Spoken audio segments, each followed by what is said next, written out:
Boom, live, 14 minutes late. Not bad, guys. We're at least we're hovering in the same thing every week. Hope everyone is fantastic, mate. We got a good one. I think I'm just gonna get right into it. New rule: when I go to the bathroom, I'm going to be walking very carefully across those tiles. I'm not running. I'm not doing shit. I'm paranoid. It's going to be positive. It's going to be a great evening. I'm very excited for this one. So let's get her going. Number 36, I think. What's good, y'all? This is C-Certified Brewhead, and welcome to episode 36 of Beer Nuts, the podcast, Adjunct Series Quarantine Edition. Now, ladies and gentlemen, this is one, if you've been following us, you've seen this particular gentleman on twice before, and the funniest part is this is the second time he's been on this year, but so much has changed. 2020 has been 10 years in one, so it's more than fitting. So we're going to bring in, once again, we have Noah Forrest of Beerism co-hosting with Derrick Robertson of Pub BreWskey. Round of applause. What up, boys? What up, what up, what up, what up, what up, what up, what up? How y'all doing? Good, yourself? Mate, I am fucking fantastic. Because I'm looking at you sexy bitches. Derrick, you don't have a beard. What's up with that, bro? Do we ever talk about that? Sure, it's beard time. No, you don't have a beard. I have a beard. No, I can't grow one. Oh, you can't grow one?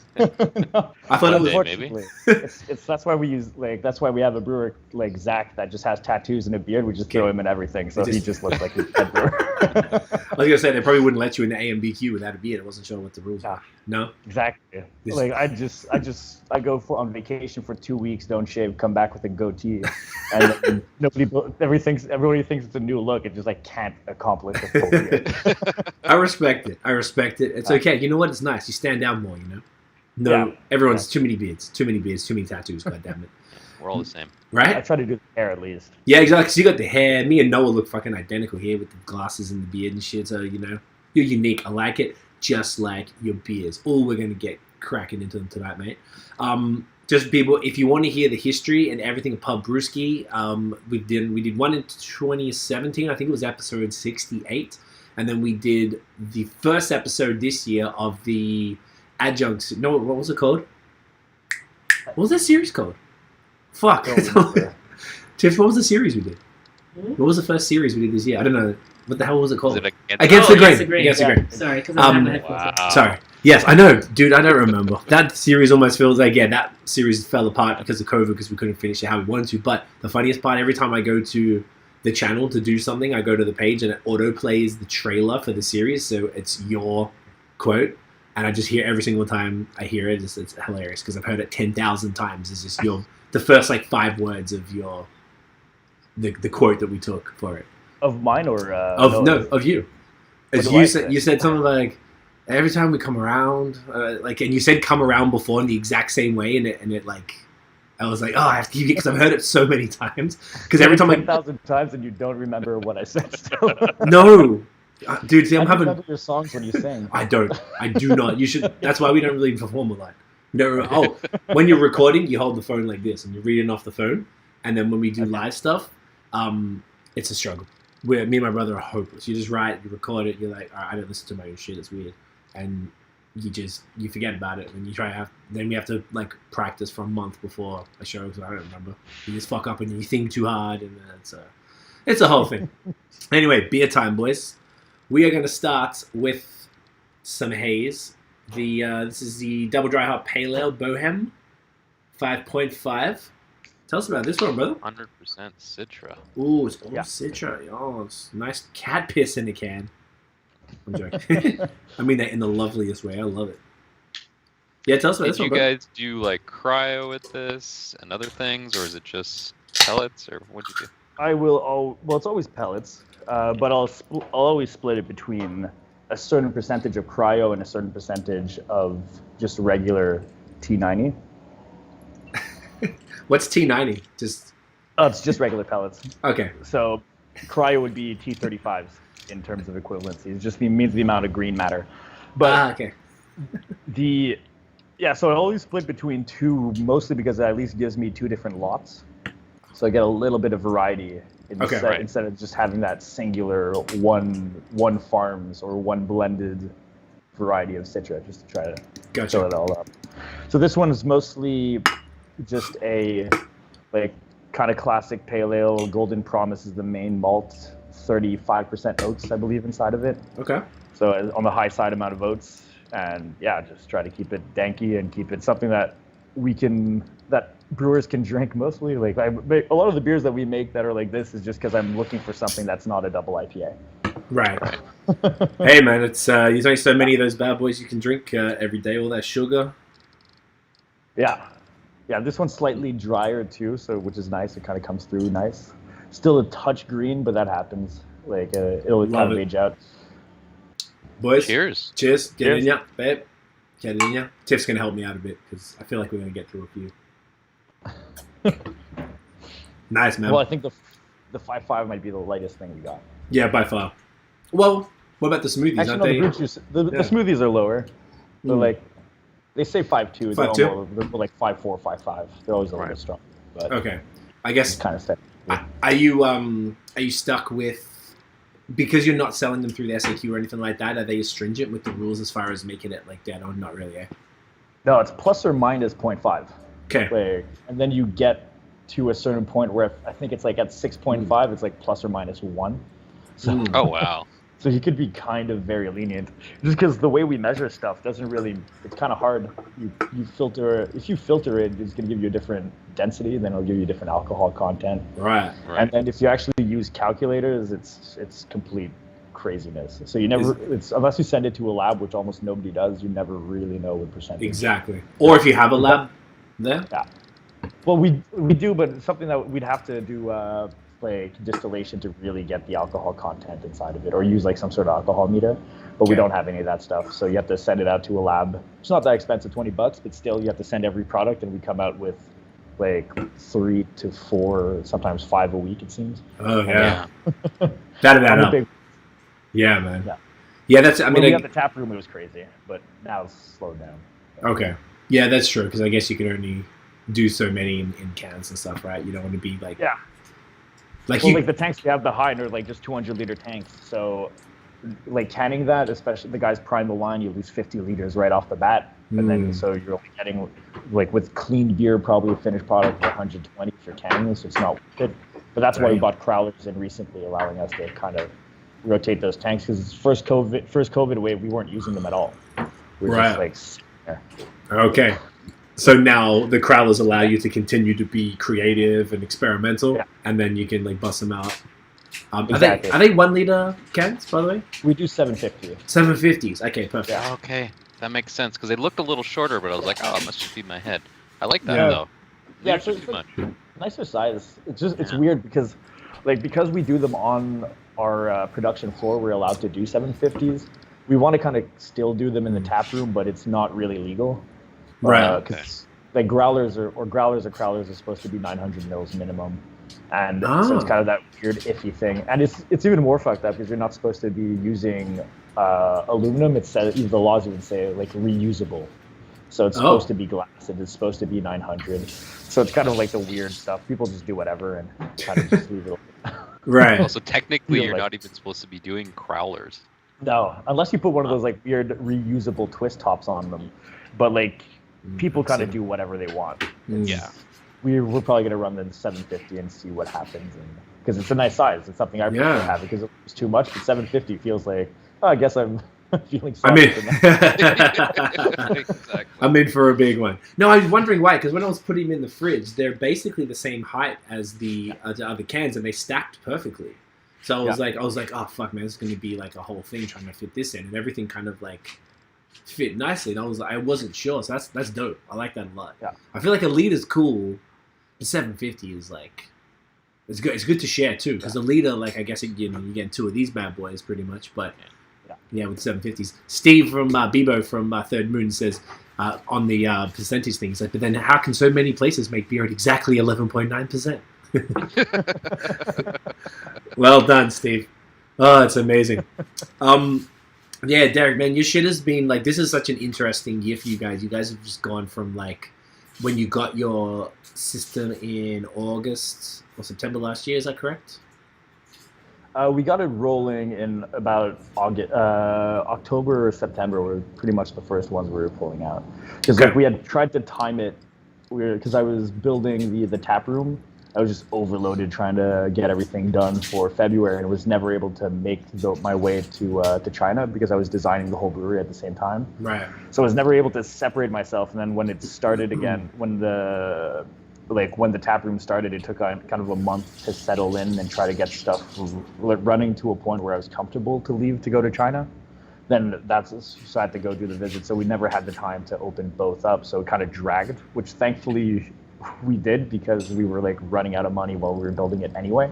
Right. So we were at least making the money while we were building the place during the summer. So we were able to like open up in September, October, and start cranking some beers out like as fast as we could. Right. Yeah. To try to just catch up. Because like we kind of went through the summertime where we used to have a contract brewery that was almost dedicated to us. We were just doing all this stuff there. Where was that? It was BreWskey, which was like in Griffintown near. It's closed now, but it was near Brassard de Montréal, like in that same. Oh, down there. Yeah, Okay. I think I remember that. Yeah. Okay. They're known for like Broken Seven. They've transitioned recently to go to their Vilain Brassard and a few stuff at Alchemist. So that's what they're doing over there. But I had a large volume, like almost maybe 2/3 of the volume or 3/4 of the volume over there. Even like the brewer there is now my production brewer here, like the head production brewer. So like during the course of the summer, they closed in April. We weren't able to keep up, so we went down to no beers on tap in both our establishments, except for what was collaboration brews or stuff that we were going and kind of getting contracted and not super happy with, which could have kind of done a little bit of bad towards us because we got a big exposure and getting 4 times the capacity for people, but giving everybody else's beers and not our own. So it kind of took a little bit of time to create that ball rolling again and try to get people's confidence back to come back, not just to have other people's stuff, but to finally have ours. Okay. Yeah, because when I first, I don't remember if the interview that we did was in 2017 was the first time I was there, but the difference, I don't know. I think I might have come through one time. You had come through. I had met you. You were on the terrace with some of your friends, and we said hi. We talked for a while. That was the day I got permanent residency. Yes. Yeah. Okay. And then you came, and then you said you wanted to do something. You just kind of started the podcast and sat down. But back then we had a good amount of beers. Because let's say we started the pub in... Pardon? Yeah, you did. I remember you had like at least half a dozen. Because we started the pub in 2015, like opened up in May. First contracted batch was in December of that same year. And then we were just trying to get contracted stuff for a while. So when you would come in 2017, we would by then have been like making beer for I guess a year and a half. Okay. And then so winter times is where we would stock up an amount of beers because it was a little bit more dead than during the summer. And then because it was always just so crazy in our place, like you could have seen during the summer since we're in Old Port, and then it just died down like completely during the winter time. Right. So you came at a time where I think we had the Peanut Buster. We just started kind of that. We had started that beer. That was kind of what made a little bit of a name for us, I guess. Yes, I remember not long after then you did the first canning run of that, and that was like a big step for you guys. So you had beers like, I think you had a Kilogram. What's the one that starts with H? I'm thinking Hologram, but I don't know if that's the right word. Everything was kind of like Kilogram, Underground, New Ground. We had a bunch of that stuff. So kind of like early wave hazy IPAs, because I used to go to the US a lot and get those out. So we're kind of just developing semi in that style. But there wasn't that many examples available around us, so it's always that slow build on what it is and try to develop the thirst. But because initially when we opened up the bar, we thought we were going to be able to do importations of American beers. And then first time we got, because we opened up as a beer bar mostly, the name was Beer and Whiskey BreWskey. Kind of easy, like we have just a whiskey bar and we had 12 taps, so we just could keep rotating them. But with SAQ, you can't do anything. You get the first order we got was I special ordered Torpedo IPA from Sierra Nevada. Nice. And got them 4 months later and returned everything because they were all upset. 4 or 5 months later because they just tasted like hop honey. Yeah. So it's just unfortunate, and we're like, I guess we can't go down that path. At least not with hops. No. No, So- but that's what I was looking for. Yeah. That like, where can you get that hop fix of American style beers, and you couldn't find it, so that's where we had to just develop it instead. Even in 2017, that you're right, there really even wasn't much period in Quebec that was like crazy. Maybe Bar Canada was open then, maybe, but like no, they maybe.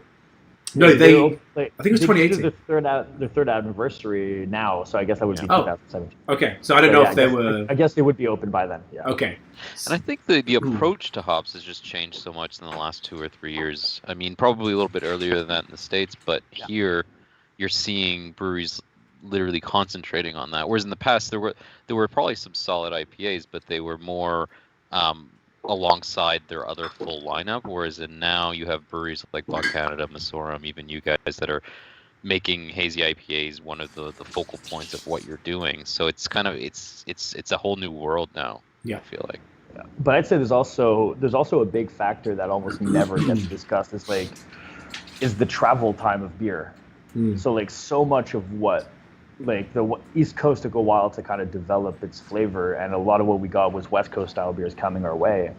And what did we know was like beer that had traveled a certain distance of time. And if you talk to people from England, they're like, beer doesn't travel. You just can't move from one place to another, right? They like that's why they have their breweries in the sections, and they will not like if they go to another place, they won't have the beer that's like across the water because like beer doesn't travel. right. And so much of what we get is like we'll have some sort of West Coast IPA. Or like, what does West Coast IPA taste like? Oh, it's like slightly older hops that have been sitting on a hop shelf that's been like traveled through a thing. Like that's what we need to make. It's the constant thing of you hear people go to Europe and they're like, look, this is our American IPA. Like, what is this thing? It's not even close to what we have. It's only people that have come from here or that come and visit here that taste it and go, okay, this is not supposed to be loaded with caramel malts and have oxidative flavors and have these weird little honey things. It's about the freshness, it's about the pop, it's about making sure oxygen is down. And how can we make this into something that is like that? But people develop the flavors based on what they've had as examples of what seems to be like kind of going along, and you develop those flavors. So a lot of what we had was like old West Coast style, or just because when I was working at like, because I was doing a bit of maintenance at McCausland, I remember that McCausland had they were pulling out their IPAs and it was starting to get big, and then Boreal pulls out their IPA and it starts to get kind of this competition thing between both of them of like which one's better, at least internally. I don't know how much it was on the outside. You kind of start seeing this, hops are kind of this nice important thing, and maybe the bitterness level's not as crazy, but kind of a controlled level of hops. It took a while for us to finally get to the point where it's like a little bit more in balance, and let's try to get the flavors out. And so is the thing I find interesting, right? We're at the point now where people are using hops, and it's the most annoying thing that when people walk into the bar and they're like, I don't like hoppy beer, and I'm like, I'm pretty sure you mean bitter. It's going to take a while for people to kind of convert that lexicon and change to something and go like, maybe it's not just saying I don't like a hoppy beer because I don't know what a hoppy beer really means. It just, to me, bitter means hoppy. And it'll take the people that are introducing people beers to go, okay, like if somebody says I don't like hoppy, go, okay, try this beer and see how they like it. And they're like, this is actually much hoppier than any beer that you've probably ever had before that you think is hoppy. Right. So that's an interesting point, though, I guess. And because of where you are, you're doing a lot of introduction to different styles to people. So from back then, from 2017 to then, say, when we did the second one earlier this year, that means you would be brewing almost 6 months from this new system, and it was like the beers were... I think when we did January, it would have been 4. 4 months. Fuck. Okay, so that's super, super young. But you guys, like Noah said, just came out like just balls to the wall, going hard, and it was like night and day from the other beers. Obviously, that happens so much with breweries who were contracting with that minimal control. Then you come into your own facility, and because you've been such a heavy traveler, going to all these places, you knew what the good shit was.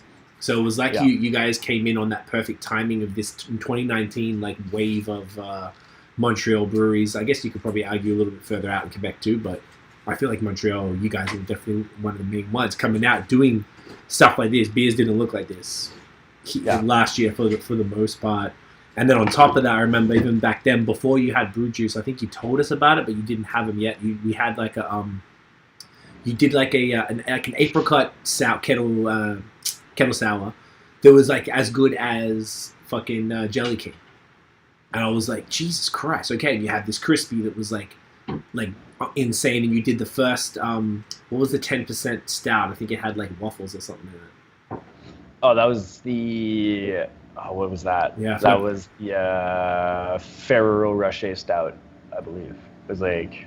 That sounds about right, yes. Yeah. So like you had basically, you came through from what you were doing, which was a lot more, the way that pops in my head is pedestrian, but that's not the word I'm really looking for, just because you had to cater to this Old Port crowd. Of people who aren't from Montreal or don't know, Old Port is like the tourist region of the city, the tourist area. So you get a lot more folks coming through who don't know shit about beer. They're just in town, they want to have a nice beer, so you have to cater to them who aren't beer nerds. And then now you're starting to do this next level thing. So the actual, like, in the space of 2 years, like, how much you guys changed is insane. And then if you want to add this next 10, 11 months on top of that, it's gone even crazier. Like, it's just been super interesting to watch that with you.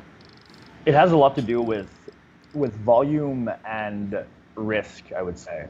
Because when we started contract brewing, we only had, we had a few bars that were buying some, bars, mostly restaurants, buying some of our keg stuff. So we were selling a bit of fruited sours. We were we had rotating taps of like different New England IPAs that were always being sold out to like there's just a few places, but everything else was going through our pub, which is a 55 seater with 55 places outside. Upstairs? Like, actually even more, 45. Yeah, the upstairs. Okay. So 45 seats in, 55 out. Okay. So and we were brewing 1,000-liter batches.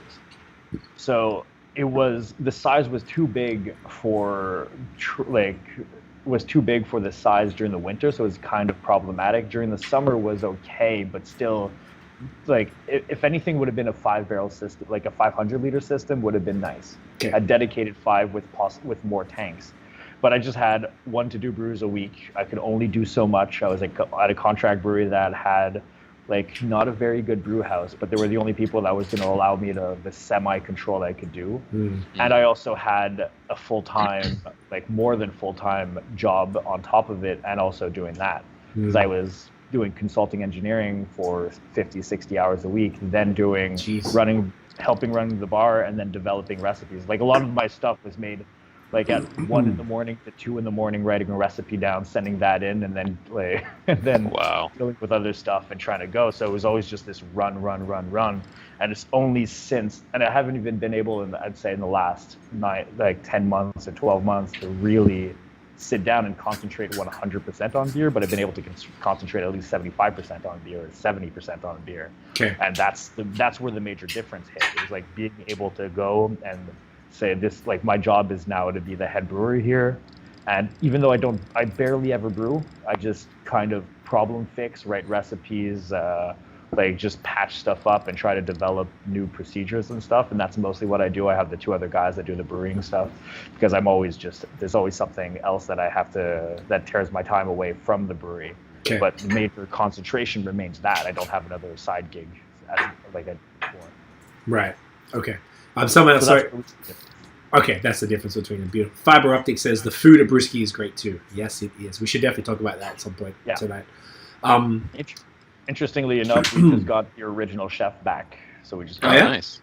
Yeah. So like Denny, a longtime friend, had gone out to do his own thing, kind of did a few places and just come back. So the original BreWskey chef from the pub is now the new executive right on the chef. Yes. Yeah.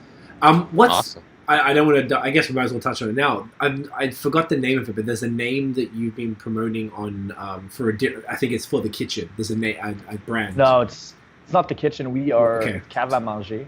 Okay. Yes. So we are building we took a space beside the pub, and we've been like wanting to run it as a market for a while. Okay. So we're building a bakery inside of it.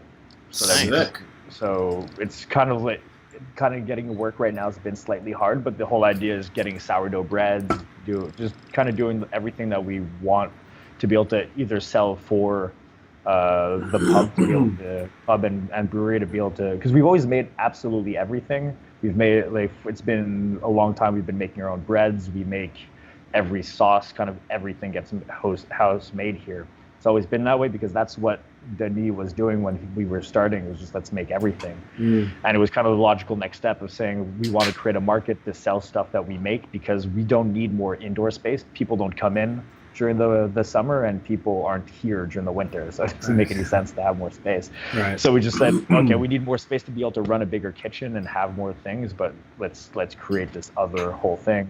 So we have a new partner that's an experienced baker that's kind of wanting to push towards that. He's partnering up into the Cave à Manger. We remain the same 3 people we've been since the beginning in BreWskey, and he's just going off to just do all that stuff. And he's as neurotic as I am in terms of how I am in beer. He is in bread, so it's going to be that's fun. It's going to be an interesting thing. You guys can talk about yeasts. Yeah.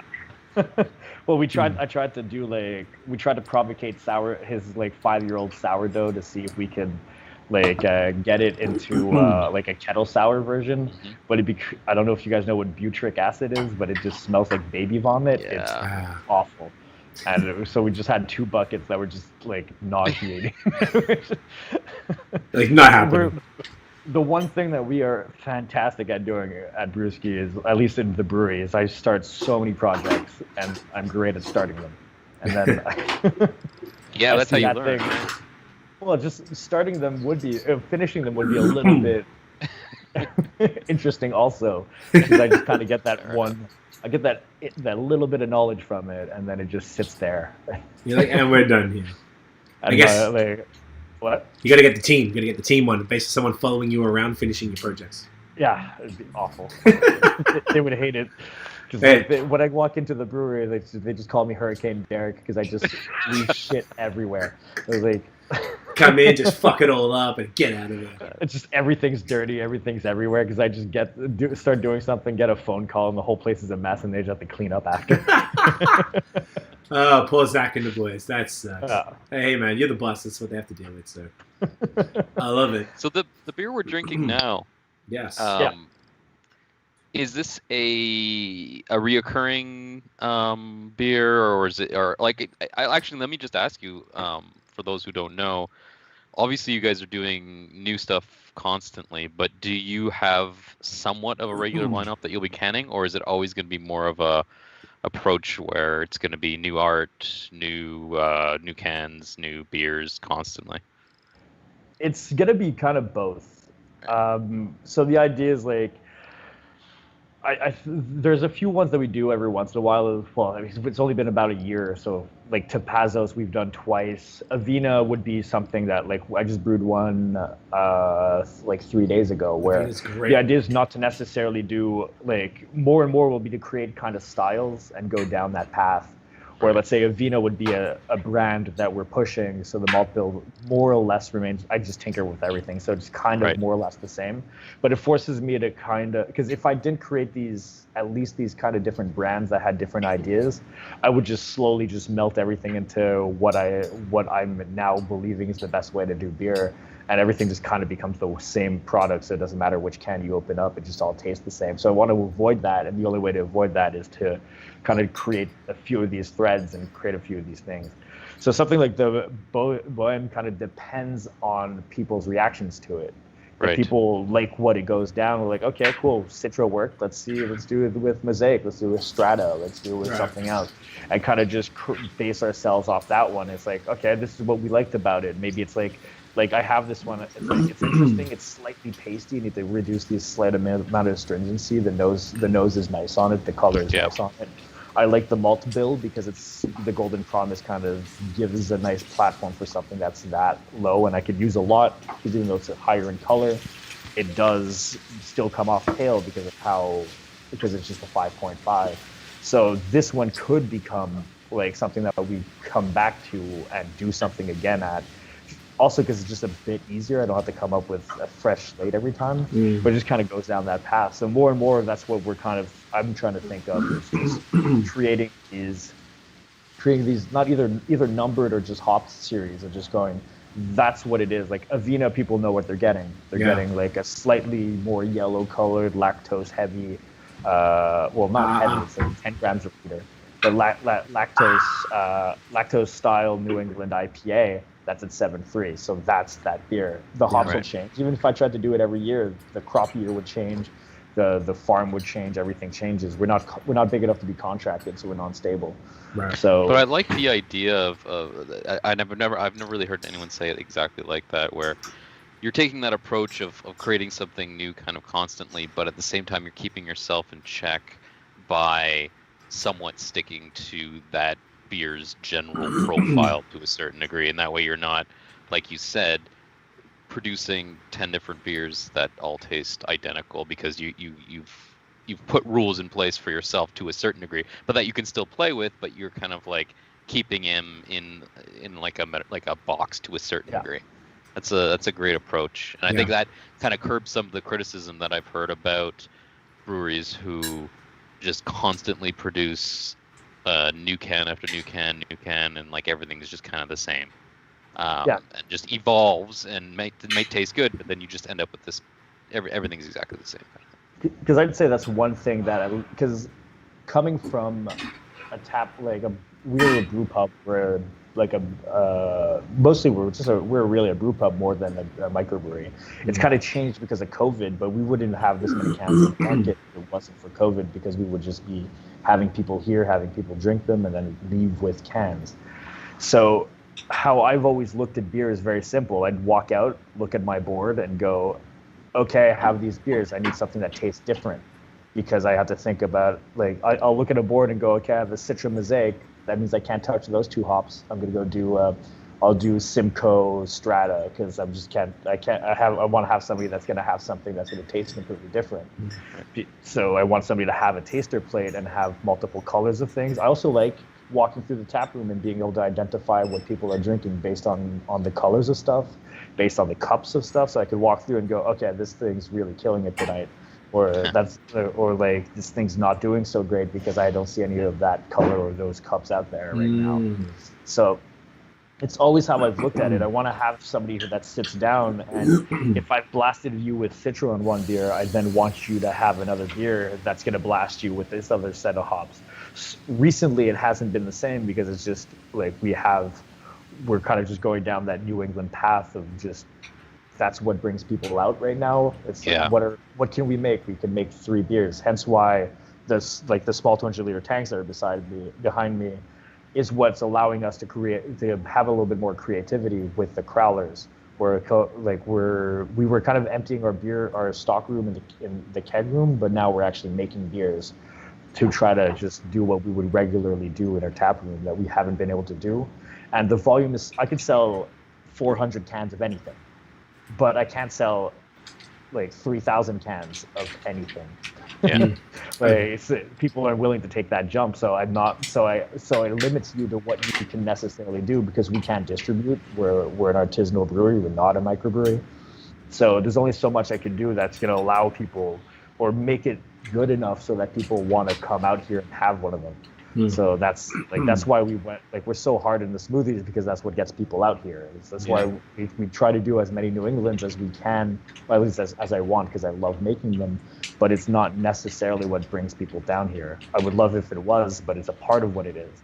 But what we're trying to bring people down here now is for what it used to be, which was just look up at the board and there's going to be something creative and different every time. Like when we're ramping and it's summertime and if we're able to, you should be able to see 5 to 6 new beers from us every week on tap, at least. Plus cans, including cans. Including so let's say 5 to 6 different beers, and that's what we're looking for. We want people to come in and every single time do something different. Yeah, I feel like you guys really nailed that. Couple quick comments so we can keep that moving. Tiff says, because the actual live feed is slightly delayed from here, so she was laughing at Hurricane Derrick, and she's like, pin that one as the episode name. I like that. So far, that's the leader. Patty from Overhop says, hola, puppy, Derrick. Hello, guys. Tiff say, hey, Patty. Hey, hello. Patty. Hi. Love you, Patty. You are the best. Yeah, I don't know if you want to go into the smoothie stuff. Yeah, okay, we'll wait. I want to hold off, but we'll drink them when we talk about it, because we're going to talk about it for a while. Crack the next beer? Yeah, I do. Sure. The hop burps but on this quickly, are I don't think amazing. I mentioned. This is very good. I really like it. Yeah, it has, really good. Like you said, it has a certain greenness, but not too much. overly astringent. And the the oats you get a lot, but it also doesn't lend too much to it, like astringency to it. So it's got a really nice balance. It's crazy dry, and I could drink 5 of these easily. Yeah. It's like got a wicked body, but it's still light enough that it's not like overpowering or filling. And the hop burps I've been getting the whole time are phenomenal. It's just coming through my nostrils. It's glorious. I love it. And no one talks about the hop burps. We gotta talk about hop burps. Hop burps. I never talked about it. Thank you. Look, Tiffany preempted my needs. I didn't even ask her. That's a good woman right there. Can you get your glass as well? The hop burps are amazing. We actually had the episode, funnily enough, with Maddie of Tooth and Nail. It was called Hop Burps back in the day. Okay. But yes, that was exceptional. I feel like, is that one pretty fresh? That one we just had there? Yeah. The last week, I believe. Yeah, it came out. Okay. Yeah, it tastes fantastic. Your hops though, bro, like all of these, I haven't even had that was okay. Everything has been like, fuck, man, this is great. Like, you've been extraordinarily consistent with it. Ooh, should we go the big glass this time? Ooh. Or should I save one just... Ooh, I don't know. What are you doing now? Derek, what are you guys doing? Same one? I'm going to do the hops in this guy. Okay. And then that'll be I'm going to do the stout in the big boy later. All right, okay. I want to be cool like you guys. You guys got one hell of a portion of stout to... Right? Luckily, I got Tiffany helping me today. Otherwise, I'd be fucked. There's no way I'm draining any of this shit. She's just taking photos while I'm pouring. The fake laughs. Oh, what a great conversation we're having. That's good, man. All right. Ooh. Woo! Tomorrow. Are you good? Okay. You want to take it up? We try and get the photos for afterwards while we're doing. We found it was like dynamic because we got a nice new camera, so it looks sick. So if she gets them during it, we have to do shit afterwards. We can just enjoy our evening with the candle. No? No? Tell us about this one, bro. So this is called Collusion. Yeah. Double IPA? So double IPA with pineapple. Hey. So kind of a easy style of beer, just a double IPA 8.5. Again, always slightly heavy on hops and everything. Hops and oats, I mean. So what we do on this one is I fruited at the same time as I was doing the hop edition. Okay. And I'm so scared of Galaxy because it gets rough that I do it always post-firm. So I do like Citra and pineapple together. Then I let it firm out, drop off the yeast, throw Galaxy in for 2 days, and try to get it out of there as fast as possible so it doesn't get too rough. Nice. When you say rough, you mean like it overpowers the entire everything else going on? No, it just gets undrinkable. Like it'll get so astringent, and it's one of the most common hops that you hear people talk about. That it'll just be like you have it, and it has that kind of. It makes the beer ultra danky, ultra resiny. You have a lot of polyphenol binding, and you're just drinking it, and it's a bit astringent. Right. And I haven't figured out how I like to use it yet. So far, post-fermentation has worked. On an 8.5, it works. I bring down the alcohol percentage, and it starts not working again. Interesting. So, kind of depending on what it is. But the pineapple comes through super nice and balances off with the Galaxy, and trying to make it into something that's just super drinkable. Like what I was looking for was like the kind of flavor that if somebody didn't tell you there was taste inside of it, you could be, this could have been made with hops, but also super subtle. Yeah, one of the things with me, I find brews are getting better with it, but I haven't never been a fan of fruited IPAs because I find the acidity of the fruit always clashes with the hop bitterness. But I think breweries have gotten better at, I don't know, curbing that or whatever, but like this is like a prime example of where it really works. And you do have a tiny acidic bite in the finish, but it doesn't clash with anything. It just, like you said, it just adds that pineapple component, but it almost feels like you found a hop that tastes like pineapple and not like you poured pineapple juice into this beer. And this is still like a 20% fruit addition, so it's like on a high side of what would be like for fruit, but pineapple doesn't come through all that much. No, subtle. It's very, once you ferment out the sugars, even I've made one that just kind of tastes like almost like peanuts. It's kind of very strange. Wow. But I don't know why it was that. But this one works nice, and it makes me want, like, slowly it seems like I want to go down a path of more fruited IPAs and stuff to try to create a little bit of a distinction versus just being part of the plethora of just like nonstop amount of New England IPAs that people are getting bombarded with. Kind of what makes it different. Let's figure out how to do proper fruit additions on them to have that variability or have that at least distinction that you can't necessarily get otherwise. And I don't want to jump into the smoothie thing now because we're going to talk about it after, but I guess you could also just start toying with bridging those two worlds together a little bit more. I don't know, because I've only had one example of a smoothie IPA, which I really did not like. So I haven't really had any. Derrick, Craig, you probably had more. Yeah, there was the Masorum did the Fructus Mortis, which was essentially a sour. It was It was pretty close to this, like a little bit less than volume of fruit, I imagine. Did you have that one, Derrick? Did you try that Fructus Mortis? I've tried one of them, yeah. Yeah. I enjoyed it, but I thought of it in my head. I wasn't thinking of it like an IPA. I was approaching it, even though I think it was like 8% or 8.5 or something. I actually got it from Fred, who's commenting right now. And it was similar-ish. It was like less fruit because it was less thick and whatever of the mouthfeel. Dense, yeah, exactly. Yeah. But he just got a Fructus Mortis, yeah. But that was the only one I think I've had at that level of extreme fruiting. Where something like this, like actually don't know if people realize how much of a big deal it is. And Noah said this is really good because he fucking hates fruited IPAs. And Noah saying that this is fantastic and is like, but mumbling it quietly to him, like, this is fantastic. I mean, I wasn't lying when I said that. I feel like I don't know if breweries are just doing something different with them lately, but lately I'm not as turned off. But there was a point where I was just like, I don't take most of these. But like Buck Canada, whenever they do a fruit edition, I tend to like it. Because I think what they did is they started scaling it back, or they just changed the process in a way where it wasn't creating that astringency that really turned me off. It was that clash of fruit acidity and hop bitterness. I don't know. There was something going on with it that just most of the time didn't agree with me, which is one of the reasons why I didn't like all these fruited milkshake IPAs either. Right. Which is fair. Couple quick comments. I'll just jump in while we've just got a brief pause. Fred, shout out to Fred. You're a legend, bro. Fred, I fucking was putting the BreWskey beers in the fridge tonight, and the Mexican cake beer, I had one of them in the fridge, and I knocked it, and it smashed and fucking went everywhere, and I had stout in my pants, and it was a mess.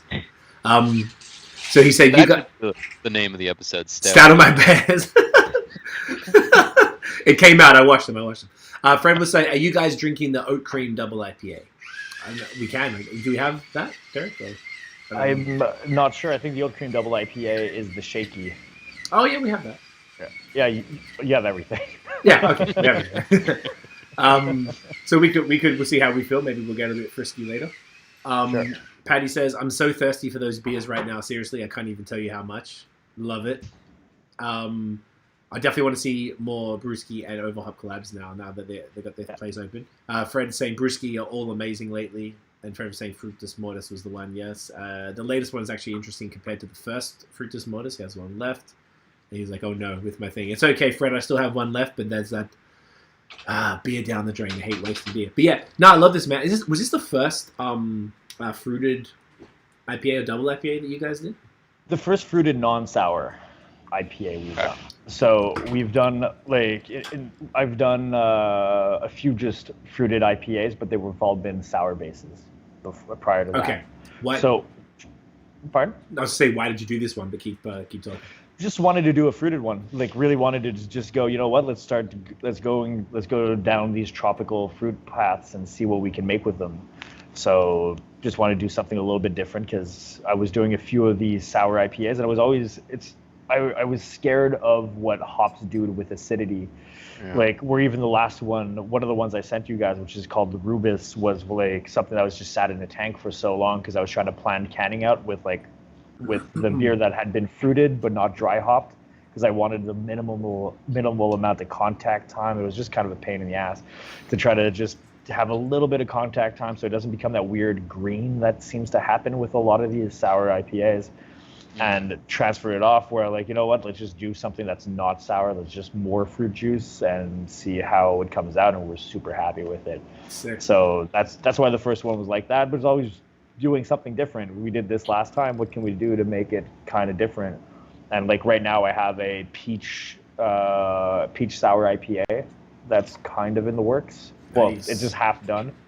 So that's going to be coming out. So we're going to slowly be doing that. But I might get that one prior to souring and just see how we like it as like before putting that souring stuff inside of it.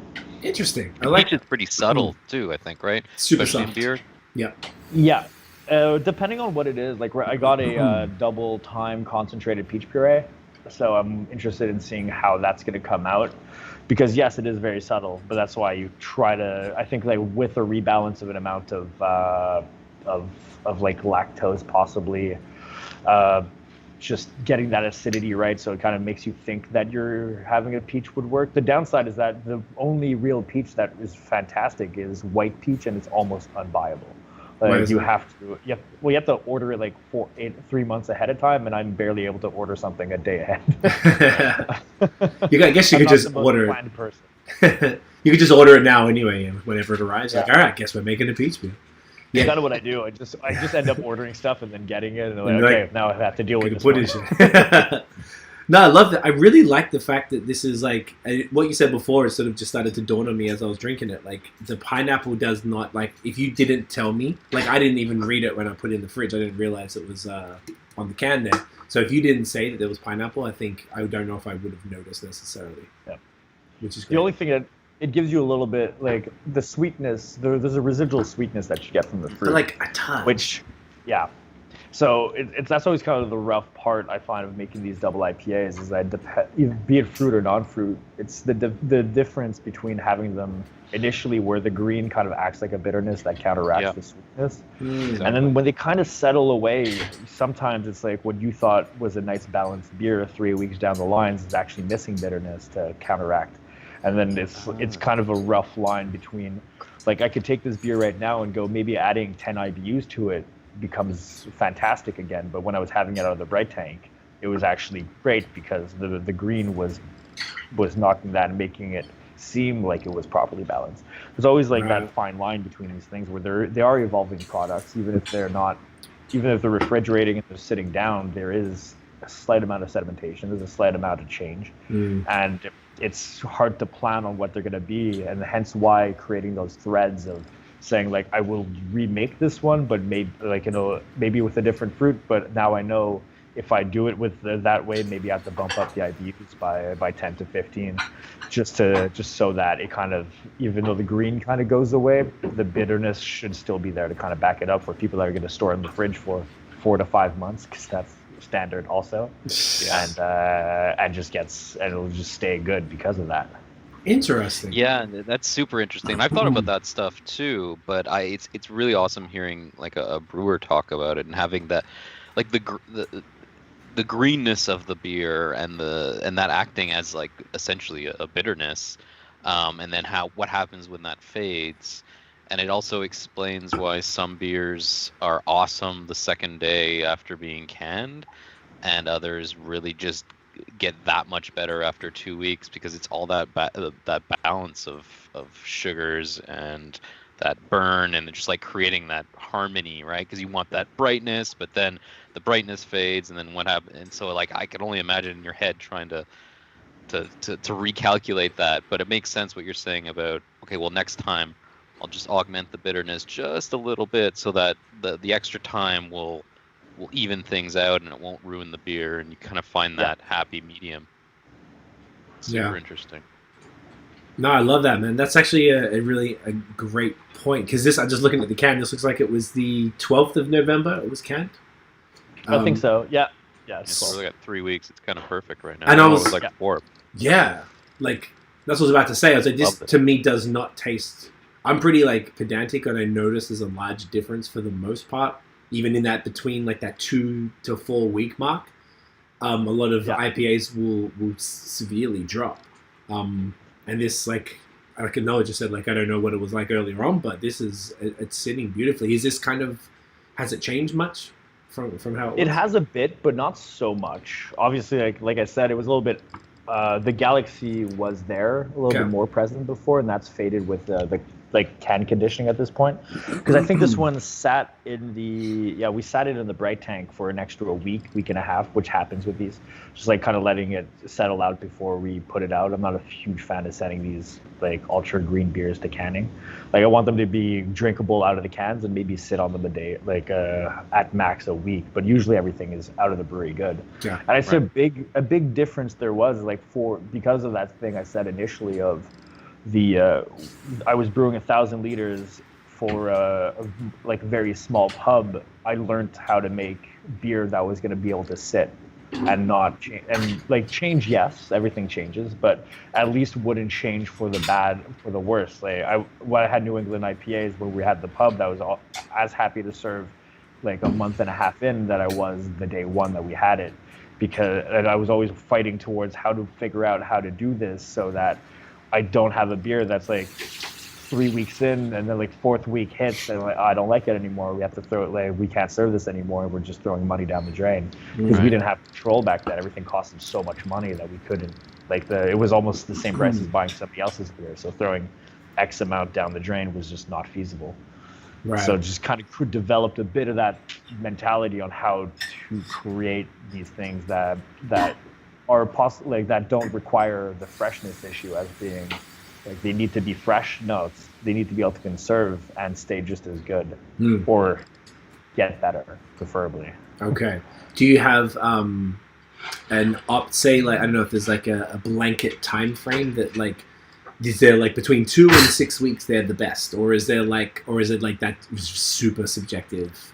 Not really, because like sometimes I get beers from like when I've had beers from other half that have just sat in my fridge because they're like it fell behind another beer and it's there for like 6 months and I grabbed it. I'm like, this is still great. You know, it's like it's different than when I had it the first day, but it's like I'll pop like there's beers that we make sometimes, especially stuff that's a little bit because I'm sensitive like there's that are kind of cheesy. So I find Idaho 7 mixed with Simcoe will sometimes come off on it like kind of cheesy, and that fades away. So you let that sit for a month or 2 months or 3 months. Like Règle de Trois, which was one of our first triple IPAs that we did, it hit its peak 4 months in. Like, shit. Cracked that thing 4 months in. It was phenomenal. Like Guillaume, my partner, was just hiding them. He's like, I kept drinking them 4 months in. Really.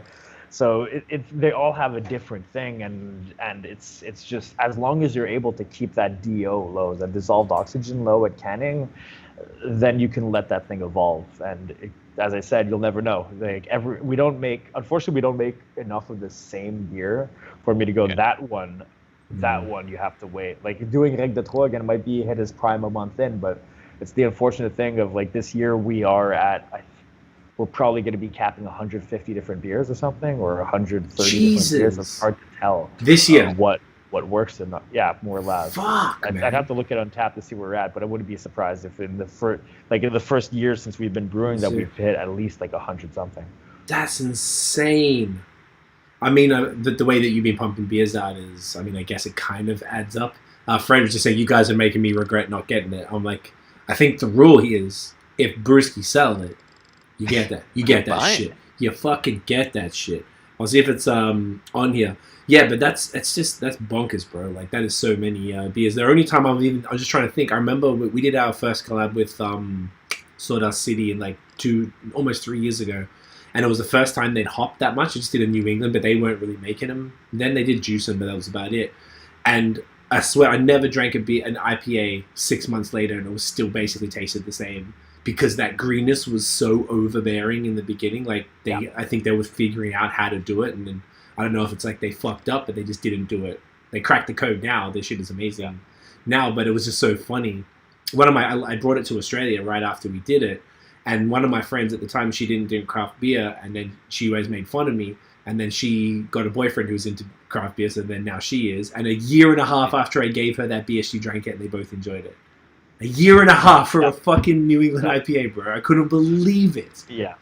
And, so I mean, I feel like there's definitely something to be said for what you're talking about here as far as the longevity. And I think that if there's some code to crack, whether it's the oxygen or that sort of hot burn that acts as the bitterness to kind of like let it chill, to make these last a bit longer, I think that would be a really big win for the style. because they're being so popular right now. And I can speak for Noah and I that like a lot of the stress with the beer that we have always comes down to like, oh fuck man, we got these haze, man, we have to do that, and you don't really get as much time to allocate to other styles, and you end up looking like a fucking hype haze boy when it's not. It's just the stuff we get. We don't. That first. Yeah, we just don't want it to die. Like what? Brewers don't want that. Like, if I had a choice, I'd tell everybody, yeah, you have to drink it within a week because I want you to come back. Of course. But that's what's fun about crowlers. You just tell people, like, yeah, you got a day. Yeah, 24 hours. Come on back. Yeah. But it's just because to me, I find like if you have to sit on a beer because it's too green, I get that there's a level of sensitivity where there is a green that's too much for, like, there's green that's too much for everybody. Right. And I drink stuff out of fermenters all day, so I'm used to drinking green stuff all the time. Right. But I've had beers that I've drank out of my tanks on like dry hop day that aren't as green as stuff that's out on the market sometimes. It just drives me crazy because it's in many ways somewhat of a defect, unless you know that you're going to be that you're distributing and your distribution time's a month, and it's going to take a month for it to drop out, and you want it to be prime when it hits shelves. Perfect. If that's the reason. But more often than not, it's like you ask somebody, why is it green? It's like, I don't know. It's just like, that's unfortunate. Is it green because you want it to be green? Is that like the level of green that you want it to be? If it is, perfect. Like, just always just say at least that, like, yeah, that's what we want. Great. If it's like, oh no, it's not what we want. All right, so what are you doing to do it? We don't know. Like, people are requesting it. It's always kind of difficult because like we live in a world where it's vocal minorities kind of dictate a lot of what people do. Like I'll be looking at Untapped and I'll be looking at to see what people are saying about the stuff to kind of give myself an idea of what I should be making. But I remember, and like Untapped gives you a very distinct picture of what it is, of like this kind of person wants this kind of product. But then I remember just like looking at Untapped going, this is what I need to make, and then just like sitting in the bar and having my waiters come time and time again saying like, oh, by the way, people are telling you your white's fantastic, and and then they just come back to drink the white. I'm like, that's weird because it's my least rated beer on Untapped, and according to this, I shouldn't be making it. You know, like, if I was to look down that path. Right. So it's always kind of it's a hard kind of place that people put themselves with, because a lot of the times when you talk to other brewers, they're like, why are you making it green? A lot of the reasons is because we get a lot of people telling us that it should be green, but it's like, where are you getting this information from? Like, are you getting it just from one source, from one thing? How are the clients actually wanting them? And it's very hard to poll and get a proper read of what the market wants from you. It's very, very hard. That's a really, really good point. Two things real quick. Fred just says Règle de Trois was insane after a few months. I agree. And then on Untapped, you have, this is crazy, 49,940 ratings, which is fucking crazy. So you're hitting 50, and you had 167 beers. Yeah. So I don't know if there's a way to meet. I tried to filter it to pick. I don't think so. No, I can't filter it for this year because the filters were like all different things that wasn't letting me filter by time. But we were probably at 40. That means because I was looking at well, it's true. It's because I'm basing it on the amount of recipes we've done, and I've redone multiple recipes. Okay. So because of that, it wouldn't be at 150. It would be probably close since we've had the brewery, probably maybe 110 in the past year. It's still pretty significant. And that's only because we don't have the tap room going. Because if the tap room was going, it'd be a lot more. Because like, as I said, the 200-liter tanks behind us were just sitting still for multiple months, not being able to be used because I'd had no way to put that product out somehow. Is that why you got the crowler machine? Because like COVID hit on a second wave where we were stocked up. We were like running and we were just had all these kegs and all these things. And like, oh my God, what are we supposed to do? We have like tens of thousands of dollars of beer in the fridge. What are we supposed to? And we had done a few runs prior to that where we had dekegged things, thrown it into our tanks, and tried to can it, and the loss on it was obnoxious for the amount of volume that was there. So we just decided to put something in, but also just to allow me to go through like starting to do like batches of what we want. So we've only had the crowler machine for a month, more or less. but it's kind of allowing me to go down a more creative path. Because like right now, it's in the tanks I have like a banana chocolate stout. No, banana peanut. Maybe we'll put chocolate. Just banana peanut oatmeal milk stout. Fun. I have what I'm calling a porkter, I made a bacon beer where we threw bacon into the kettle and stuff, and so it's maple bacon porkter that's 10%, so that's going on. How does the fat react with the beer? Oh, that's why I threw it hot side, so then you just do a long whirlpool and you settle it out, and then the fat just floats to the top and you transfer under it. Oh, okay. Okay. That's amazing. I'm guessing you get a little bit, but just you've gotten rid of most of it. It actually has head retention. It has full head retention like a regular Right. pen. You'd assume otherwise, but Yeah. I found throughout my craziness that like there's an amount of fat that kills head, there's an amount of fat that just makes the most amount of head. So Okay, it's both. so it's like happy balancing medium. those proteins or whatever. I think it just becomes a fatty head. Like once you start throwing cream cheese into beers, you realize that it starts just like creating this weird foams and stuff that just never go away. But That's so sick. I Well, love it. works. Porkter is hilarious. Fred's like, what? Porkter? That's just game changing right there. I just want to mention the hot burps from this. It's insane. I'm loving it. I don't know why, because I was stuffing my face right beforehand with food, so I wonder if I'm burping it's because of the food, and it's making it's just glorious. Like it tickles your nostrils. It's fantastic. We're slightly more carbonated than most other New England IPAs too. Like, Could explain it. I'm almost carbonated like it's like 2.7 volume, so it's almost near what a blonde ale or like a pilsner would be. So Really? most people are a little bit lower. I want to have as much as possible like a foam creation, so it reduces my DO. So I just try to have a little bit higher carbonation inside of it than I'd say than the majority of other New England producers are on the high side. That's smart, man. One thing I always sort of wondered, right? And this is coming back to what we were talking about before. Being that in 2017 you were doing the contract, obviously you only had mild control over those beers, and you guys were traveling a lot and drinking the fire, so you knew the shit. But like, how did you go from like I guess I don't know if you'd successfully brewed a bunch of these styles before, but it feels like from the outside that you went from 0 to 100 as far as like the other shit was always solid, and this is it's a whole other level of quality as far as the New England, as far as the smoothies, the pilsner, the stouts. Like I just feel like there's just nothing that's even below excellent. Like how did you go from doing the other stuff and then installing this new shit and then it's like boom, like you didn't even have these growing pains from what it seems from the outside, you know?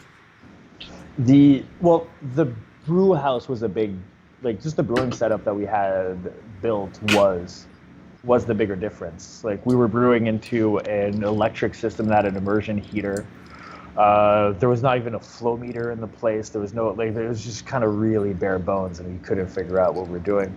In this one, because I knew I wasn't gonna be able to do much of the brewing, I designed a huge amount of automation inside the system, where because the whole process and the whole piping, the whole brew house is defined by what I wanted it to be, and I designed the whole thing. I even 3D drew the whole thing so that we can get something that I was going to be happy with. Right. And what it allowed was just an amount of control that I could just like say these recipes and go like this is how I want it to be set up, and this is how I want the beer to come out, and it kind of just followed down that path. So, and the bigger difference was I was here being able to taste every step, right, versus trying to find time out of my 100-something hour a week schedule to go taste a beer for a few seconds to run. Like at a certain point, I was outputting beers that were just, I'd send a recipe in and I'd taste it on tap at the bar. Oh, okay. Like I was way too busy. I wasn't able to even go taste stuff and go check stuff, and like that's where the bigger change was like to be able to sit down and actually and finally concentrate on brewing for now. I've only been really concentrating on brewing for a good part of my time for about a year. I'd say more or less a year. Right. So. Okay. So that's why like the progression has moved that much, and hopefully like we'll talk in 6 months. Hopefully I'll be better, and hopefully in a year or two I'll be even better than that. Because I've never really had that much of I've had a lot of brewing professional work, but not that much recipe, like not that much, let's say, actual brewing work. So I've been brewery related, like doing engineering, doing equipment design, doing facility design, doing consultations and stuff.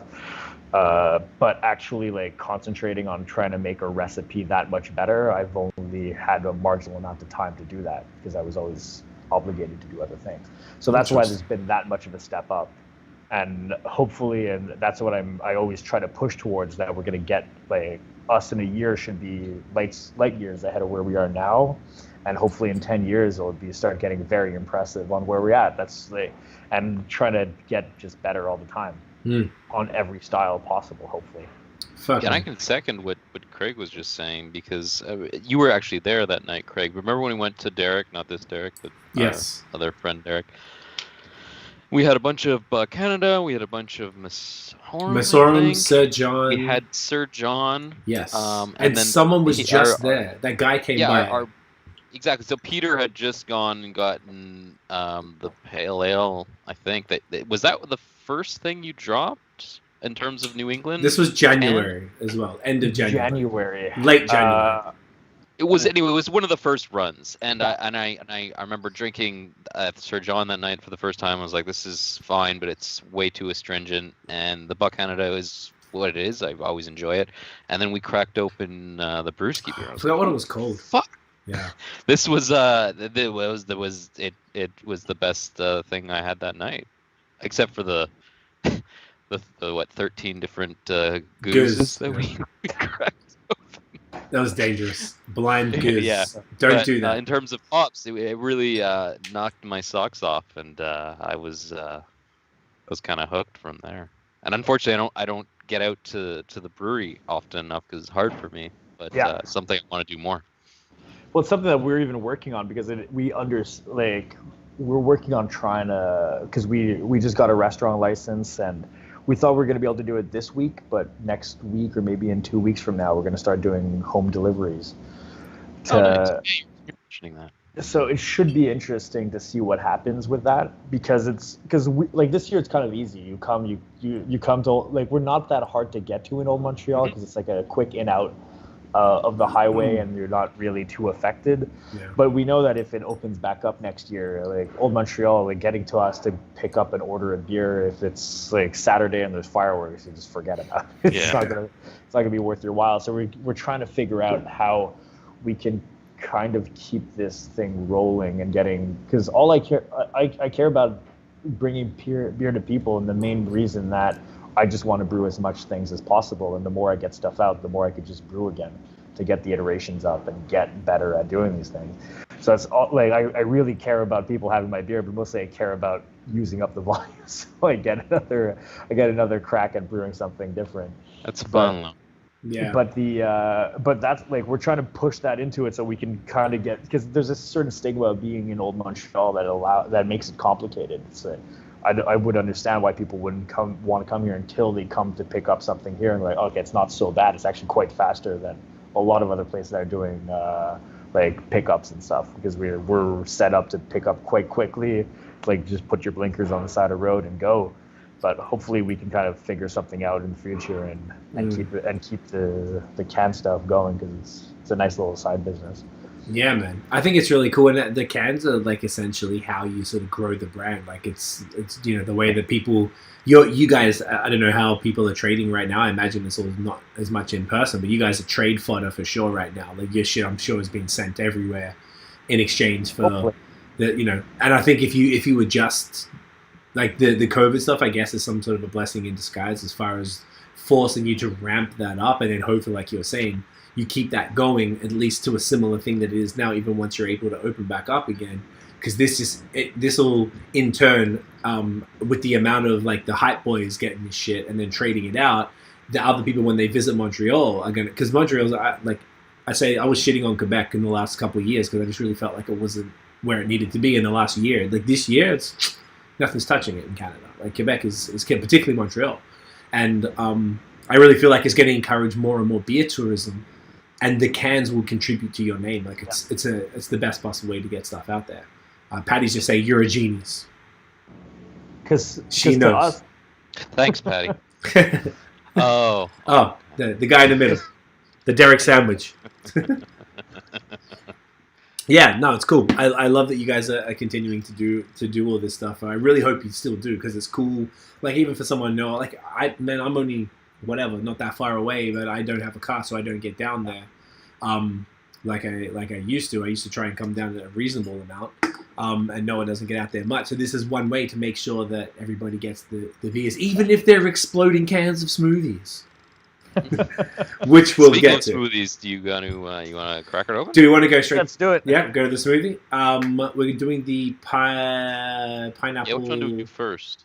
No, Apple. let's go crazy. Go do the apple one. Ooh, the big one. I am Yeah. You are zany, So- Derrick. utterly curious about this beer. That's why it's more interesting than the other one. Yeah, more Yeah, interesting. I want to hear all about apple puree and house caramel. I'm so curious. Apple caramel. The description went from you took it from Untapped or on Facebook because they're two different people. Well, I'm just looking at the can. Okay, because I do Untapped stuff and then Guillaume does the Facebook. Oh, so you put different descriptions? It kind of I don't know. It's so hectic between the two of us trying to get stuff out there that sometimes it doesn't follow through. Hey man, as long as you got the press, I do appreciate the shit you guys do, and I love that you do it in. Typically, it's bilingual as well. So for an anglophone piece of shit like me, it's super cool to have those tasting notes in. Thank you so much, babe. If you slightly shake it first, it might help. Are you joking? No, well, I mean, turn it upside down, Okay. and then turn it up, and then just get a bit of that chunk in it. Just a little more. Ooh, yeah. The only thing we can't control in crowlers is that we get the guys to shake the kegs as much as possible when they're filling them up. They're a little bit less consistent than our cans when we do canning line stuff. Because when we can, we just recirculate nonstop, so everything's the same. Okay. But in crowlers, we can't just get that consistent. Gotcha. So. Yeah. Probably a little harder, right? Because you just chuck it in. I really didn't expect it to be this color. Okay. All right, Tiff's getting fancy with the kinda windows. Do you want to get the photo? The idea was to, do something fall-esque, I guess. Yeah, I like it. Caramel apple is such an interesting thing. So tell us, all your flavors. You got some crazy. We'll get the other one you linked was the cheesecake one, which is fucking wild to me. How does this even happen? It just kind of comes up. I kind of look at smoothies online and go, what seems to be somewhat interesting, and I wanted to do something with apples. And we were talking with Cidrerie Milton, and we were like, oh, maybe we should just do something with them. Yeah. And then they weren't able to necessarily give us a level of puree that we would need because they just don't have the machines to do it. So when that kind of fell through, I was like, oh, I may as well figure out, just get my own apple puree and do something different. Then when I bought 400 kilos of it, got it, and then I'm I was gonna do a full batch, and I thought it was gonna be crazy, so I just did a 200 liter to see if it was just kind of a proof of concept. Okay. To see if it was gonna work. And these are the ones that they take a while. I don't know what I'm doing initially. Are we gonna make it into a cobbler? But cobbler we had already done the week before. So let's start trying to see if we can make it down the path of. I start just putting the sour base with the apples, taste it, and slowly build upon it. Going, okay, let's try. I got 5 different caramels made. Wow. Some salt and some difference, seeing how they were going to react. I made white chocolate caramel, and then it was separating in the cup, so we had to let go of white chocolate, so we went with butter instead because it was staying emulsified inside of the liquid, and then just work upon that. Then a touch of cassia bark, or just Chinese cinnamon, Okay. just to try to give a little bit more of a flavor. Okay, And yeah, so just I'm layer not upon. crazy that there's cinnamon in this. Yeah, but Chinese cinnamon, so Chinese 5 spice would be a closer imitation of what it is. So just something that just kind of it's more rounded in terms of flavor. So not just cinnamon kick, so it's actual full cinnamon bark that kind of throw inside of there to try to. Yeah, because I got that on the nose and I was like, oh, it's not on the list. I was like, but I have like like you said, it's not your typical store-bought cinnamon. There's a depth to it, almost has an allspice thing, a little. Oof, that's insane. Fuck, get in ya. Yeah, I don't even know how to describe this. Oh my gosh, this is fascinating. It's tart, but obviously the residual sugars balances the tartness. Yeah. Yeah. Like, what is the caramel? I mean, I just took one sip, but like, how does the caramel show itself through, and does it not get fermented out? I guess it's after you're doing it in post. Like with every smoothie IPA is going to be post fermented additions, at least for most of the stuff. Okay. Like when I do graham crackers, my graham crackers are actually fermented, and there's a few things I'll do fermented, other stuff I won't. But when it's like the apple stuff, it's just everything's layers upon layers. So in this case, it was just like the apple was there, the sour was there. Balance it off with some sort of citric acid to try to just like explode the flavors, and from there see how much caramel can I put before it gets cloying. Like I want it to be nice. There's a certain sweetness that's nice, but there's also so much that just becomes unbearable. Where like this one has a nice amount of caramel touch to it, but it doesn't necessarily come off as insanely sweet. For something that's, it's hard because like these things are just such ridiculous beers. It's like it doesn't come off sweet though. Yeah. Like it's I mean, so fucking good. It's one of those things where I don't know. I feel like sweetness is such a. It's almost like an art to a certain degree. Like I'm not in the sense that like you can eat the sweetest dessert ever, but sometimes it just works. And then and it's the same with beer. Like you can like sipping this, I can tell that there's a lot like there's residual sugars, but when you balance that with the acidity, it's like it's there, but it all gets rounded out and it just all kind of works together. It's not my favorite smoothie I've had from you guys, but I love the idea behind it, if that makes sense. like that's kind of where I'm at with this. Like with the amount of stuff that we throw out, that's why I love it. Like every single time I put one of these out, it becomes my favorite just because it might not be the best, but it's something I find insanely interesting. And then the next time I throw something out, like the last one I liked was the blueberry cobbler. I was like, this thing is phenomenal because of how different crazy. Right. So like they're all kind of different, and what you're talking about sweetness is I use a lot of lemonade as like an example for so many things in brewing, where when I'm making a smoothie, I look at lemonade. I could keep increasing sweetness if I keep increasing sourness. As long as they stay within this like, a certain amount, and it doesn't become 1 cup of sugar with 1 cup of lemon and no water, I'm okay. If there's a level where it doesn't make sense anymore, but there's an amount where it kind of will counteract and still be good. I think of the same way about bitterness and hops. I think about all those things where there's an amount. Like I just look at the lemonade example as being the perfect thing of something you drink alone. It's too lemony. Something that's too sweet.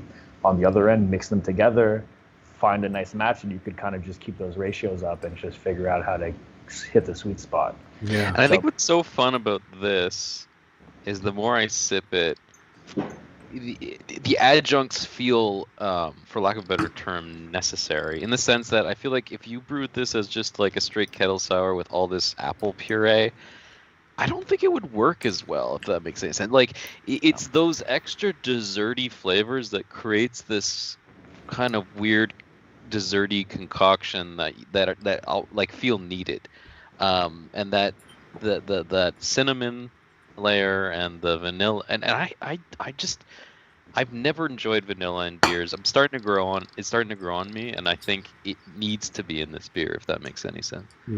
Vanilla is one of my favorite and worst ingredients to use in beer. It is like I'm really not a fan of milkshake IPAs. Hey now. That vanilla concept. I love oat creams. Phenomenal oat creams. You throw vanilla in there, unless you're figuring out like what kind of a nice vanilla backbone you can figure into it. I'll do anything. We do a lot of coconut milkshake IPAs here because they are. I like that. I don't like the vanilla. I'm with you. There's stuff that we can do with it, but it's just like you have to figure out the nice vanilla because a lot of the times it just jumps out and makes everything. The reason why I don't like vanilla in most IPAs is because there's an underlying sweetness that the second you have something that's vanilla, it makes your brain think it's sweeter. And you're just drinking and going, God, this is so sweet. But it's not that it's that sweet. It's the vanilla is really making your brain think it's sweet. And hence why when you throw it in other things, you throw it into a smoothie sour, you throw it into a stout, you throw it into many things that you're trying to enhance the touch of that sweetness. Like I want, like this thing might be a little bit too dry. Let's put an imperceivable amount. Like I've put vanilla in beers to try to create an imperceivable amount of sweetness, where create a perceivable amount of sweetness with an imperceived amount of vanilla. Where I'll just put a touch. So when you're having it, you're like, you'll never taste the vanilla, but your brain is still triggered, like just there going, oh, this is a little bit sweeter than it could be. So that's how I would end up using those things. But they're all building blocks, right? You just use all these components and you try to create something, I guess, of interest, and something that I go into these beers not really knowing what I'm gonna be doing until they're kind of done. Like this was one that's why the experimental series is mostly that. I just start throwing ingredients at it until I'm satisfied, and that's what comes out. Because this one I had bought enough to make a big cannibal batch, and I was unsure, and Guillaume's like asked me, are we making, like, what are we doing next week? I'm like, I'm doing this thing. He's like, okay, because he just at this point trusts. And then I'm like, and then I got anxious about it. I took some apples home with me and I blended them up and I mixed them and stuff, and I made my own apple puree and did this whole thing, and I tasted it going, this is going to be awful. So I sent him a message going, I might need to do a test run on this thing. It's pretty bad. But like after taking a week to figure out how to do it, it just comes out to be okay.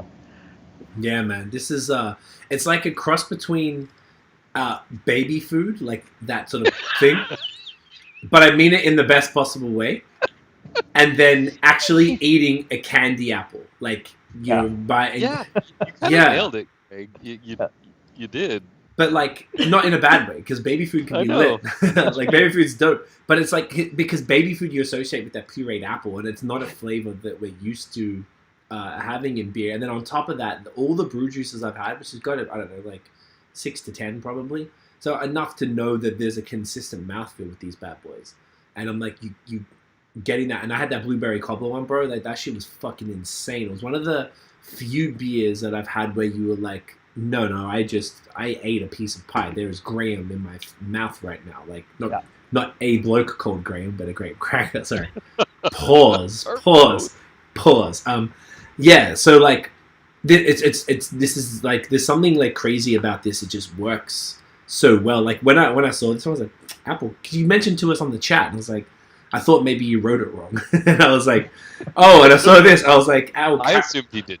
No. After the mint and all the other things, all the other crazy shit. I'm sure he's going for this. This is I've just never even seen or heard of anything even remotely like this. So that's extra fascinating to me. That I mean, I guess I'm not surprised that it works, but it's just such a cool thing that like this was a experiment, I guess, right? It was in a way, and what I find funny is like then this is how you know that nothing's original in beer, is that one of my brewers just tells me like, oh, by the way, I'm going to trade yours for a 450 North. I'm like, okay. He was like, of what? He's like, of apple caramel from 450 North. I'm like, damn it. Everything's been done. I had only thought of an alternative of something that wasn't going to be a cobbler version of something, and the apple caramel comes up, and you just realize that everything's been done. Everything. You have way too many breweries in the United States doing way too many beers, and you think you come up with something slightly original, somebody's done it before. Right. So. Yeah, those guys are out of control. I've never had their stuff, but I know they're doing like blue beers and green beers and crazy shit like that. I guess it's just food coloring or something at that point. I'm not exactly. I've unfortunately only had I've only really had smoothies from Quebec. I haven't really had any other smoothies anywhere. Okay, well, I always tell people the one that I had, and this is how I'm not exactly Mr. Smoothie either, but we were in Richmond, Virginia last year, went to the Vale, and they had a beer called Nevermore, which was a Goza. And I had the cubed one, so Nevermore cubed. I didn't know what it was. I was like, all right, I'll get an IPA and I'll get a can of something different just to switch it up.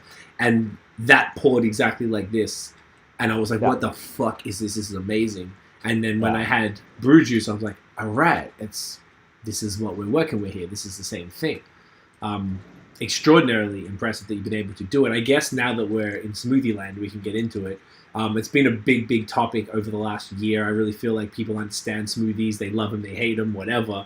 How did your smoothie journey begin? Because you weren't doing them last year. When we did it in the podcast in January, you hadn't done them. I believe, like I mentioned before, you told us about them. Do you want to maybe just talk about how that sort of came about and why the fuck you're doing them and why you're so damn good at it?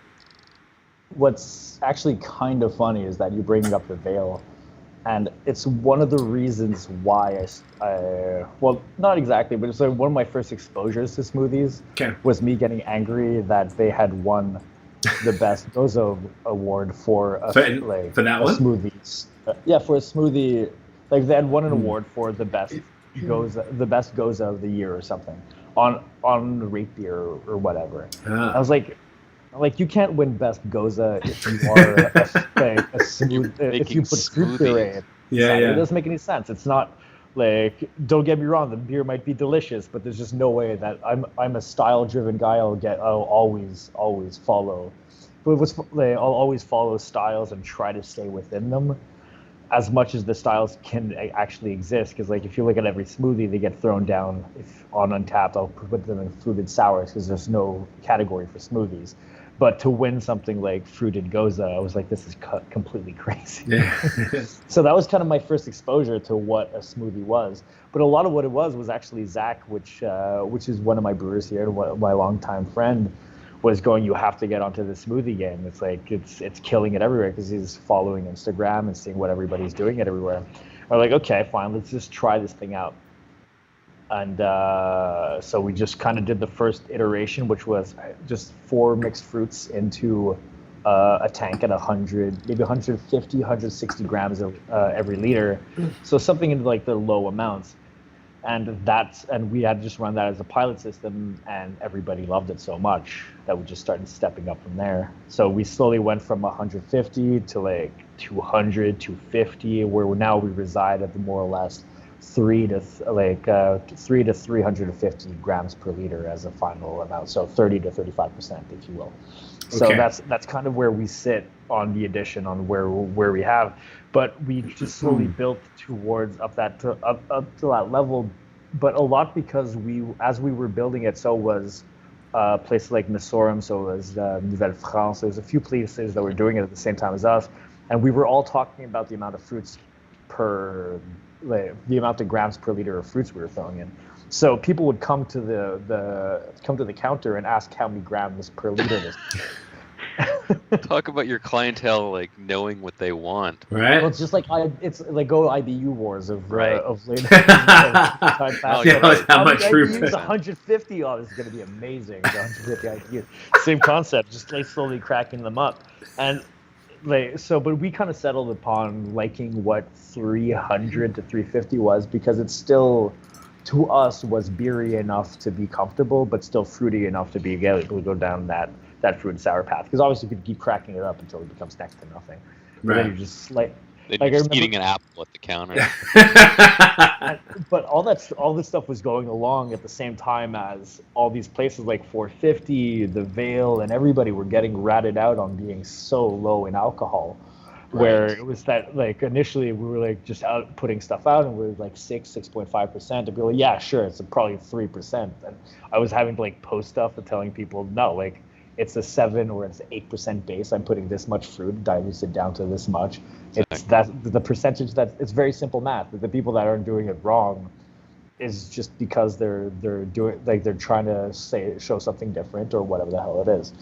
So it's kind of where we were just building up and kind of created. It was one of our more popular styles. So we just decided to can it, which was one of the most stressful 3 days prior and doing it, because I didn't know it was going to go into cans. Like everything I thought of was going to be, I'm going to put this thing into a can and it's going to start gushing out, and I'm just going to get low fills everywhere. Right. And that was, but I'm like, but somebody's doing it somewhere, so they're doing something. right? And now we got it pretty much down, like to a T. We know what we're going for, but that's a lot more of where, like, with the discovery period was like figuring out how to run these things into cans into ways that was going to make it into something good. So, I love this so much. I can't express these beers do something to me. Like, I get really mad. Like, when we were talking earlier when you came by, like, you seemed so chill about all the smoothie shit, and I'm like, man, fuck these guys hating it. I'm like aggressive about it because I don't know why. It's just so delicious. Well, so, you get aggressive about anyone hating on anything that's innovative. Hashtag innovation.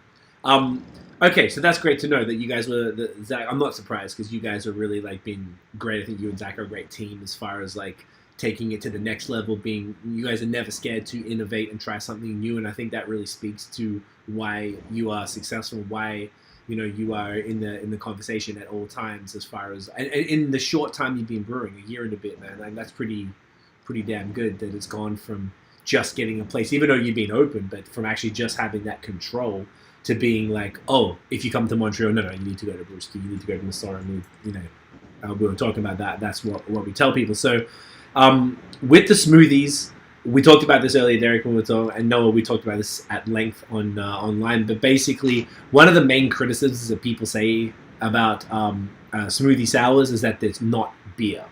And I wanted to just go into, and we can totally get as nerdy and as technical as we want here. I wanted to just go into what actually a smoothie sour is, how they're made, whether you even consider it beer. Is there any sort of regulation or agreed upon volume of fruit per liter that makes it considered beer, and just all the bit nerdiness about it, just to maybe, so it's on record once and for all. This is how BreWskey does it within reason, and this is what these bad boys are. So, I'd say like for us, it varies a lot. What we end up doing, everything's always a kettle sour. Okay. What is the actual base beer? Can we say what is it? A Berliner Weiss? Yeah, it's a Berlin. Well, it's not actually a Berliner Weiss because Berliner Weiss would, depending on which historical things you go down, but usually Berliner Weiss are a lot more wheat than what we do. Okay. So if you're going to go malt bill kinds, what we do is a little bit different. So we do more or less 50% Pilsner malt. Okay. The rest is like 20%, 25% wheat and 25% oats. So we kind of just try to bring out the cereally aspect of it. Okay. And also, it just like, it's what we end up liking as much as possible. Is we try to make it into how I would make a smoothie at home. I would throw some oats into it for sure. Right.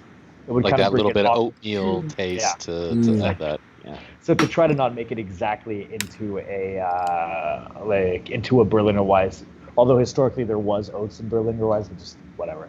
So that's kind of what we're at. And then we do the kettle sour, and that's where I'd say it kind of varies every single time.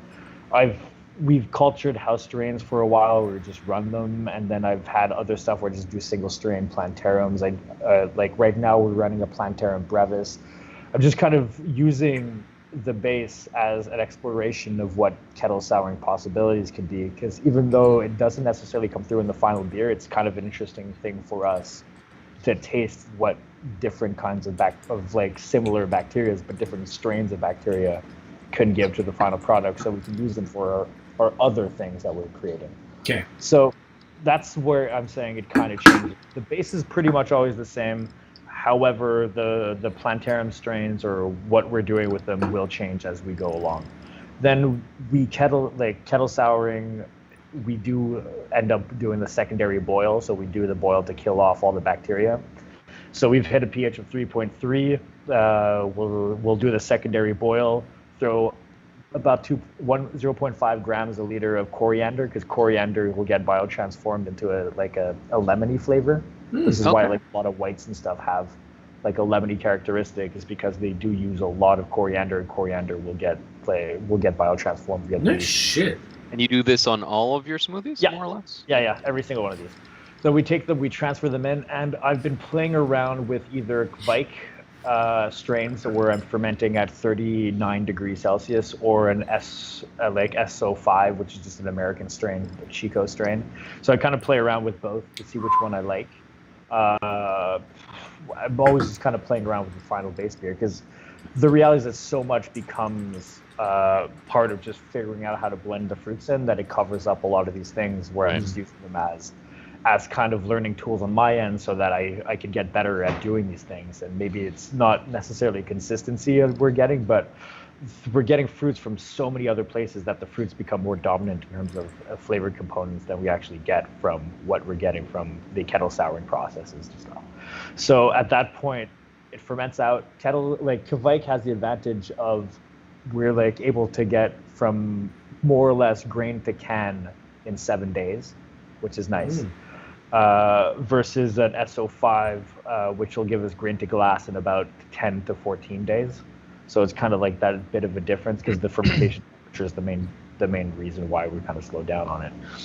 From then, once it's fermented out, we cold crash, leave it for a few days so the yeast settles out. Transfer it on into a tank and just inject fruits into it, and then I'll do acidic adjustments on it, salt adjustments. So at that point, I have a base that is already calcium chloride heavy, so it has mouthfeel to it. Okay. But then I'll just adjust the salts based on what I think is going to make it better. So I'll adjust stuff on trying to get calcium chloride in to give a little bit more mouthfeel. Sometimes put salt inside of it to try to adjust this, the satiation that you could have, even though it is sweet. I can maybe put a little bit of salt component and knock it out. Look at that baby food on the side. Look at it. Yeah. Look at it. It's fucking glorious. I might even adjust acidities and stuff with various kinds of acids to try to balance out what we're getting as a final product based on how sugary the whole thing is. Okay. So it's always just like a building of what it is. And I end up sometimes I'm injecting things 10 minutes before we're canning because I'm really. It's like a prolific tinkerer. It's just very annoying. I make all the brewers kind of anxious because I'm always just there telling them to either I'm just going in injecting stuff or you're doing I have to adjust this little thing. And so there's a lot of it is built. It's figuring out how to do these. And when we're looking at some of these beers, the most complicated thing is fruit sourcing. Out of everything there is, it's fruit sourcing. Almost everything I make has 3 to 4, even 5 sometimes different fruits from different places. Even if is like the raspberry beer will have fruits from will have raspberries from kind of everywhere, just because it just never ends up being. I sometimes get a banger, but most of the time I get something that's good. Sometimes it's something that's a dud. Sometimes it's a little bit too liquidy, and I just found it easier to get fruits a little bit from everywhere and blend them all in. And it's really the hardest part is that. It's just figuring out what there is, because it's so easy to make one of these if you get a nice fruit, but then the same supplier will send you something so different the next time, and it just doesn't work. So your raspberry beer might have 4 to 5, yeah. 4 different raspberries from 4 different sources. Wow. Okay. Wow, that's actually crazy. Okay, so one of the things that we were talking about earlier, Derrick, was there's a faction of individuals who like to claim that these aren't beers. So, where do you stand on there's a smoothie sour. It's made by a brewery. It's a base of essentially a Berliner Weiss. How would you approach someone who'd be like, this is not beer, man? I could agree or disagree depending on what somebody defines as being a beer. It's kind of very complicated. Because if you go through Quebec laws and what we end up doing, if you actually look on the cans, they do not say beer. They will say beer mixed with fruit puree. Okay. So, based on Quebec laws, we would not be considered beer. We would be considered a blend because Quebec has a specific term of what amount of residual sweet sugars can be created by an amount of sugar. But if you go to the United States, you then have every single state has its own definition of what's going to be something. The only ones I might not say is the can that you just had now, since being a crowler, it'll be slightly different. But if you grab any one of our other ones, it's been a long time that we just identified as beer mixed with puree. So, is it because the laws haven't caught up and they're allowing it? Should we be calling it because it hasn't? Because the base alcohol remains an alcohol malt, and alcohol malts are still defined in many ways as being a beer product. So very hard to say. But what does it really matter? Is it something that's good? Is it something that's not good? Like if you put like 10% or 15% lactose inside a beer, does that still stay a beer? No, of course it does. It's lactose. But how does that define anything? Right. It's very hard to look at these things. It's one thing that is true about this style, no matter who you are, is that it is almost undeniable. It's the one of these things that you grab and you can think what you're like, oh, this stuff, like, it's not beer, I don't want to try it, and then somebody forces it down your throat and you're like, God, this is delicious. It's so goddamn good. And exactly, and that's just what we're at. It's why define it? Why is it that a massively adjuncted pastry stout's cool, but a fruited sour is not? Because it's got all these crazy things inside of it. They're the same. If you're looking at a few years ago, none of this stuff was being done, but it's just like, because it's a black fermented out beer, that's okay. But for the smoothies are creating can bombs. Great, leave your adjuncted stout out that hasn't been pasteurized. They'll start exploding too. It's not any of a difference in these things. They're all relative. They're different, but in many ways they're such the same thing. And if we have to force people to define what a beer is and what a beer isn't, it will create limitations on people's creativity, and that's unfortunate. We have to figure out how to do it. Like, how to just accept the fact that it's just good. Yeah. Yeah. And I think what some people have said is the fact that the fruit puree is being added post fermentation. It's creating something more of like a beer cocktail than a beer itself. Which I guess there's an argument for, but then I mean, like, you could why is adding sugar post fermentation the one thing that now turns this not beer, and not, like you said, the 37 adjuncts you threw in that stout or the insane dry hopping that you did post fermentation? Like, maybe if you throw hops in post fermentation, then that shouldn't be beer anymore either. Like, I think there could be more argument to say that.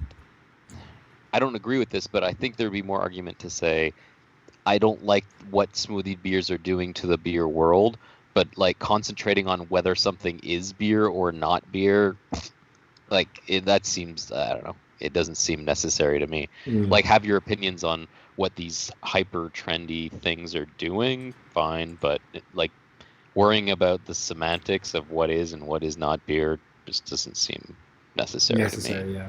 It's just the difference. Like, I agree with non-fermentable sugar. Like, of somebody saying throwing like non-fermentable sugars could be non-considered a beer, fine. Right. But that's fine with me. But then saying it's dangerous is where I have like a bit of an issue, because yes, it could be, but to me it's as dangerous as having like an adjuncted stout like that finishes off at 14 Platos that hasn't been pasteurized, and that you're throwing something that has like cacao nibs that maybe have not been roasted, that have lactic bacteria on it or other kind of something that could create CO2, is just as unsafe to me as having something like this. These are all things that should be kept refrigerated. So is your meat from home. Like when you go to a store, you buy meat, or your milk. But there's just these products that are meant to be stored cold.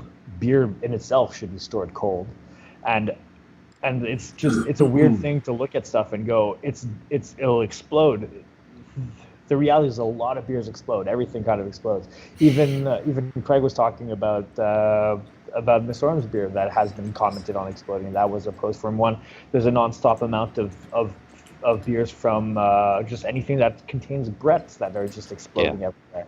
Explosions don't mean anything except for the fact that yes, it is a dangerous thing. It is something that we have to be careful upon, but it shouldn't be considered as like an explosion shouldn't be considered as the definition of what is beer or not. Yeah. The discussion is residual sugars. Those are whole different things, because that's something I think I would be able to discuss of like what it is, what it isn't.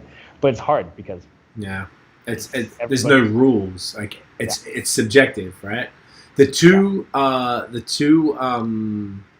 things that I got. One was from a brewer here. I won't call him out. Good bloke, and he's typically not into this type of stuff. And he was he said it was if there's unfermented fruit, it'd be a cocktail, just for the fact of that it's not like it's beer mixed with fruit after fermentation. So his definition of beer is things have to be fermented. Then another one that I got, which I can say by name, Chris from Hops and Bros. We did a little episode on his channel about smoothie beers. We just argue about shit that, you know, I like fun stuff. He doesn't like fun stuff. So basically, he said, I was like, okay, so what percent of fruit becomes problematic for you? And he says it was 25%. Anything more than 25% fruit becomes not beer. And I'm like, is that a thing, or is that just what you like? He just made that up. He made that up. So I feel like firm or of non-firm, you know. I would say non-fermented stuff, right? That's what what I'm noticing of the people who maybe have an issue or take issue with this type of stuff is that it's a a non-fermentable, that they don't like that non-fermentable stuff, right? Yeah. So I agree. That was the two sort of criticisms that I had seen about it, and I sort of was kind of like, well, it comes back to sort of like what you were saying, like, does it really matter? Like, if people like it and it's a great product, and like you said as well earlier, that like, try it and tell me it's not good. So like, does it matter if it's not beer? And I feel like there's this how do I say it? Like, there's this concern from more purist folks who come from a more purist angle, which I absolutely understand and respect that they think that all of these trendy things are going to take over and everyone's only going to make smoothies. Now, I can think of 3 breweries in Quebec that are making smoothies, at least to a higher level. And, you know, it's you guys, Messorum and Nouvelle France. Is that taking, how many breweries in Quebec? 200 or something? Like, that's not taking over beer. Like, they seem to be very caught up in this, like, oh, but if we let smoothies, that's what they've said, like, dudes have said. Like, they really worried that everyone's only going to do smoothies. There's going to be smoothie barley wines, and it's not going to be a thing, dude. Like, chill. You like, just created the best idea ever. You can have that, Derek. It's a collab, though. Apple It's a caramel smoothie barley wine. Smoothie Let's go. Yeah.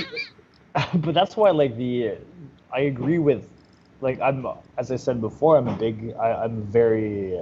I try to follow styles as much as I can. Yeah. This in itself is a style. It just hasn't really been created yet because it takes a long time to create styles, and that's what it always is. Like, so many of these beers, how long did it take to create the New England style? Like, for years. I look at smoothies sometimes at what people used to look at New England's, where it's sometimes the same fucking people that are going, like, that are doing New England IPAs now and going, why are people complaining that we're making hazy beers when it's the same thing that was being told of, like, why can't you guys make this beer clear?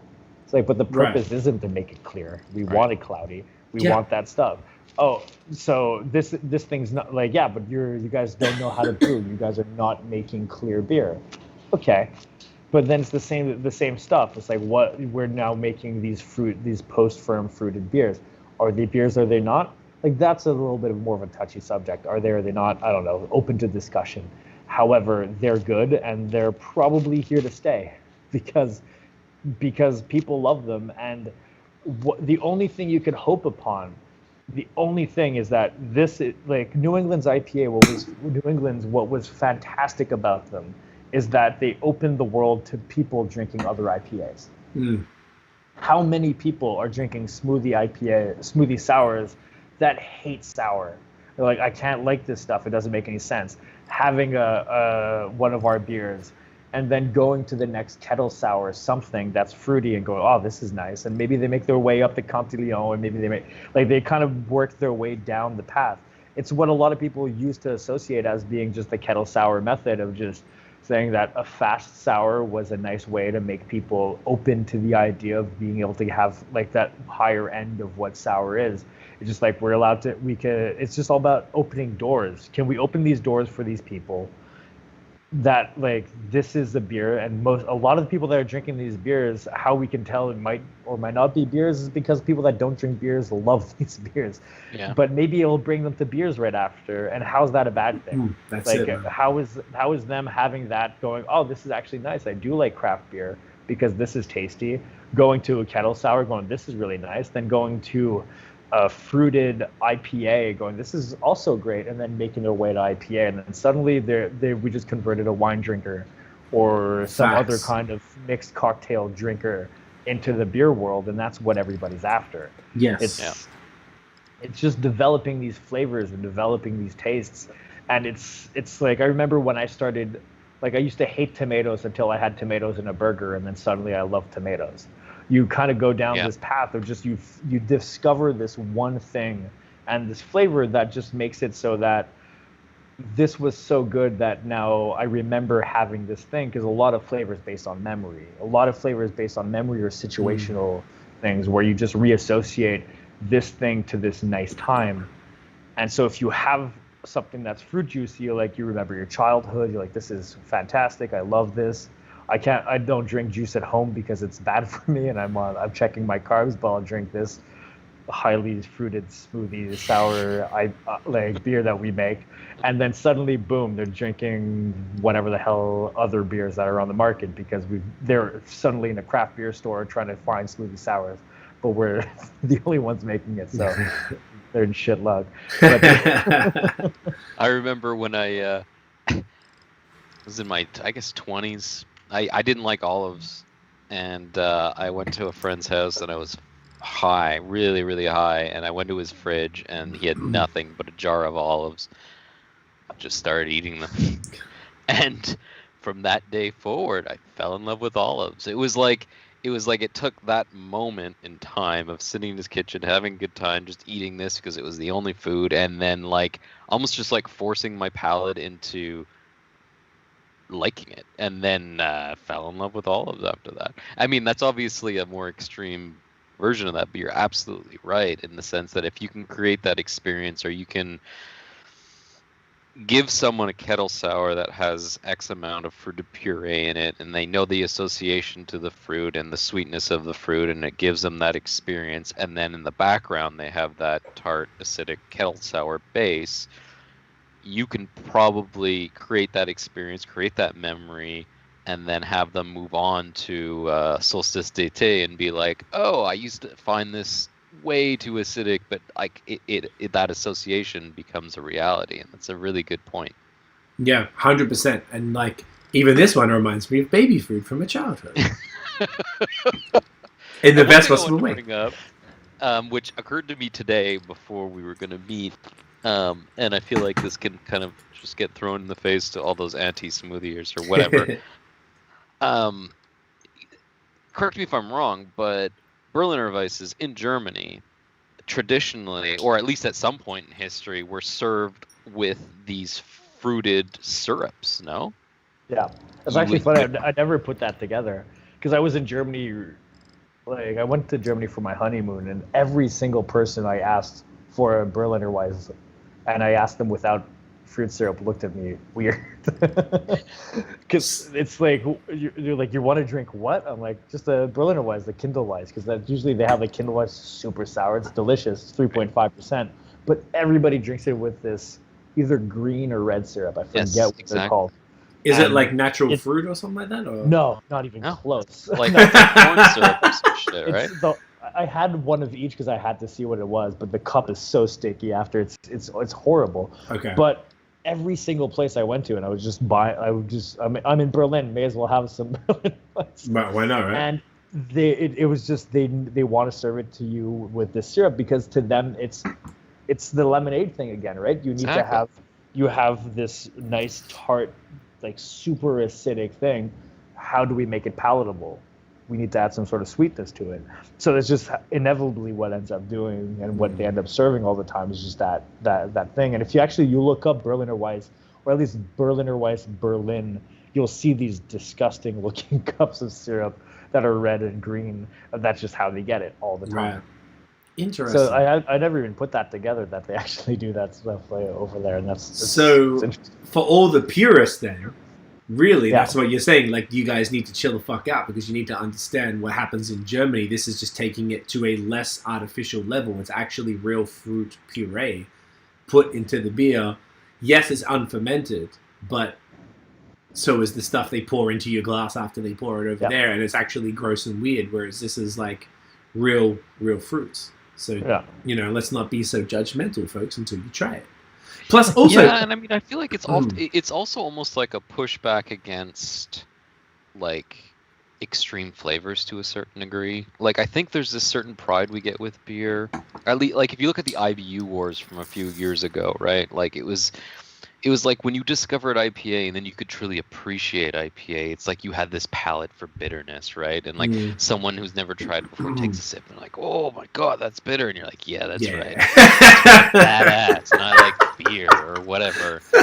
Spicy.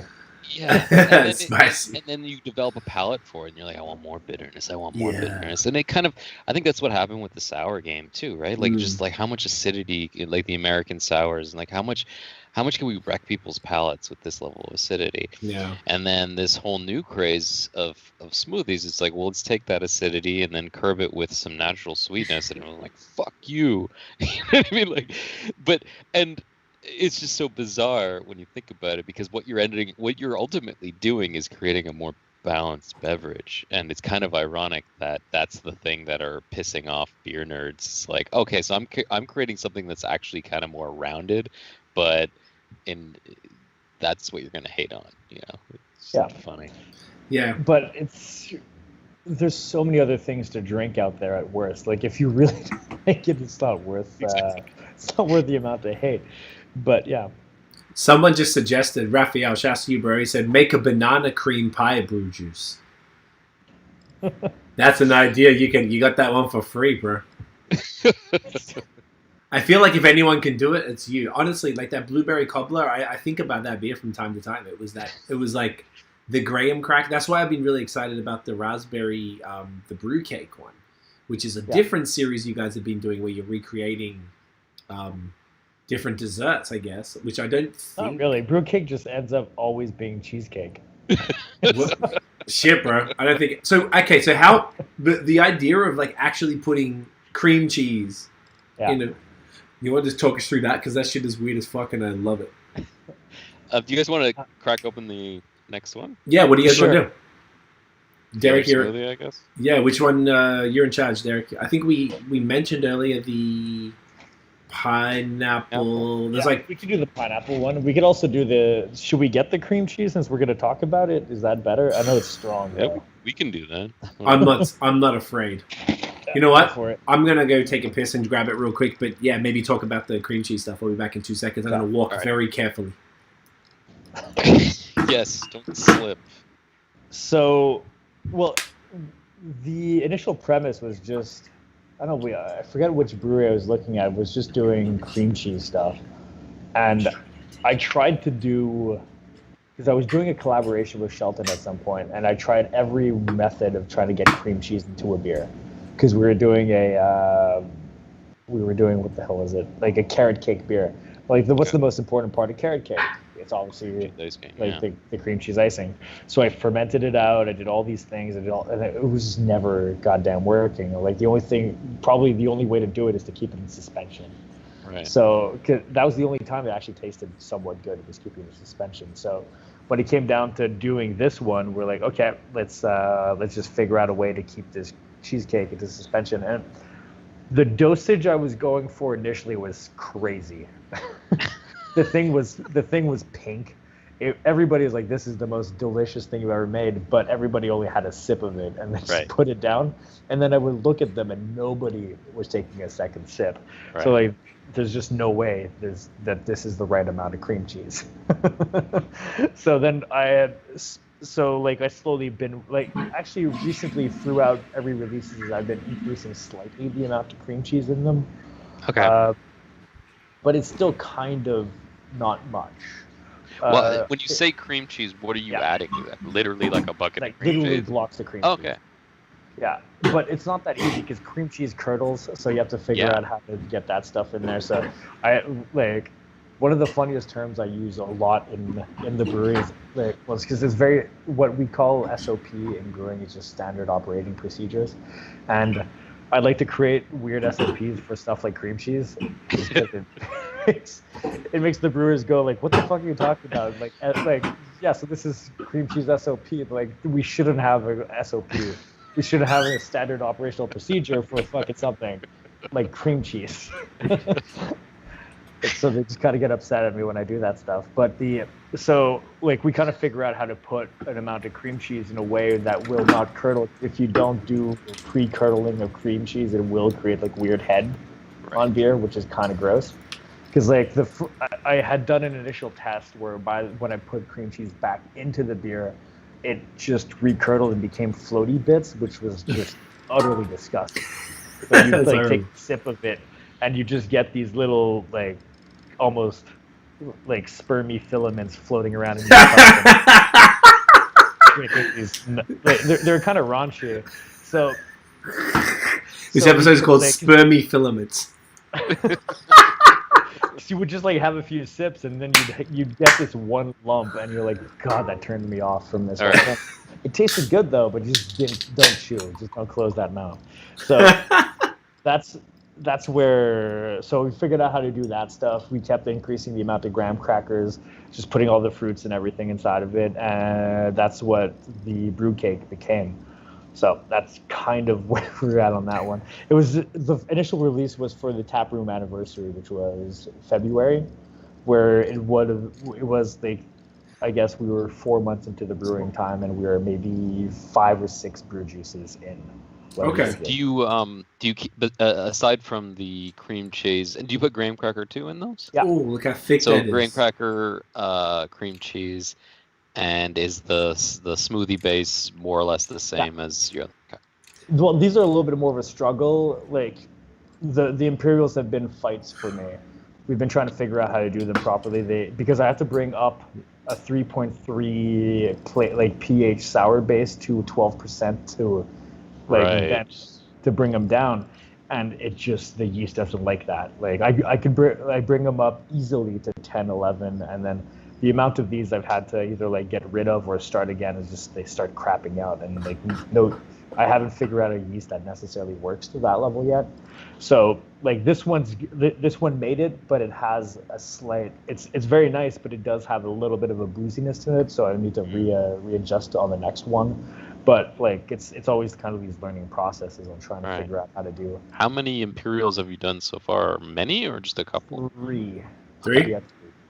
I think I had the raspberry one, and I used that as the benchmark because I had 400 grams per liter of fruit. And that's why I was telling people, that's 40% of the beer is fruit, which I was more just impressed with. And then the other anti-smoothie people The Imperial ones, I always go higher. So on average, I'll be 330, 340 on fruits in most of my brew juices. And then when we go Imperial, I'm going to start cracking it up to 370, 380. Gotcha. Just because. Just why not? So the idea to balance to get that extra sweetness to curb the ethanol. I guess, or just it's Imperial, so you increase the amount of hops, you increase the amount of fruits, you increase you just increase everything. Jorge says, do it. Jorge says, brought to you by the National Sperm Bank. That's great. I love it. Okay, so this shit is probably one of the thickest ones I've seen from any of these. Amazing. Okay, so what are we supposed to be? Maybe I'm looking too hard for the cream cheese, but what are we tasting here? So, depending on how much you shook the can, because the cream cheese will slightly settle out. Okay. Shit, probably not enough. I'm gonna fill it up. Yeah. So the cream cheese is there, gives you a nice. Well, there's a slight amount of sourness in cream cheese when you start kind of dealing with it, but the cream cheese is there. The vanilla gives you the impression that it's a slightly more cheesy than it is. Okay. And then it just bounces off with the fruits, and the graham crackers are there in the background. So the graham crackers are fermented. We throw those into the fermenter mid-firm, get it all mixed up. ferment out the honey and anything that's inside of it. So because we're throwing flour, mixed fermentation kind of gets into a weird cloudy and thick thing. Yeah, really thick. Then when we transfer it off, it's just we add all the other components to it and it just starts getting kind of interesting about that. Okay, so this one says it's got strawberry, raspberry, graham crackers, cream cheese, vanilla, and lactose. Where did you decide to make something as kind of ambitious as this? Because it can't possibly. I've definitely seen graham cracker in beer before. That's pretty common. Absolutely have not seen cream cheese in any shape or form. It was really just, I don't know, trying to, obviously just seeing it from the United States and seeing what some of they were doing. And it's coming back from what I was explaining from the Shelton thing where I was trying to, like our collaboration, trying to figure out how to throw cream cheese into something. Right. And doing all these tests and knowing that I can't get that flavor except for figuring out how to emulsify it or keep it in suspension. So that's where a lot of it came out, is like trying to keep it there. Like, how do we keep it in? The only way I can taste it is that if it's in it and suspended, not fermented out and dropped out. Like, it's hard to get that flavor if I'm going to make a stout or something. It would be very hard because it would just drop out and it wouldn't stay there. Because unless like you'd have a very cloudy stout, you could not taste this thing that's just sitting there. So it's kind of what it is, but it's like a strong version of what we do, but mostly it's just how do we make a cake version of this thing, and how do we make it in a way of, as much as it's funny sometimes where you're looking at styles of what a smoothie can be. I want a level of chunk. I want a level of of stain on the cup, but I do not want stain coming from something like graham crackers. I don't like that, because that's the level of stain that if I would put graham crackers in this beer directly, it would settle right out to the cup right off the bat, and you would just have a weird, foamy, disgusting bottom that you're drinking it, then you start chewing the last cup. Yeah. And that's how we did my test. Like, I kind of throw them all in there, and I throw graham crackers into the mix. And if and I look at the cup, and graham crackers just settle right to the bottom, can't put graham crackers this way. Got to figure it out. So, okay. How do you add graham to this then? We throw it in mid fermentation. So we just grab it so we'll throw 50, 60 kilos of graham crackers into the fermenter while it's actively fermenting. So it just starts fermenting it out and just drops out. We drag everything out with the yeast. Yeah. And then just we send everything to the tank after. After that, okay. This is really, really crazy though. Like, I feel like does it change flavors as it warms a bit or something? A bit. I would say that because of that 12% struggle base, you start getting a bit more of that alcohol content starts clicking off. Okay. Kind of like if you're warming up rum and something and you start smelling the rum more than when it's cold. So you'll get a little bit more of that as it heats up. Because I was feeling like I'm not getting a lot of the booze on this, which is impressive, and that's what I got from the Imperial Raspberry, which was also 8.5 if I'm not mistaken. That shit was... It might depend on what you had before. That's a good point. It's always my finisher. You're 4 beers in. Yeah, right? Well, I split all of them with Tiff, except, I just poured it all into this one, and she can... I'm in the brewery, so I have a drain. I keep throwing them. Oh, yeah. It's look at that privilege, drain privilege. Dan is just saying these beers look insanely good. Dan is Tiff's cousin. He lives downstairs. Dan, I'm going to split a whole bunch of these with you tomorrow, my G. And Montreal Beer Page says, this makes me want to crack open my Imperial Brew Cake, but I've already had a barley wine and a Belgian triple, a bit of an odd mix. You know what I say, Montreal Beer Page? Bro. Do it. Fucking go for it. I say, we're out here. Derrick is here. He's looking at you in the eye and he says, fucking go for it. Send us pictures. I don't know if you can. Can you send pictures through? I don't know if you can send pictures through through the comment. Instagram. But send us on Instagram. Send them to Derrick at Pub BreWskey, beerism.ca, BAOS podcast. Send it to us. Yeah, man. This is one of my friends from Ottawa. He lives here in Montreal now. He's a photographer, and he is obsessed with y'all. He rides his. He lives in Verdun. He always rides his bike down and picks up. And this was the one he was creaming over. He was the most stokedest motherfucker of all time that you brought this back. This is the second time you've done this one? It's the first time we do the Imperial. So we've done raspberry twice, strawberry once, and then we brought imperial where we put both of them together. Okay, that's sick. Were all that's what it was. Okay. all the imperial smoothies you've ever done, were they all brew cakes? No. So you've done we've done raspberry, and then we've done tropical. So we kind of did the big bangers, the ones that people really like as just the base brew juice. So the ones that are most requested as brew juices, then we just bring those back as imperials. Makes sense. Okay, because I'm looking here, brew cake, you've done a strawberry, now the imperial strawberry and raspberry, and the OG is 5.2, and it was... Just raspberry. Just raspberry, but still the cheesecake. 300 grams a liter. Okay, so all of them have been cheesecake. All of them been cheesecake, okay. I think he's dressing up a cheesecake in the picture, yeah. Yeah, that's what he's done. It keeps it on brand. I love it. Yeah, these are just so, it's just so creative, man.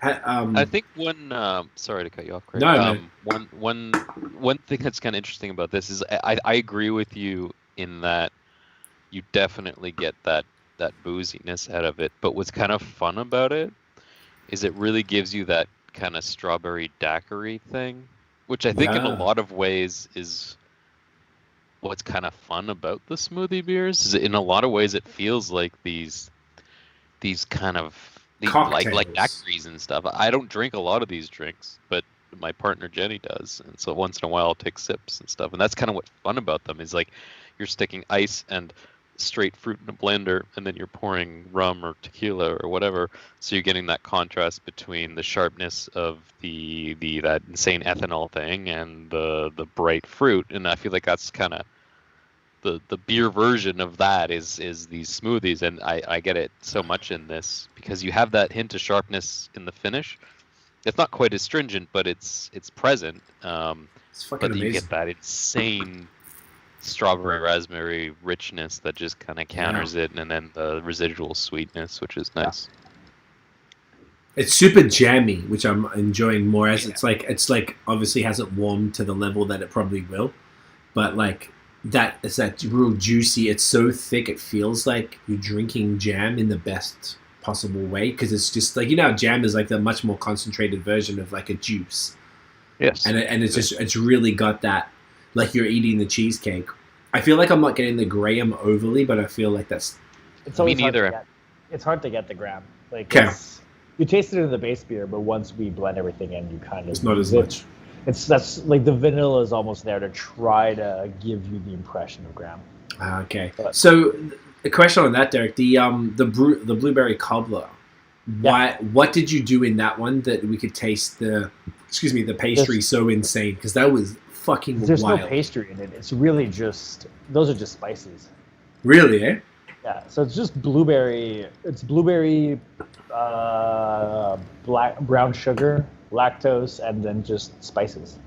Really? So cinnamon, nutmeg, and whatever the hell is. That's crazy. Just kind of hitting up the other spices. So it's like it's the perception of that stuff. There's no crust, there's no nothing. It's just really. It's the spices that do it. Well, whatever the fuck you did, bro, that was insane. Because like I feel like it's called a blueberry cobbler. So in your mind, you got your eyes closed. You're like, all right, I'm expecting these certain elements, and I guess the pastry has those spices in it. So that's, like you said, like the vanilla tricks you into sweetness, the spices trick you into the pastry, and that's really what you're doing. It's like beer science right here. You're actually creating something in the minds of people, because this sensory thing is a multiple, you know, it's you all got about your smell. sensory. Yeah. All that stuff's about sensory. That's amazing, man. Raphael says, Imperial brew cake tastes like the strawberry marshmallow candy we used to eat as kids. Once you get the connection, you can't go back. I know what he's talking about. I think I know what he's talking about too. It's my turn like to run to the bathroom. I'm just running on. I'm getting antsy. I'll be right back. Yeah, man. Yeah, no, do it up. So Noah, okay. So as I know, you're not like, you know, Chris from Hops and Bros, as far as like, you know, we always joked about, you know, I guess it's kind of over now, but the lactose arguments and shit. I feel like you're much more. I don't know. You're a worldly man, and you drink everything. And I feel like both of us are admitting I'm getting more traditional. You're getting more in there. You know, we're moving more towards each other as far as our palates kind of fucking with everything. Like, sure. How do you feel about these bad boys? I know you've had them before, but now you're sitting here and you're really soaking it up. We're talking about it. Like, how do you feel about it? Well, I think for me, like, I think it comes off sometimes that I'm being like traditional about things, but I think what always comes down to for me is whether something tastes good or not. And my big issue with milkshake IPAs and stuff is I just thought a lot of them just tasted bad to me. Like I didn't like that. I didn't like. It was kind of what Derrick was talking about. I just didn't like the vanilla and the hop combination. I just thought it was kind of gross. And I think, and in retrospect, and I think I can probably admit that I was wrong to a certain degree. I often attributed a lot of that lactose thing to the vanilla thing, but I think ultimately a lot of my hate was the combination of those two, like the extra sweetness with the vanilla, and I just didn't dig that, when I think a lot of it was the vanilla. Because I've had lactose IPAs without the vanilla, I'm like, this is fine. It just kind of helps balance that sharpness. But specific to the smoothies, at the end of the day, they just taste good, and if breweries are doing this, and like you said, I think it's arrogant to think, or not necessarily arrogant, but maybe foolish to think that these beers are going to take over everything and there's going to be no Pilsners left or whatever. And if you just look at trends, and it's kind of really fun to see how these kind of over-the-top beers have become so utterly trendy. And then underneath that, there's the secondary trend of the exact opposite of that popping up too. So you go to Missorum and you have this slew of New England IPAs, and then they got like a Pilsner or two on tap, and so it's like this. And then the smoothies other too. Trend that's popping up, right? And then like Jean-Libre doing all their amazing lagers, and everyone doing lagers now, and then like it's kind of become this balanced world of like, yeah, let's brew a smoothie with cream cheese and graham cracker, but also a nice crispy lager. Yeah. So like something for everyone. I don't think smoothies are gonna take over beer. Yeah. And at the end of the day, like we were talking about, you drink this and you're like, this fucking tastes good. There's something about it. There's something about pureed fruit that just tastes fucking ridiculously good. It's and glorious. that was actually something I wanted to ask Derrick, from a cost perspective, how is it dealing with all these pureed fruits? Because for the amount of fruit that you have to put into this beer, I can imagine how expensive that is. And then how much do you have to charge? And then what are your margins worse on a smoothie as it is, I don't know, your Quebec blonde ale that you gave us? You know what I mean? Like what does that look like? Well, the one thing to consider about doing these like smoothie beers is that there's no loss associated to the fruits. There's no loss associated to any of the other additions. So it's a big factor that often gets disregarded, is that yes, I'm putting thousands of dollars worth of fruits. I'm putting hundreds of kilos of fruits into every batch. However, every time I add this fruit, it actually adds volume to my beer. If I throw hops at a beer, I'm throwing $1,000 worth of hops that is absorbing beer, taking away. And then if I throw fruits into beers that are going to ferment out, I end up losing all that volume also, and I need to put I'd probably have to put 30% fruits into something to start really getting flavor, and then you're losing that much beer also. So is it more expensive? It is than, let's say, necessarily an IPA. Comparatively, it's more or less the same. Like maybe a touch more because of just like the cost of what fruits are, but that's where sourcing becomes more important. Like what ends up being more complicated, and what's actually related more into the cost, is actually there's a little bit more labor into doing these beers.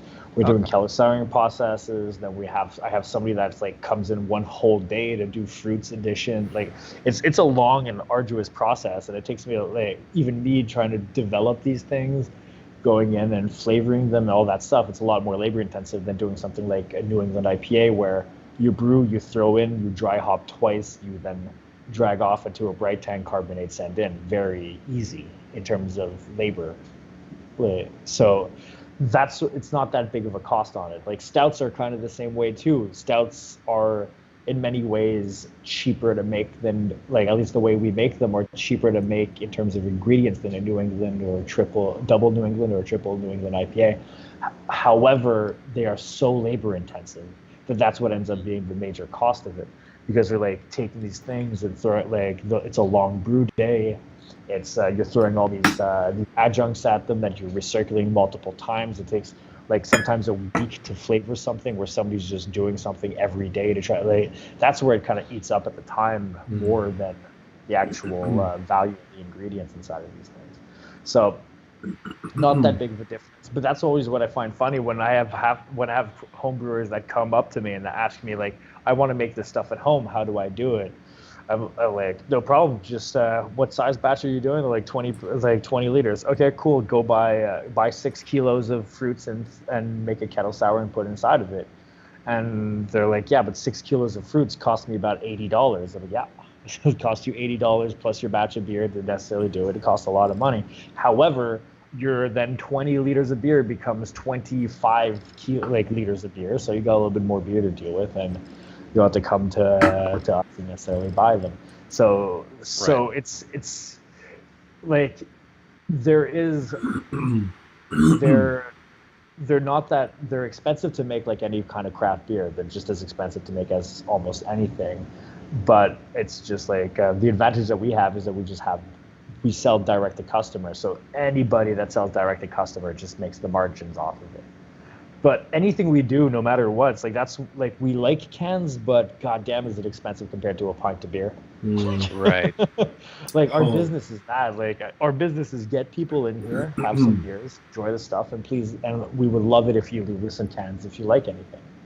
That, like, the initial premise of the whole reason why we started making cans, and when I was designing the place was why would a brew pub have cans, was because I was looking at a way, how do I make it possible for a person to leave from, like, that has a $35 bill on average, how do I make it $55 on average instead of sell cans? So that's where it becomes more interesting for us. So all these things, like no matter what we end up selling, and that's why, like, in some case, I always try to make sure that the prices that we're going to put stuff up, be it a brew juice, be it an IPA, be it anything, is that we're going to be on par with what the major producers are doing. And I think it's very important for all of us that are selling on-site beers to be cheaper than going to a dep, because when people come to you, they're going to buy a lot of you. Like, when I go to a place, if I go to any place in the United States or I go to any brewery, I'm going to go there, I'm going to buy 8 cans of you. I'll buy 2 4-packs minimum. So I'll buy usually a lot more than that. But if I go to a dep, I'm going to be buying kind of anything that's on the shelves from anybody. Right. And I'll like get a little bit of this, a little bit of that. I'm going to be like looking at what the price of stuff is. So it's kind of different. So that's where a lot of the pricing will change on what we put in terms of stuff. That's why sometimes I'll look at what we sell, and I'll look at like the equivalent of even what's in the United States. I'm going like, God, we're actually somewhat decent for what we do in smoothie IPA, in smoothie sours. Because I'm sure if you let this, like, once this stuff is going to start going out, and we've heard it from other people that come to us and going, why are you selling these things so cheap? Because they know how much it costs necessarily to do. We're like, yeah, but we're like, it's not our market. Right.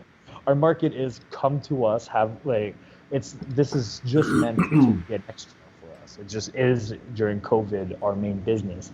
But it was and will usually be meant, and maybe in the future it's going to kind of change what our orientation is. But it was just meant to be as that way to make a bill increase by $25, but make people happy about it, not just increase the prices of their stuff at our bar. Right. I like that. That's great. We actually had a really good question here from Jorge. He says, how do you add the puree? Do you blend it and then add it mid-ferment or in secondary?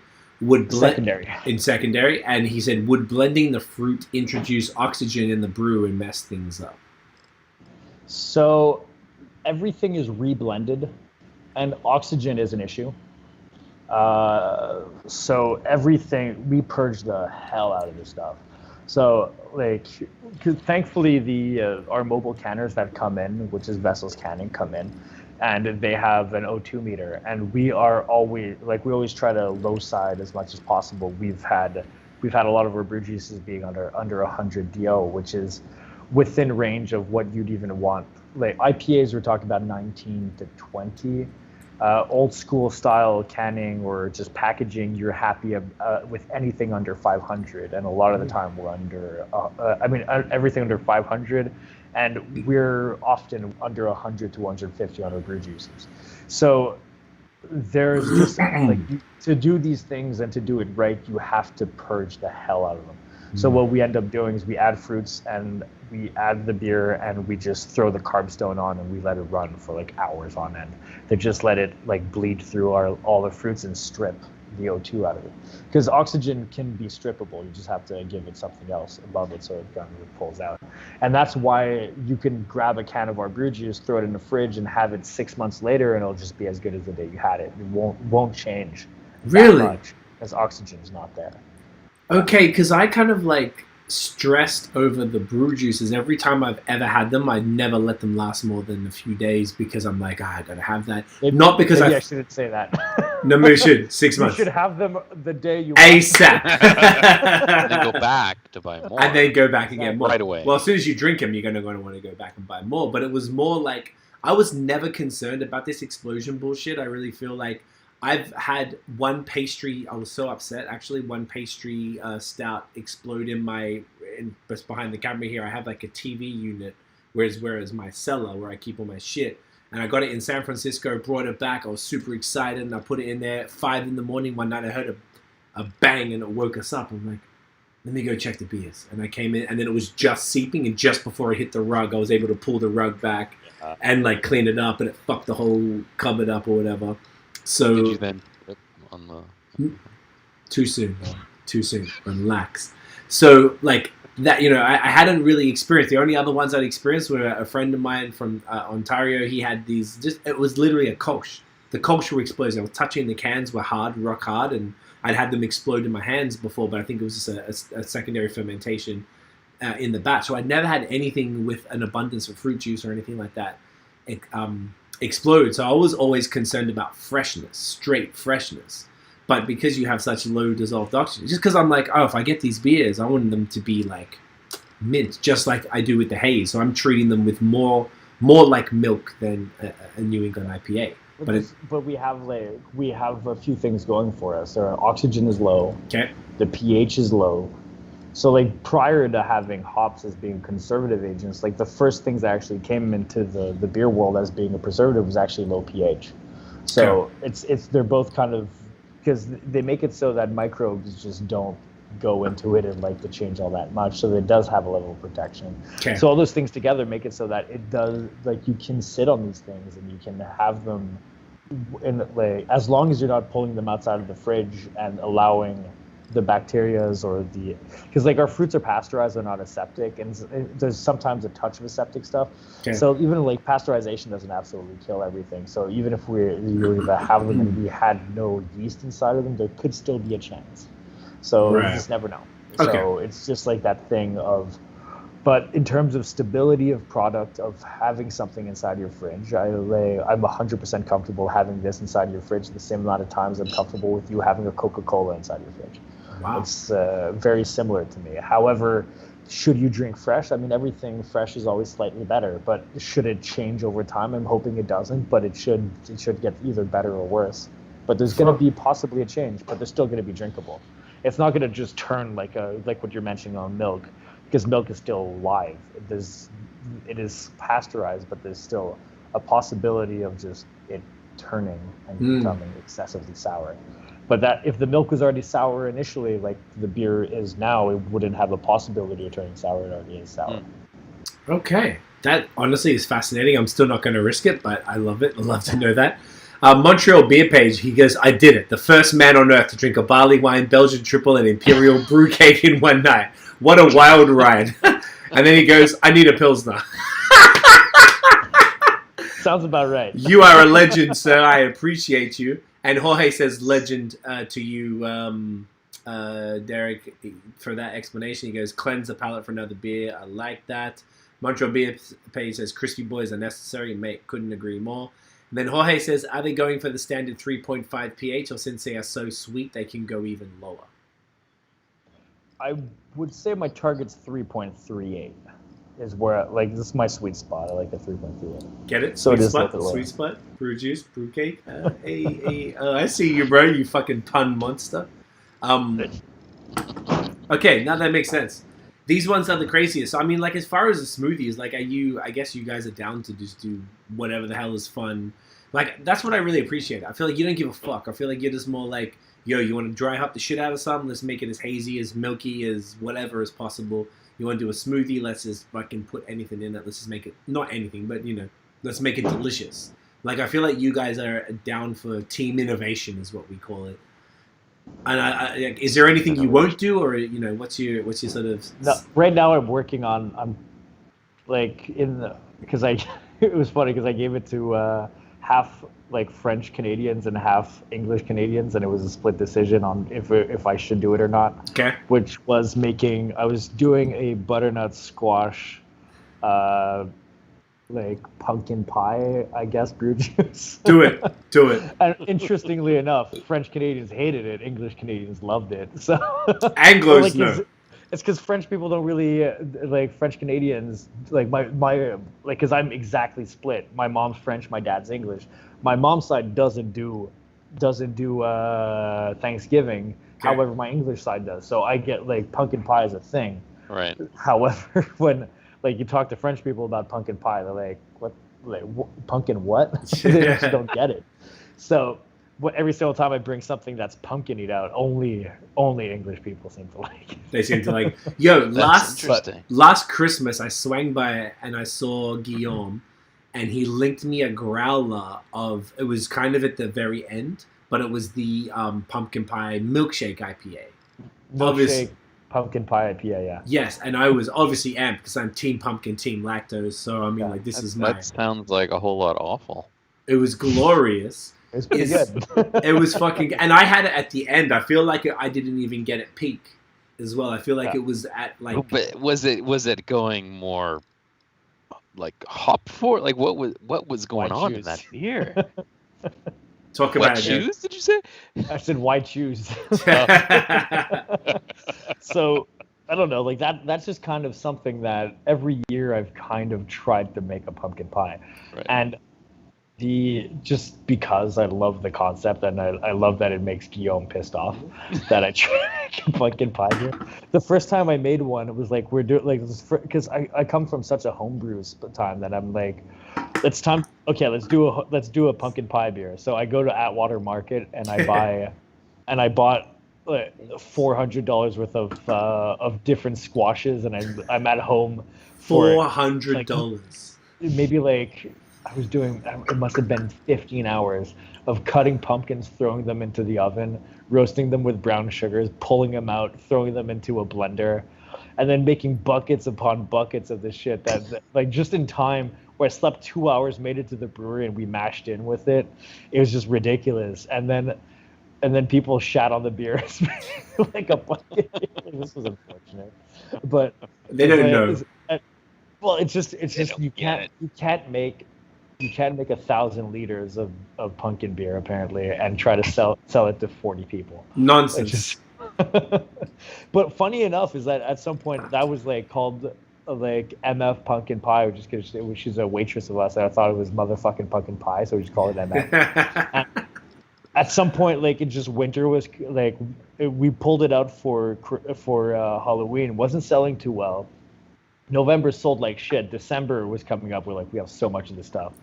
Fuck it. Let's just call it like spiced red ale, and it just sold out within 2 weeks. Like people didn't even notice it was pumpkin notch. Like the different definition, it just changing the name. That's made hilarious. people accept the fact we're gonna have that, but it just shows you how important it is sometimes to just have a name will just sell a product based on what it is.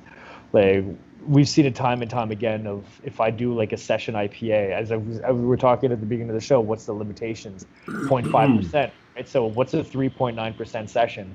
That shit don't sell in a tap room. Right. But a 4.2 does. it's still Right. within the designation of what of a 0.5, because I could be wrong when I measure that stuff. So, but That's like interesting. you see automatic jump, throw that stuff into a craft beer store, you kind of like a 3.8 sells very well.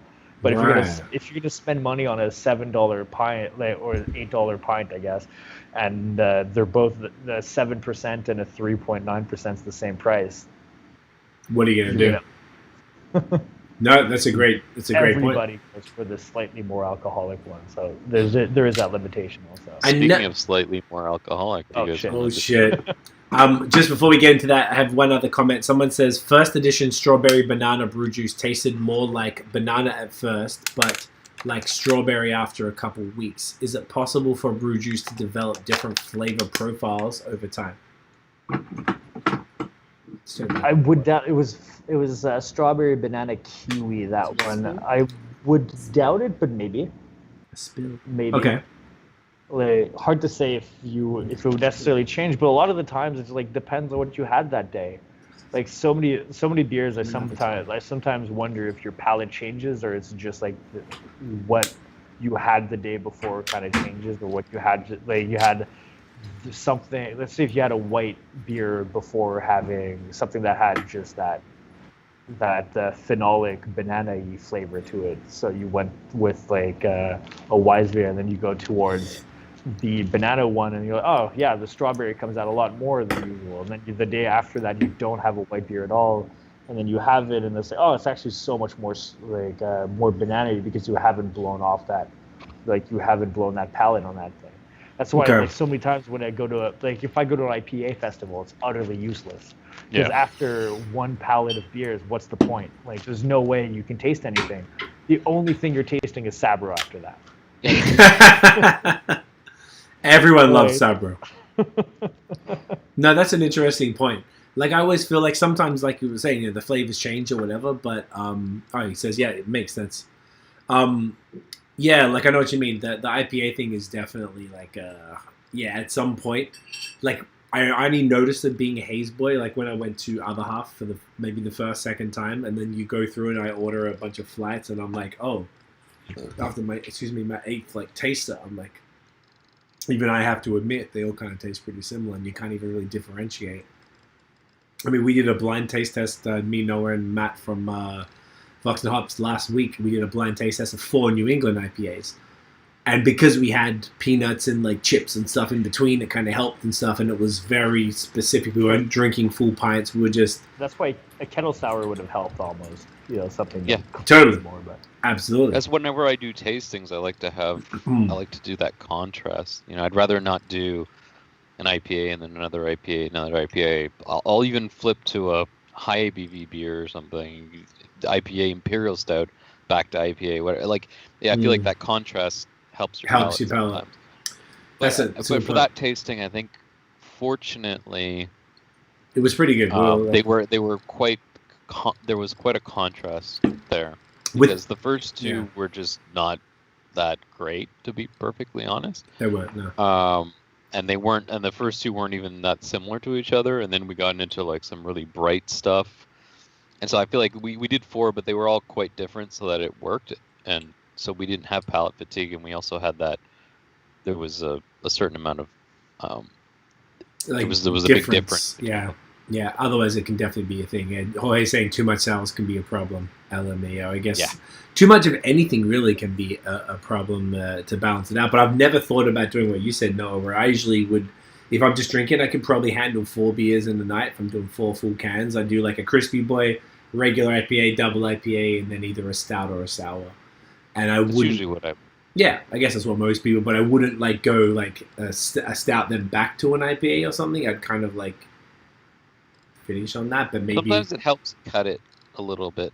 Yeah, I've been on that at certain tastings, depending on what you're doing.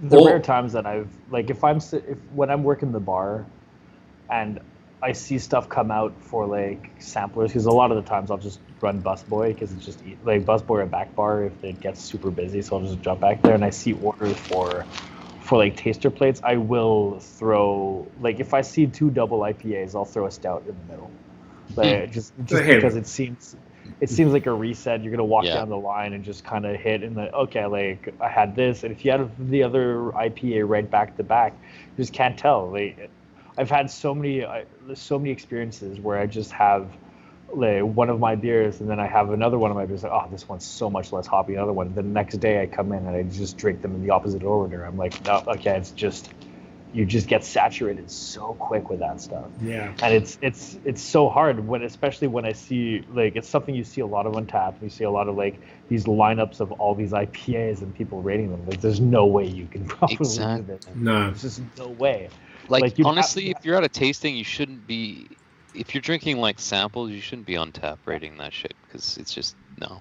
Yeah. Like even so, I did a collab with Cinquième Baron, and I was fortunate enough that he gave me like a full case, so I've been drinking them a lot. And then like last week or 2 weeks ago, I had a beer, and then I opened that after, and I'm like, oh, it's fallen off. It doesn't taste the same anymore. But then I quickly caught myself. I'm like, it's probably just because of the beer you had. And then a couple days later, I had another one. And I was like, I don't know, it tastes exactly the same. So it so affects your palate. Yeah. Yeah, it's kind of crazy. Particularly, I actually stopped doing flats. Every time all the Facebook memories comes up of all the beer photos, I'm looking at flats. I'm like, I don't really enjoy flats anymore now, to be honest with you. I much prefer. I'd rather do like two full beers or half pours at the very least, and I'd be able to do maybe 4 half pours or a couple full beers and have a crispybois and a haze or something just to see what they're doing, as opposed to like 6 of the flat. It doesn't hit the same anymore. I mean, obviously it's been quite some time since I've done that because of fucking COVID, but yeah. I find that exact problem continues to do it, and I noticed that for the first time at somewhere like Other Half, which is obviously a one-dimensional brew. Not quite, but you know what I'm saying. Like 80% of their beers are haze, and if you go anywhere like that, I'm like, there's a lot of difference between the haze, but you do need that. I'd rather just get like 2 or 3 of them than like 8 of them. Yeah. It's what we see a lot of, it's what I see a lot of the times, us in the brewery when we're tasting stuff, is that we're tasting kind of stuff all day, and it's rare that we will just grab, it's only once they kind of hit a bright tank and it kind of sits and we start we can tell if we really like it if we're dragging off a full pint of them and having them. But most of the time you're just grabbing a couple sips. Yeah. And we base a lot of what we think the beer tastes like based on a couple of sips, and then sometimes I just have to sit everybody down and go like, okay, look, let's grab at least a little bit more of this, and we're trying to do it more, and we're trying to develop that a little bit more, because we're always just kind of working on all these things, and we're just tasting all these things, and it's almost like we're doing flight versions of flavor of testing stuff in the brewery. Yeah. Where the only way to really test something is like have a pint. Yep. And it's a big debate in what I end up doing sometimes when I'm making beers. And because I remember one of the beers I pulled off prior to COVID, which was like a Mexican hot chocolate. So Mexican hot chocolate, very simple, has like some sort of spicy pepper inside of it. Right. And like what ended up happening is that people that had flights didn't like it because I built the beer around a pint. So if you had a pint, you were like, oh yeah, this is a nice amount of spice. If you have a sampler, you're like, that's not spicy enough because you never had a chance in like a 5.5 ounce pour to get the equivalent amount of spice that a 16 ounce pour would give you. So it's like, it gets very hard to define these things of like, how are people experiencing these? How is somebody taking this? Should I be and also it's like, what is somebody expecting when they're buying this thing? Is like, should I be aiming for the person that's doing a 5.5 because that's actually the most consumers? Really? Because they want to be trying them out. Well, just because what's a spicy pepper? Like, what's a spiced pepper, chocolate cinnamon stout? Who is that? Is that somebody that wants the spice? Because anybody else looks at that and goes, I've had that in other places. It was horrible, ripped off because a lot of my experience with spicy beers has just been stomach wrenchers. Yeah. I finished drinking them and I feel uncomfortable for the next part of the night, and then the morning sucks. Yeah. So So it's just one of those things. And then it's like, but let's try to create that balance and see if that works. But then somebody looks up at that, and unless you're their first experience, they just expect that. So the people that are buying it are the people that have had the prior experience. It's just a redevelopment of something, right? So, like, but that's where so much of people's work of just creating what everybody in the beer world always talks about is balance. And there's balance and imbalance. Like imbalance meaning like as balanced as a brew cake is, it is a weirdly imbalanced beer because it's so goddamn crazy. But within itself, it is balanced. Like you drink it, it's still enjoyable. Not something comes out too crazy. So like same thing with a spicy stout. Like you want it to be within balance, even though it's kind of like an out of balance style of beer. So it's always that kind of little bit of a touch. But portion size is a big issue. It always is a big issue. Like, because I look at like the macadamia one that Noah pulled out is one of those things of like, what are we looking for in this beer? Yeah. Like, yeah, you guys have the only 2 crowlers in existence. I just I shoved the sticker onto That's so lovely. Yeah. Cracking this. So like, yeah, I'm gonna get mine. It's something that's like an interesting one because it's like these are ones that are not meant to be drank alone. You know, they could, because I've had a lot of pastry stouts that I could say like that I could drink probably a whole 750 of this and still be well, maybe not standing or not, but still, but it wouldn't hit me in too much of a sweetness and too much of like a lot of levels of what I consider pastry stouts to be. Right. So it has kind of that balance versus other style of stouts that there is, but still, it's like it remains an imbalance of how flavorful. Intentionally. No, I love that. Yeah. I'm gonna go grab mine as well. Jorge asked as well, did you go to any school for brewing? Just while you're getting that, I'm gonna take this as well. I'll be back in 1 second. Just always read stuff. I just always homebrew forums or just brewing or pretty much that's it. Oh, that's man. what I've been thinking. The nose is nuts. Yeah. Nuts in which sense?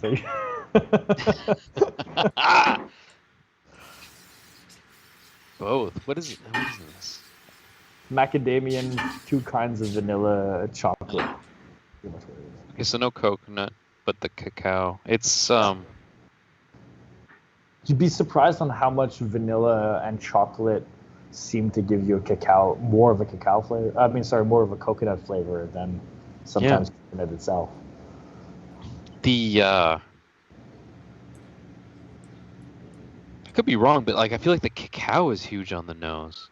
Yeah. More than unusual beer. Like I feel like it's always cacao's almost like an afterthought kind of thing. Like it adds like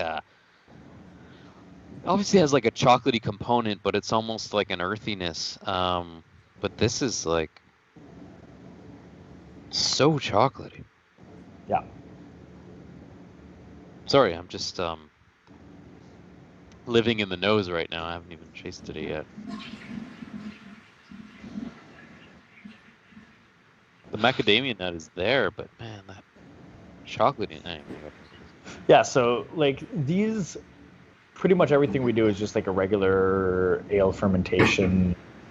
So this one, if we're talking about numbers, if anybody really cares all that much, is that we're hitting up about like, I think prior to lactose, and there's a touch of maltodextrin, but really not much. So we're talking about like 32 Platos, which is 32% sugars, if like more or less, before going into the fermentation. Ferment with SO5, so just like a kind of clean yeast, but on low temperature to keep esters down, so it's not very yeast forward, just keeps it clean. Yeah. And then it only ferments like 58 to 60%. Just kind of stalls out at that point, because like I do a lot of work on trying to figuring out like mash pHs and mash temperatures that make it so that the yeast is going to stall, like not yeast is going to stall it, but there's not that much fermentable sugars. So it stalls out at about 12 to 13%. So to give an example, what 12 to 13% or 12 to 13 Plato is a 5.8% beer if you were just to ferment it out as a base beer. So yeah, if you were to meaning if you were to take the residual amount of like not sugars. In this case, it would be non-fermentable sugars. You can make the initial runnings, or like of a 12 to 13 Plato beer, would be a 5 to 6% beer, depending on your attenuation. Okay. But that's more or less in range of what you're getting in most pastry stouts.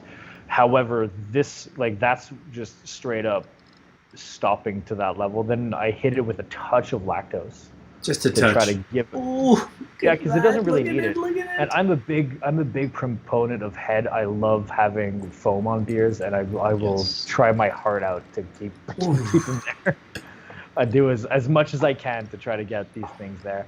And like to get a nut beer into like kind of keeping a touch of foam, the only way to do it is you have to do house roasted nuts to hopefully evaporate mostly the oils from them, so that when we infuse them, we don't lose that head. Like then. So you house roasted these nuts? Yeah.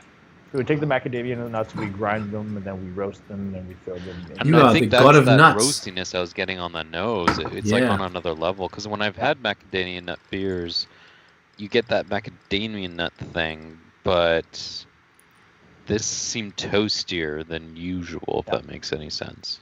In a good way. Yeah, as soon as I cracked the crowler, that's the first thing I got. Was like, what is that? Smell across the room. Man, this is so much fun. This is really good. Oh my gosh. Like, what I find great about it is that it is, like, obviously it's sweet, it's sticky, you can feel it that it's sticky, but it's not cloying. It's not it doesn't have that oh my god, because I've had so many pastry stouts that I take a few sips. I'm like, this is tasty, but this is pretty much all right? Yeah. This one's almost it's strangely dry.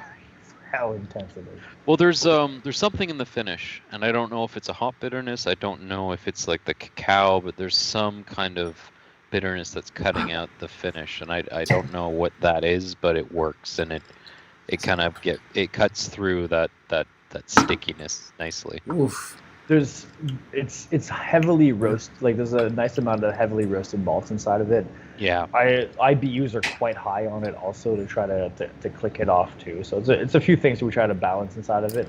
The next ones I've been changing stuff. We'll see what happens. Fuck me, bro. I mean, don't, but Jesus Christ, that's intense. I love it. Montreal Beer Page just said, if I add macadam to the mix, this has got to go in the Guinness Record Book. Do it, bro. Do it. We're out here. We're doing it too. Fucking join us. It goes on sale soon, doesn't it? Or is it already on sale? It's already, we put it on sale last week. Okay, so we have it.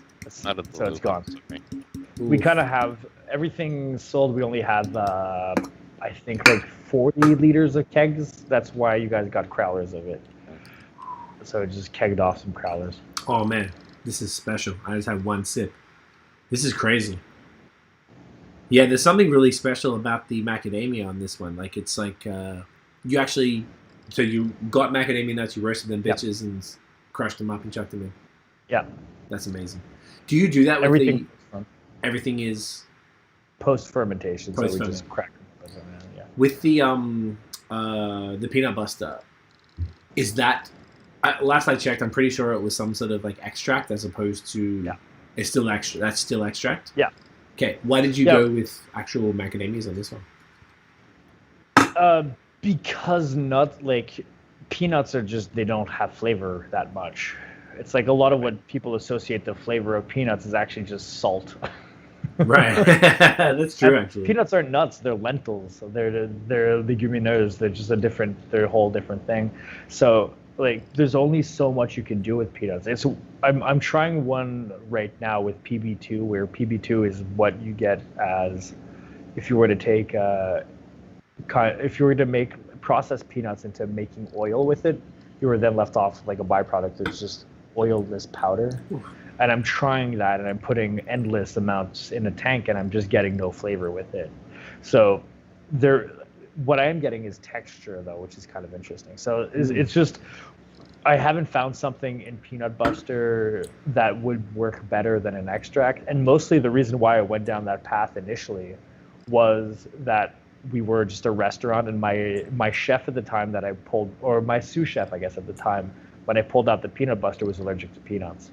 So I didn't didn't want to just suddenly just incorporate an allergen inside for a sure. kitchen. The restaurant. That makes complete sense. So that, and there was just like there was no comparison. Like I tried everything else. I did a few tests. I did a few benchmarks, and it was just undeniably the extract was the better choice. Right. Then we go to nuts, and that's a whole other thing. Okay. Because like the peanut butter was like more of a flavored slight. I wouldn't call it a budget beer, but everything still you have to look at values and stuff. This thing was just sell by the pint behind the bar, has to hit the flavor, has to hit all these things. What's nice about a pastry stout is that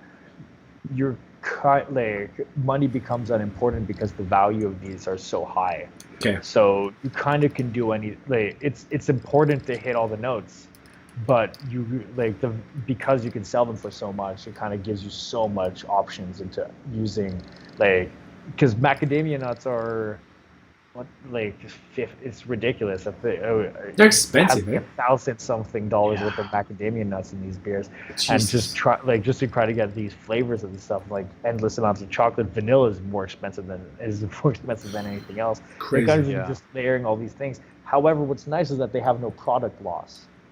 Above almost everything else, at least hops, every kilogram you're throwing in, you're losing 10 liters of beer. So every single time you're looking at something and because I'll work in grams per liter on average. When you're listening to American brewers, they're talking about 3 to 5 pounds per barrel, which will equivalent for us for about 12 to 20 grams per liter.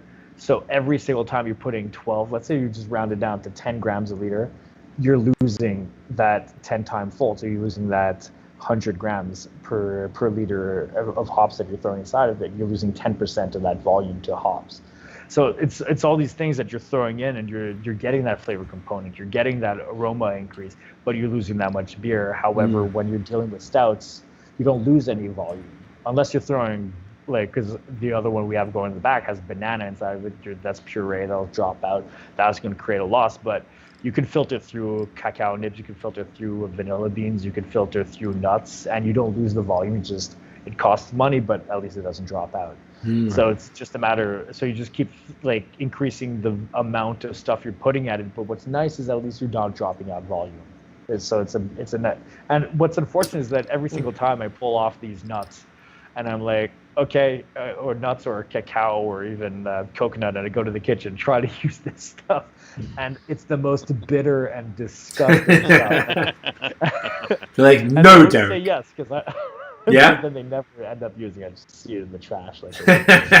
But understandably so, just because it's the unfortunate thing is that when you if you take macadamia nuts and you throw them through an infusion, and what we do is we just throw everything into a filter system and we just recirculate through it, and then we pull that off. It's there's still a nutty taste, but it just picks up all the bitterness, and it's just atrocious. So unfortunately we can't use the byproducts, but it just gets composted and go on to the next one. At least there's something there. Yeah, that's crazy, man. These ones, particularly the pastry stouts, I guess because there's so many different ingredients that, you don't actually, it doesn't break it down. The nuts still have this residual maybe it's not the protein, but whatever, the remaining stuff. So there's probably a lot of things with these. But how many pastry stouts have you guys made? I feel like it's going to be, it hasn't been a shit ton. Is that? Not that many. No? So I would consider this one as being the first pastry stout. Really? Oh, okay. More so than the one from January? The other one, it's because here's the difference, is that in kind of, I believe 2.5 months ago, we brought in a 500-liter tank. Okay. And because the other pastry stouts or pastry-esque stouts I was pulling out were on my small pilot system where I would cap out, I could put 120 kilos and that was brimming out. Okay. So I couldn't do proper actual pastry methods on it because my mash tun's not made to necessarily do that.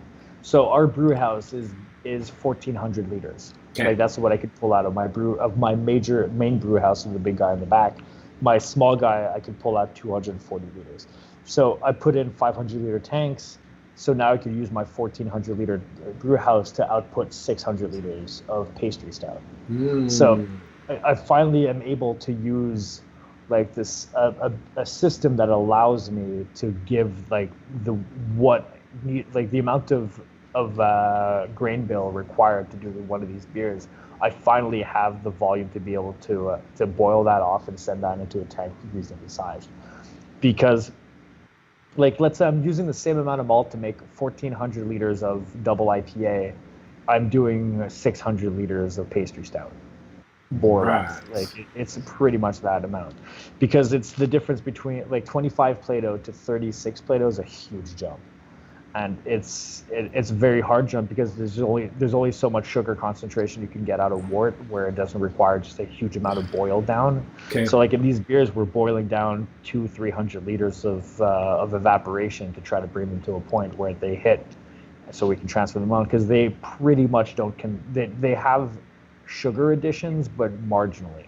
Like the sugar additions are there for flavor. Like I'm not throwing dextrose and brewer's crystals or anything to try to get like alcohol content. I'm throwing like brown sugar, but just a bit, like throwing 10 kilos of brown sugar in 600 liters of beer to just give a little bit of that like brown sugar flavor, the molasses flavor. So it's only because of that I'm saying that the first beer that we've outputted as a pastry is really this one. And we just bought a new tank to try to do other ones. And because this one took like kind of 2 months to get out, just because it's hectic in here all times. Because every beer we make is labor intensive. Yeah. And then so we're trying to bring something else in so we can just kind of ramp it up and do a little bit more often. No, that's so sick, man. Go on, no. How did your Oreo stout turn out? I didn't have a chance to try it, but the only experience I ever had with Oreos in a beer was actually Mike from Four Origins. He brewed one when he was a home brewer, and what I loved about it at the time was that it adds such a saltiness to the beer. So that was just like a fun component. And Bebo from Third Moon sent us, I think you got one too, of his Oreo beer. So I'm so excited to try that because I'm so interested in that salt versus sweet stout chocolate. Interestingly enough, I had just finished that beer, and I was at Third Moon talking to Bebo before he had done that beer. Oh, wow. And he was like, oh yeah, we're about to throw all these Oreos inside of it, so I was able to give him all my experiences on what it was. And did he use it or not, I have no idea. But like it was kind of confusing because that's the one thing you realize is that people like people start reviewing it and you get this one idea of like, oh, it's I thought it was going to be sweeter, blah blah blah. Like, okay, have you had an Oreo recently? Because if you eat it, it actually it's quite salty. It's a chocolate salt. It's like a chocolate cracker. It's more reminiscent of a chocolate cracker that has somewhat of a sweet cream filling, and that's where it was almost the most problematic stuff. We kept throwing more and more and more Oreos at it, and like we got to so much, and it was just starting to hit the cusp of like it's a bit too salty and it's a bit too, and that was like another one of these things where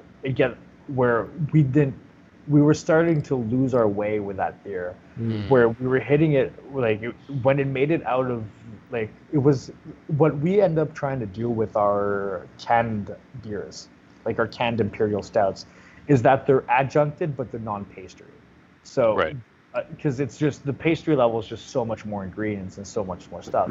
But then we end up like we're like beer geeks where we taste these things where we just kind of taste it and go, oh, we would like it to be so much more intense in every way. But is that what should be saved as a bottle beer versus having that as just like an Oreo stout that's inside a can that you might be able to drink, like, because that one you can drink alone similarly.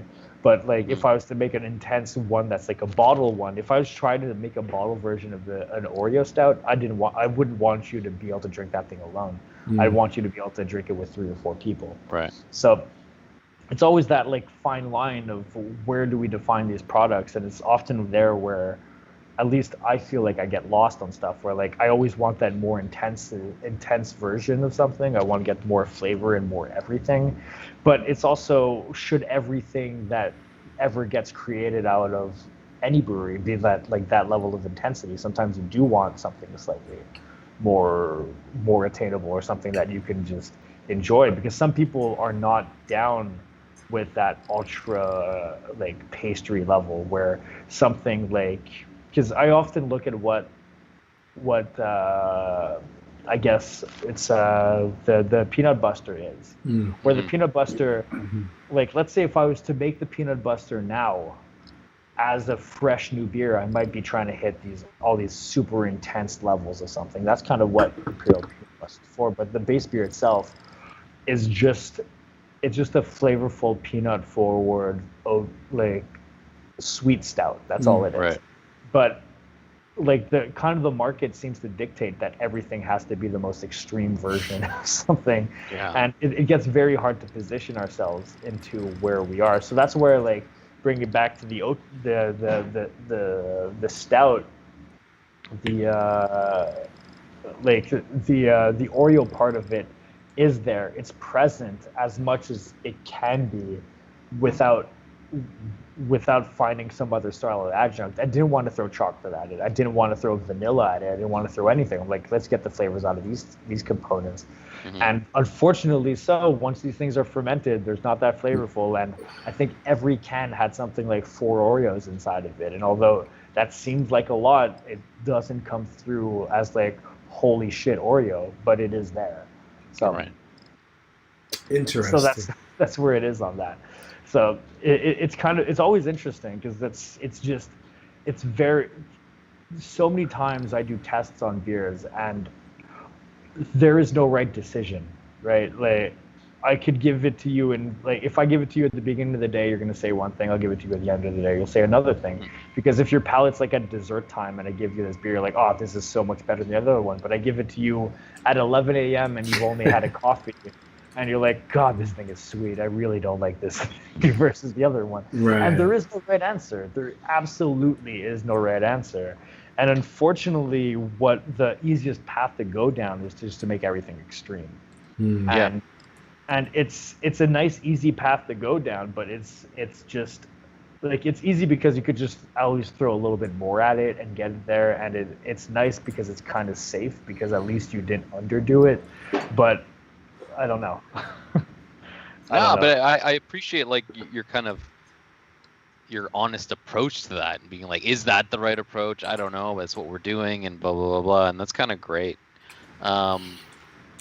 Because I mean, I think, I've been drinking beer for a long time, and what I try to do when you're talking about like, how extreme do you want to make this beer? Do you want to put this beer in a 750 that you're going to share with 4 friends, or is it going to be in a can that you're going to drink out of a pint glass, and all those things? What I try and do as a drinker, at least, is like, pour out the beer, take a sip, and then try and kind of like understand what this beer is trying to be. Is this beer trying to like attack my taste buds, or is it trying to be something that's a bit more sessionable? And then just kind of adjust my perception of what that beer is based on those first few sips, and then go from there. Because otherwise, you might, like, if all you want to do is drink beers that are attacking your palate all the time, then you're going to be disappointed by anything that's not extreme, like you said. So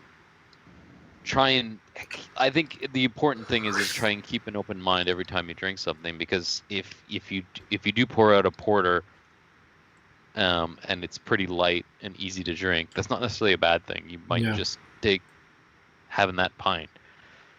And I think, the way that it's marketed, the way that it's written on the can, that can help, curb how you're approaching it as well. But it's like, I can imagine as a brewer, it's that constant challenge of like, what am I doing? Am I trying to just constantly make everything extreme? Do I want to make some in one direction and then some in the other? Like, what's my angle here? And I can only imagine how challenging it is to like create that perception. And like, you guys do like you've kind of taken that full modern direction. So if tomorrow you decide to I don't know, create a dry stout, is BreWskey able to pull off like a more easygoing drinking dry stout, or are you now the smoothie, crazy pastry stout, crazy New England IPA people that if you try and do that, they're going to be like, well, what the fuck is this? You know, like, so I imagine that comes through your mind too, a little bit here and there. In a certain sense, yes, but also no, because it's the difference. Like, let's say right now, do I pull out a dry stout? No. Do I pull out a dry stout with the tap room working? 100% Right. I do. So it's the difference between what you're canning. Because the second that you lose the on-site stuff, like the second that it goes outside the door, it's just different. I've said it for a long time, and I'll always say it. Like because the main reason why the first beer I did for the first 2 years we were out putting beers in cans was always just peanut butter, for one simple fact, was because I liked the IPAs that I was producing, but I knew I could do better. But the one thing I would always say is that I can control the atmosphere, so my beer is always better where I serve it to you versus if you're drinking it somewhere else. So, in that being said, if like somebody comes to our bar and like I want anybody to come. We have 30, like we're a craft beer bar that makes their own beer that has 30 beer lines. So that's a huge endeavor for us to try to keep them full. It's insane. So I want anybody to come in and sit down, and there's going to be something for them. Right. And I'll make absolutely everything because I find everything interesting to make. There's not one thing I don't like. Anything that's in terms of beer fermentation will teach me on how to make something different. And if I can't learn from clean like stout fermentation, something that will be like something that I can transmit to lager fermentations, that I can't go towards like some sort of IPA fermentations, because I'm not going every single time I go down these paths, I try to like create something that I'm going to learn from them. So it's just creating that knowledge base amongst myself and amongst my brewing staff on how we can move ourselves forward. But I'll make any style, and it doesn't matter what it is. Like it's the one thing I've always said. That's why I always put myself forward as not being a microbrewery. We are a craft beer bar, because if I was a microbrewery, I wouldn't like some of the beers I gave you, crispybois or I gave you guys like a new thing we released, which is like a winter or a winter blonde ale or something. These are all beers that are just as interesting for me to make. But if I was a microbrewery, I can't touch those things because they'll affect my Untappd rating and it'll make it so not as good. I don't give a shit. Like I just want to have some. Like I want to make these things because if I was to come into a bar, and like sometimes I might want to have something interesting, but also sometimes the beer shouldn't be the conversation. Should have conversation around beer. It's not. It's like we go to these places to have good food, have good beers, and if I send it home to you, you have like obviously that's a whole other thing because you're just like kind of sitting at home and discussing it. But if you're sitting at a table and you're just with friends and you just want to have a beer, I should be able to accomplish that, and that's the most important thing that we want. Like I've always like if you look at the places I prefer going to, some of my favorite places in the United States were like when I went to Hudson Valley Brewing. Like, this is amazing because every cup is different. Go to like those are the places I'm looking at and going, that's what I want to be. And as I said before, when I was saying like how do I look at IPAs, and what I want to do IPAs with is I'm gonna look at my board and see what I have on tap and look at how I can fill that gap and make something 100%, not 100% different. It remains hops and oats and whatever, but how do I fill a gap of flavor so that somebody can be sitting there and have something completely different? So I'm always looking for that stuff when I'm trying to brew things, and I'm always looking for just like making it so that somebody has an enjoyable experience by sitting down and having something that they might not have otherwise. So no, it's a great point. Yeah, and that's what I always found interesting about going to BreWskey. Like I went there for my birthday. I think it was last year. I never do I hate my birthday, so I never would do anything public. I was like, all right, well, if I'm gonna go anywhere, and this was before you were brewing, by the way. So it was like, I was like, all right, I'm going to go to the new tap room, and I had a bunch of friends. Like we had 10, 15 of us there, and it was great because there was something for everybody. That's what I appreciate about what you do, man, because like whilst you do the hype shit for like nerds like me, you, and Noah, we can get all of the stouts, the haze, the sours, all that shit. And at the time, you weren't doing it as crazy as you are now. This was a year and a half ago. It was April last year. And then all my friends who were there, some of them were beer people, some of them weren't.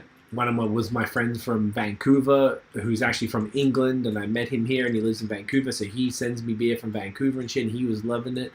So I like that you've been able to do that, though. I think that's kind of cool, that you're able to put like the white, the red, the blonde, all this other stuff that sort of caters to everybody, but also as equally but aggressively cater to me and you and Noah.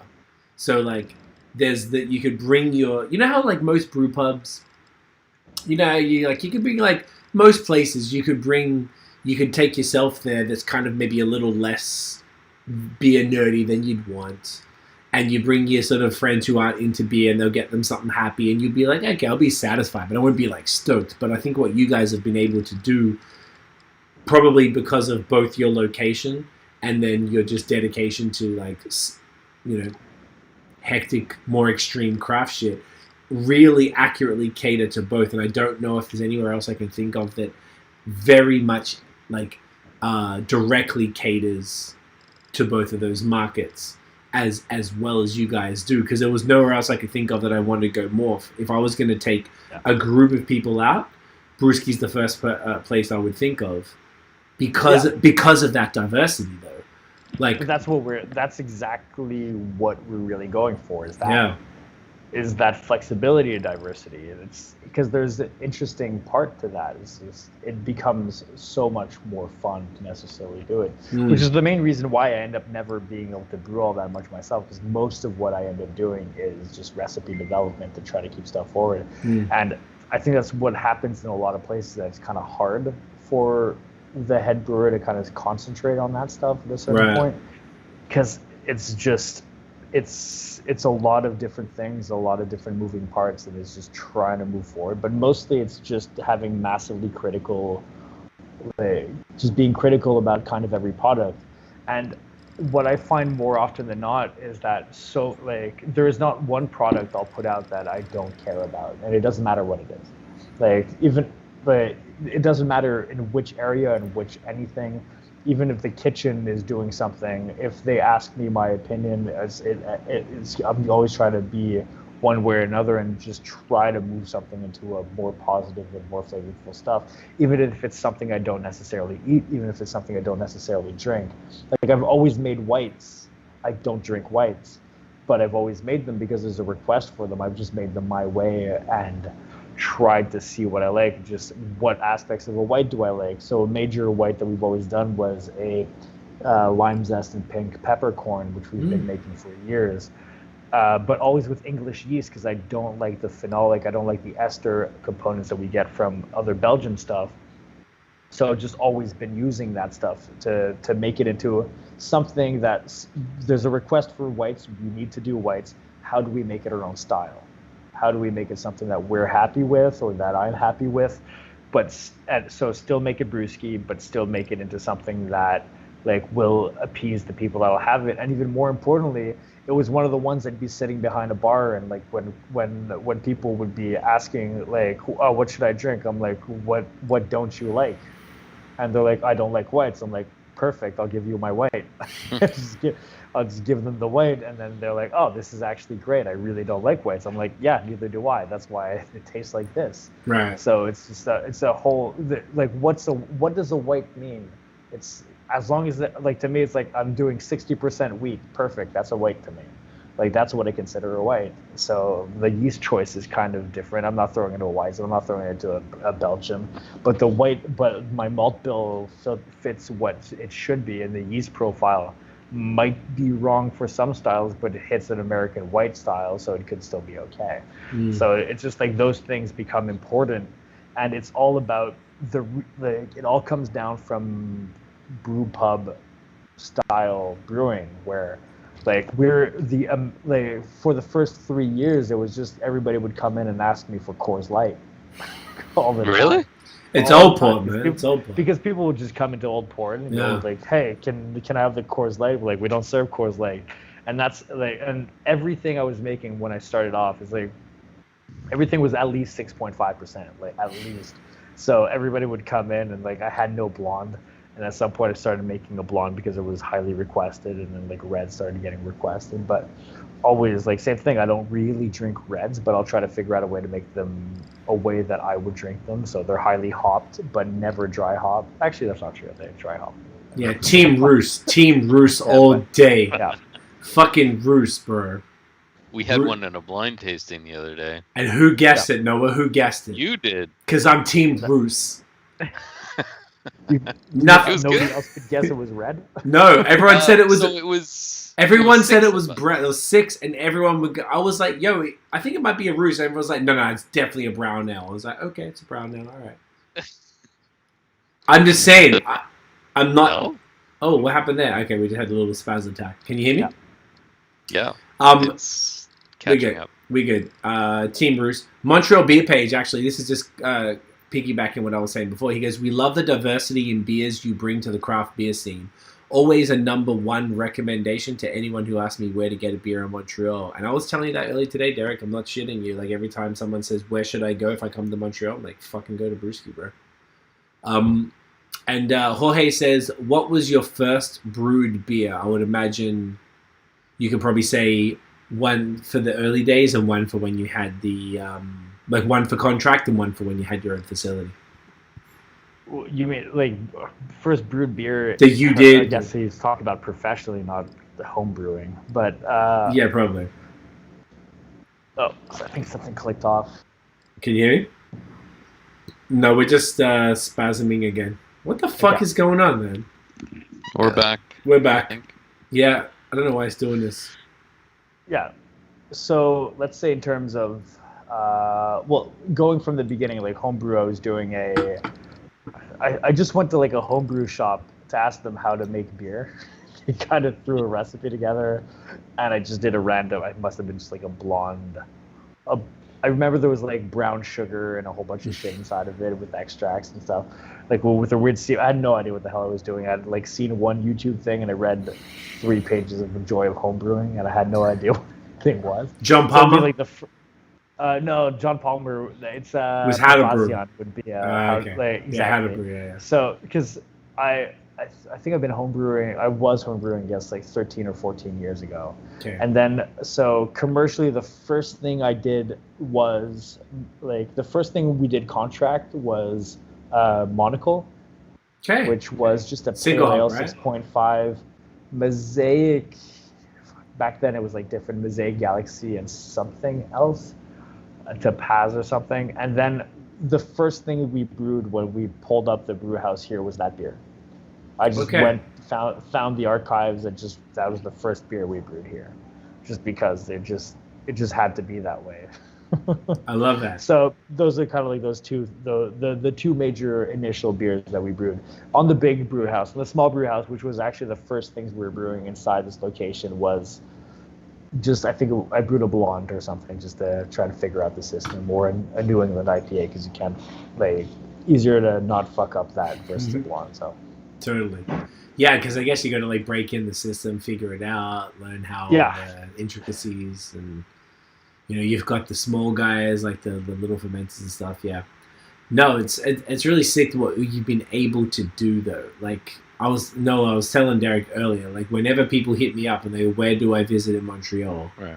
My general two are just like, go to BreWskey, go to Masson. Like if you're asking me, that's where I'm going to go. But at the same token, so Masson is a little more, what's the word? Specific with the styles. Yeah, you got a little bit of crispybois, a little bit of smoothie sours, some shit, and then you got the IPAs, and maybe they might have a stout on or something like that. That's, you know, they're really trying to do that Vermont American model, and that's what they do.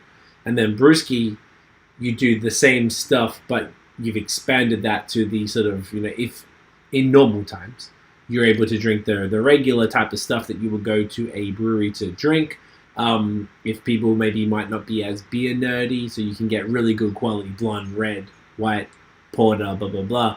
Plus, you can get all the crazy ass New England's pastry stouts, sours, crispies, whatever the fuck you want, all in this sort of one place. So it's been cool to kind of like see you guys over now 3 years or so, 3.5 years of sort of watching you go from that pub upstairs from the old port catering to that crowd to like doing your contract shit to then getting the downstairs, still having to cater to those folks whilst like I think it's a tough balancing act, I guess is what I'm trying to say, to be able to make this shit as well as this shit as well as the haze as well as the regular stuff at an exceptional province like first class level. So I think that definitely needs to be celebrated because it can't possibly be easy to even in your own head be able to figure all these fucking styles out whilst managing this thing and then going through a pandemic and then keeping that going in the location that you're at, which is a destination still. So people have to come by. They want to get that damn cheesecake fucking smoothie. They're going to have to come by, Yeah. and they come by. It's tough, but that's always within the interest of what's kind of of what we want to kind of be doing. And like you said, the pandemic is kind of limited on what we're outputting because it's what I don't like sometimes. Like when I look at what we get associated to is a lot of what gets done right now, which is like just smoothie heavy, some New England IPAs and the other stuff. Like, but that's not what we really do. We do absolutely everything because it's just unfortunately doing a blonde ale is not can drop. All right, guys, this Friday, dry hot blonde. Let's go. So it's like, but I want to have that stuff on tap, and I want to have some of those. I want to sit down, and I'll sit down, and I'll have one of those 100%. But it's not something that's gonna like make somebody run down to Old Port, put their car on hazards, and run in and grab like a 4-pack of my delicious danky undry hop blonde. Do you think your location is a big reason why you wouldn't do that? Like, I know obviously we're joking, but at the same time, what I've noticed is, I guess like I don't own a brewery, and I'm not a brewer, and I'm not an entrepreneur, so there's probably a lot of layers to this that I just don't necessarily get. But then I often wonder, because I look at like what you're doing, which tends to be, okay, what we're putting in cans is the shit that all the beer geeks want. It's the shit that people are going to line up for. It's the shit that people are like, what you're generally going to kind of guarantee selling out to a certain degree, depending, blah, blah, blah. But then, I don't know, I look at, like, Ganawage, right? Drew is a great brewer. He does New England's well. He does other things well. But his can releases are a New England and then like a Kolsch and a blonde ale.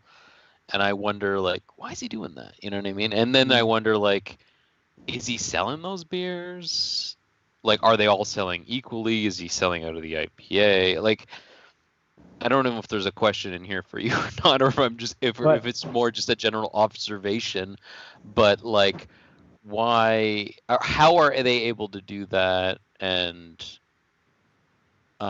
we're kind of joking about how you can't do that, but is the reason you can't do that because of where you're located, or if it's more just COVID. Like, I want to make sure that I'm good kind of thing? To me, it's only COVID. It's kind of simple. It's like, would I do a release of a white beer with a Kolsch and a New England IPA? 100% I would. Just not during cans? COVID. Like, in cans? In cans, yeah, why not? Because there's a big discrepancy of what COVID does, where like nobody's coming down here to buy a Kolsch. Like, it just won't happen. However, if somebody is sitting on the terrace having a Kolsch and then going, oh, I'd like to leave with this stuff, and coming in and buying us 4-pack of Kolsch, 100% that's gonna happen. It's the difference between both. The draw-in kind of thing. It's just the different, like, so many, like, there's just beer styles and beers that people are willing to buy once they've had but are not gonna make their way away from they're not gonna do the schlep down here and just figure out how to or just to have that style of beer. There's only very marginal amount of as much as we could be considered a hype brewery for what we do, we still don't have what I consider the ultimate hype level status, which is release anything and it'll sell out. It doesn't work that way. We release the both times we release Crispyology, which is our pilsners.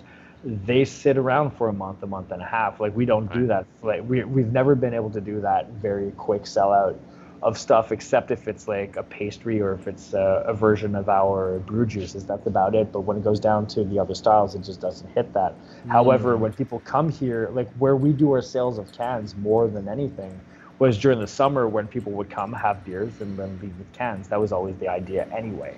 Okay. Was how can we was come have the stuff, and yes, I'd can a white, yes, I'd can an IPA, yes, I'd can a red, I'd can everything, because it allows, because what I'm looking for is for people to leave with as much beer as possible, so that I can brew then as much beer as possible, put something else back up. So that's why I say, I think there's a big discrepancy between what we believe we can do right now, because our volume shifts are so big. We don't have our own canning line. We have people that come in to do that stuff. So we go from our minimum volume is 2,500 cans or 2,000 cans, and then it goes up to 3,000 cans, and we have to live within that realm. I can sell. That's why the crowlers are doing semi good for us, because it allows us to do those other things where it might just be 300 cans, and 300 cans goes very easily. But just going that much more just sits. So we want to get some fresh product out and do these other things. So, and the other thing is once we actually start doing the on-site sales, our volume that we can do inside the brewery currently is only able to support a minor amount of cans during regular operation periods. It's not so next year, if you're trying to get BreWskey cans, it might be good luck unless we massively expand, because it'll be up and out, because everything will be sold on site in kegs, not in cans. So interesting. It's a big difference, because But me and Craig can still get some, right? Yeah, you guys can come, we'll crowd or something, they'll be good. Yeah, but yeah. it's a big discrepancy. So winter time, we'd hit time, unfortunately you hit winter, we're hey, we could produce cans for y'all, but we can't, but nobody cares. Right. And then you have during the summertime where we're we can limit the amount of production that comes out, because a can of beer that's pretty much a 16-ounce pour that has a labeled can that has 15% loss on it, I'm selling for $5 or 5 or 6, more closer to $6, versus a pint that I'm selling $7 to $8. So it's a lot, and that doesn't have all that printing and not all that labor, not all that stuff. So the money's in the pints, and that's where we sit, and that's our business, is that. So we're looking to see what we can do in the future, and trying to see if we can find a space to allow us to keep doing something, but never as a distribution game as much as just being able to support on-site premise with products, and so that we can kind of just support that thing that we've created throughout COVID. But it's not it. I would still rather, as much as possible, just keep creating all these normal to crazy products, putting them here and having people come and enjoy them, because that's where we want people to enjoy our beers, is here. And hopefully think about the beer, hopefully go home, drink it, and think about the time you were here. No, that makes sense. Yeah, that makes a lot of sense. But I feel it's surprising to me that with the quality of the beers and with the way that people know how good these things are, not just the smoothies, but the IPAs, and then you want to talk the pastries, I feel like they don't get talked about enough, because I guess just it's like you said, if this is your first real pastry, people don't understand the quality yet. So it's sort of surprising to me that people aren't fucking creaming over these things and just rushing to get it. yeah, maybe once you do this new sales, when you'll be able to order food and then order beer. Is that correct, Derek? That's what's about to happen. You're about to be able to order the food that you guys are doing with your executive chef, and then be able to be like, yeah, they give you 4-pack of that, 4-pack of that as well. Boom, and that gets delivered.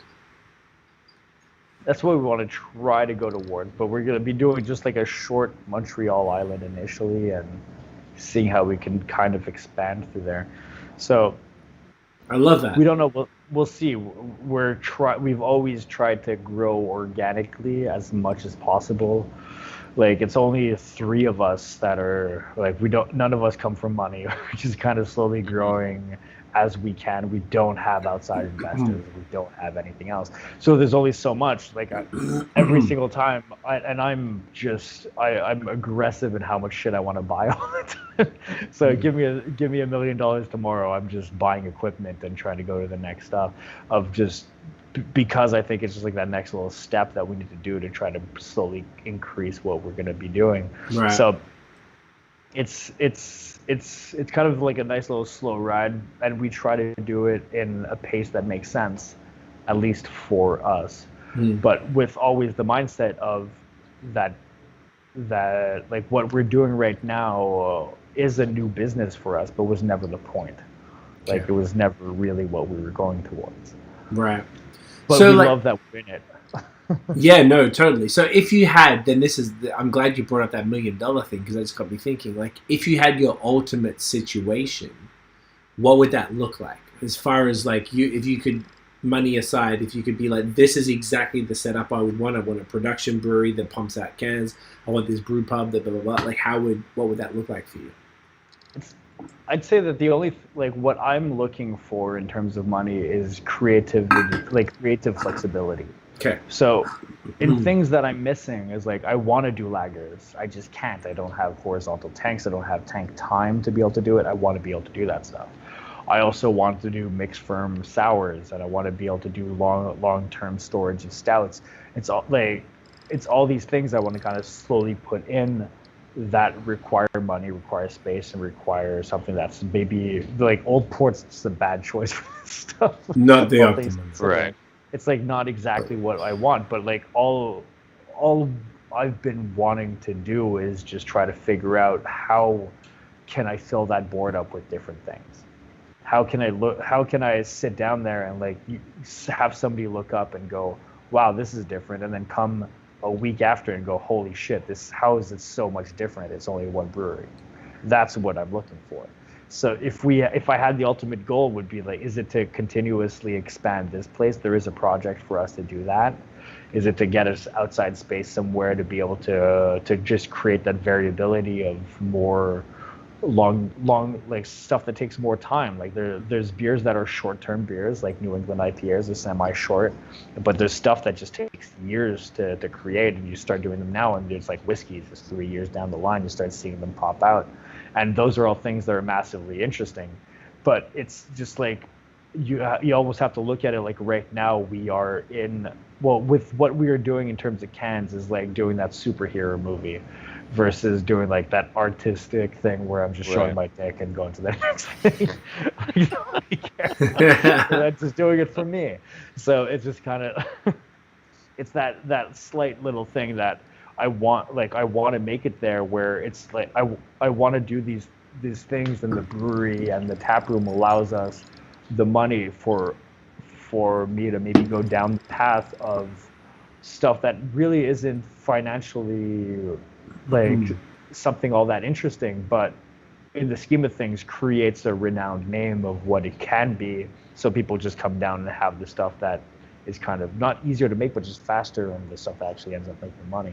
Because there's like barrel aging sours and selling them for X amount of money. Like a pastry stouts, like at the price that we're selling pastry stouts, it's not going to be that much. It's going to be probably lesser value taking a 2-year-old aged sour beer that requires so much more fine tuning on. Yeah. Just because that's what the market's for. It's like there's only so much you can sell a burger for, but and you can sell fish for so much more, because it just has that indebted value of like, oh yeah, It's fancy, it's fish. Like, great. Like, the cheapest thing to make in a pub is fish and chips, yet it seems to almost always be the most expensive thing you could buy when you're on the menu, right? Yeah. So like pricing has nothing to do with anything, just allows. It's something kind of interesting where let's figure out how to kind of do all these things, and stuff should buffer out in a way that at least there's a creativity aspect to it, and we can just move forward and see what the hell it is. It's all about expression of something, right? Yeah. No, it makes sense. It sounds like if you had like an external place where you could just like, you could focus just on the pub from the brew pub that's inside there, and you can just make the stuff for there. Then you had an external place that would be able to make the cans and pump that out, have a barrel program, have your pastry stouts, have your fucking barrel-aged sours, barrel-aged stouts, and just crazy shit that would kind of balance out your creativity, and also lagers, of course, with the horizontals and stuff. So you could do a bit of that there, and then you could just keep the stuff pumping out for the pub. Be creative, because what you guys, I think, excel at is being creative. I don't think, and I don't know if Noah could speak to this, but like I don't recall seeing anything as creative as you guys in Quebec. At least in my time of doing the podcast, been 5 years. I've been doing the beer thing for almost 10 years.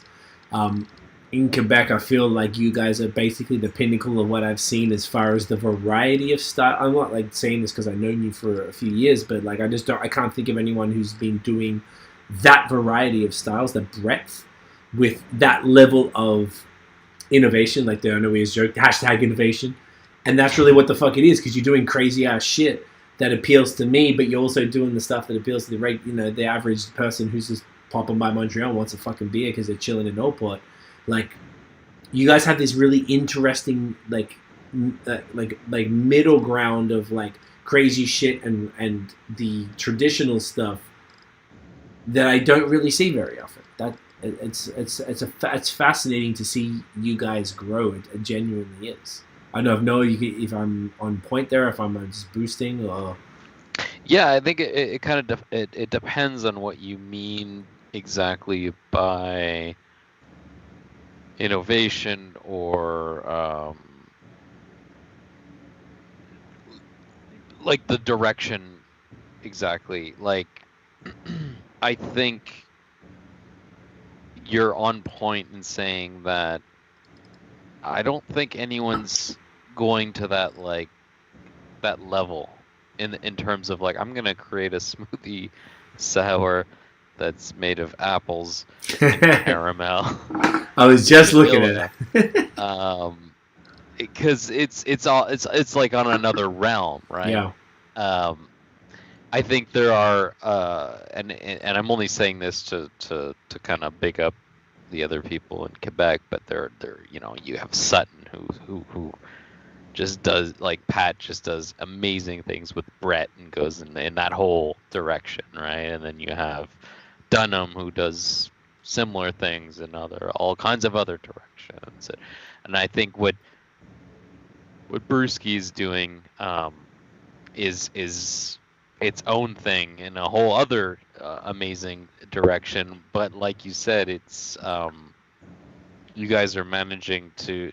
It's as if your canning line and what you're selling to the public outside of the brew pub is almost one really interesting, innovative, and fantastic image that you're absolutely killing, because it's. And when I say killing, I don't mean because of what you're doing, but almost what you're doing and how you're doing it, in the sense that, like Craig keeps reiterating, it's really good, right? Because it's I'm not going to say it's easy, but it's there are a lot of people who just try and jump on the bandwagon and just don't do it very well.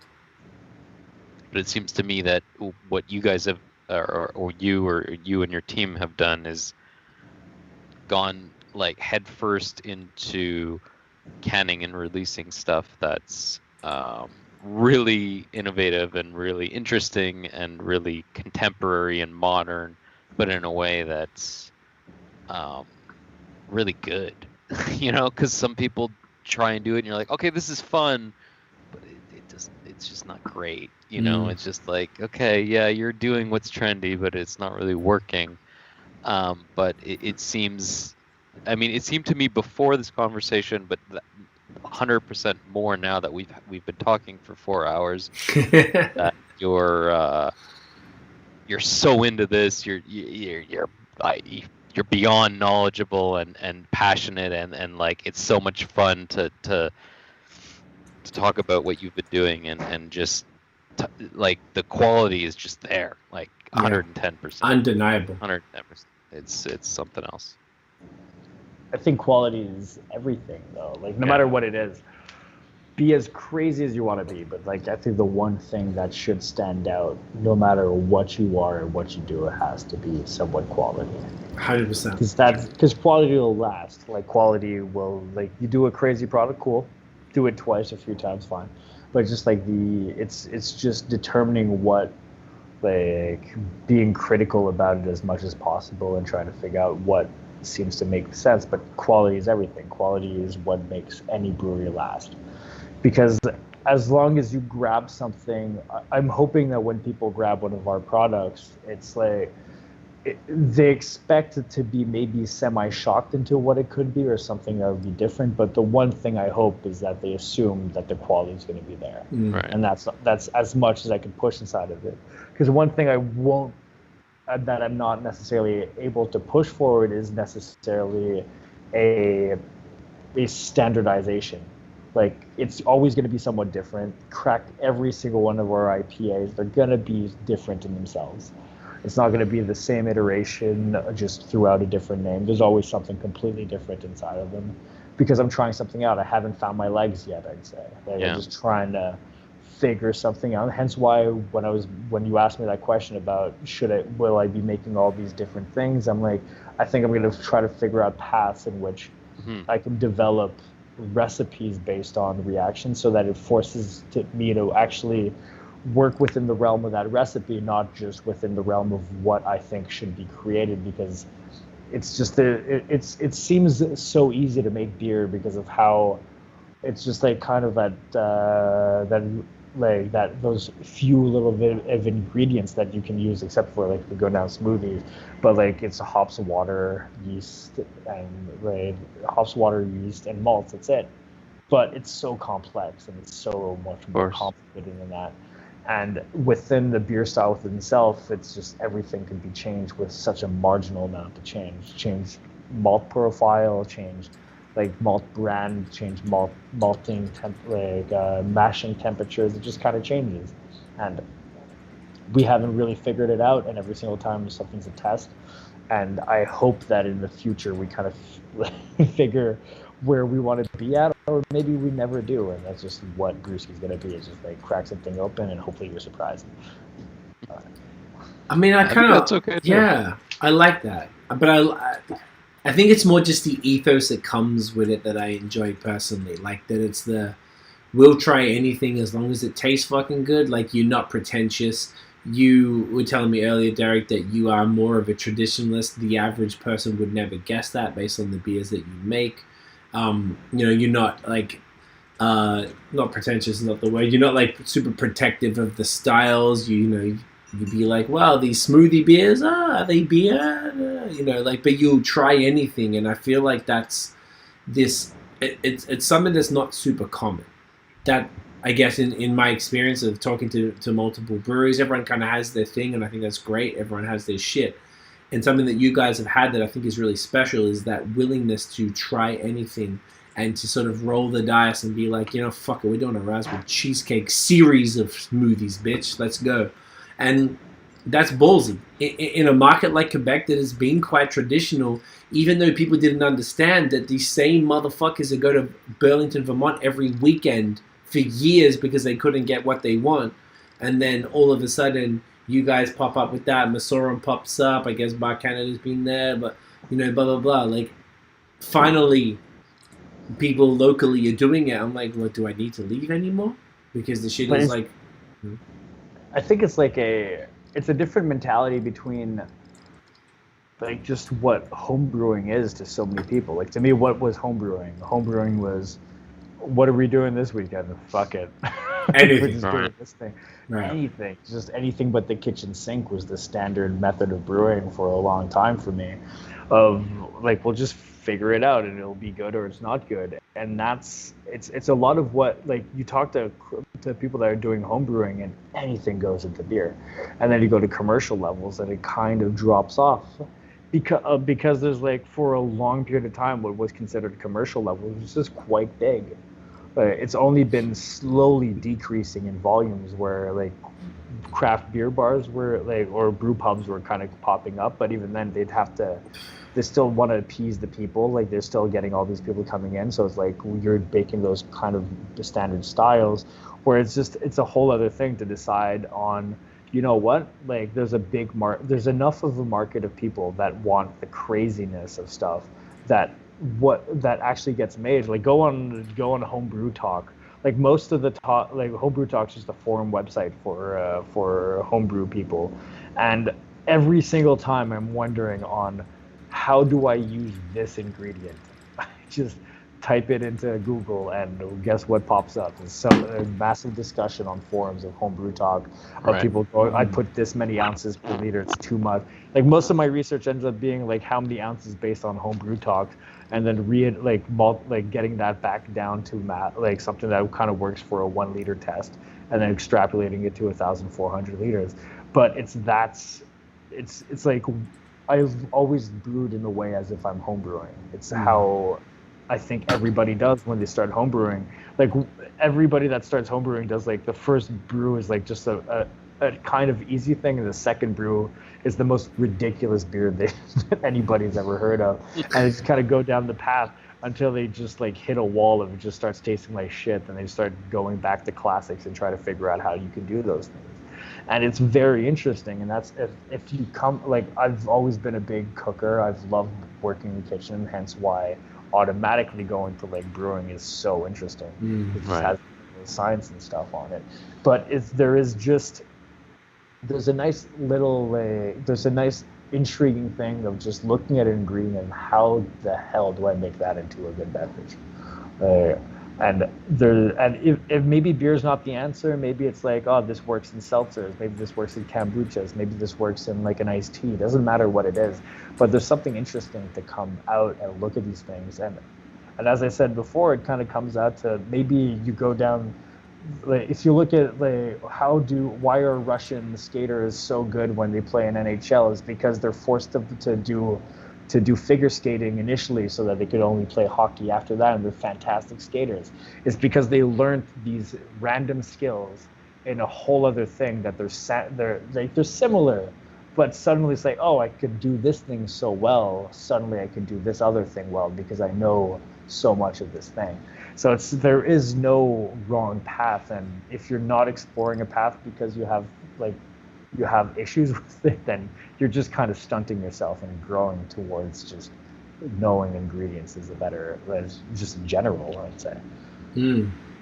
Yeah. And I'm guessing we probably need to cut this off soon, but I do want to ask you, because you brought it up, you gave me and Craig a crowler of seltzer. Yeah. So can you talk about that for a minute or two? Oh boy. Okay, so or an hour, or an hour, whatever. Sure. So, like anything, like the seltzers, what I gave you guys was just an initial test, which is one of 7 tests that were done at the same time. Okay. Kind of just seeing. So what we did is I'm looking down the seltzer thing, because, like, the first brewery I ever built, I guess in a certain way, was Boris Brewery. So I kind of grew, like, the first thing I've ever done in the beer world was make an alcohol malt brewery where we're just creating these sweet, transparent beverages. So when it came down to, like, seltzers starting to be more popular, like, oh, this is interesting. You have some experience there. Experience, but also I'll just ferment anything. Right. So like, this should be somewhat interesting. I already have a good mindset of what needs to be done to do something like this. And so I went down the kind of usual thing where I created just a very standard base of just kind of dextrose with sucrose, but natural sucrose, because I just, looking at kombucha is usually what I would do is just use organic sugars. I did not care about clarity because I knew I was going to fruit it, so it didn't really matter to me. I just wanted to go with something slightly more neutral, or more natural than neutral.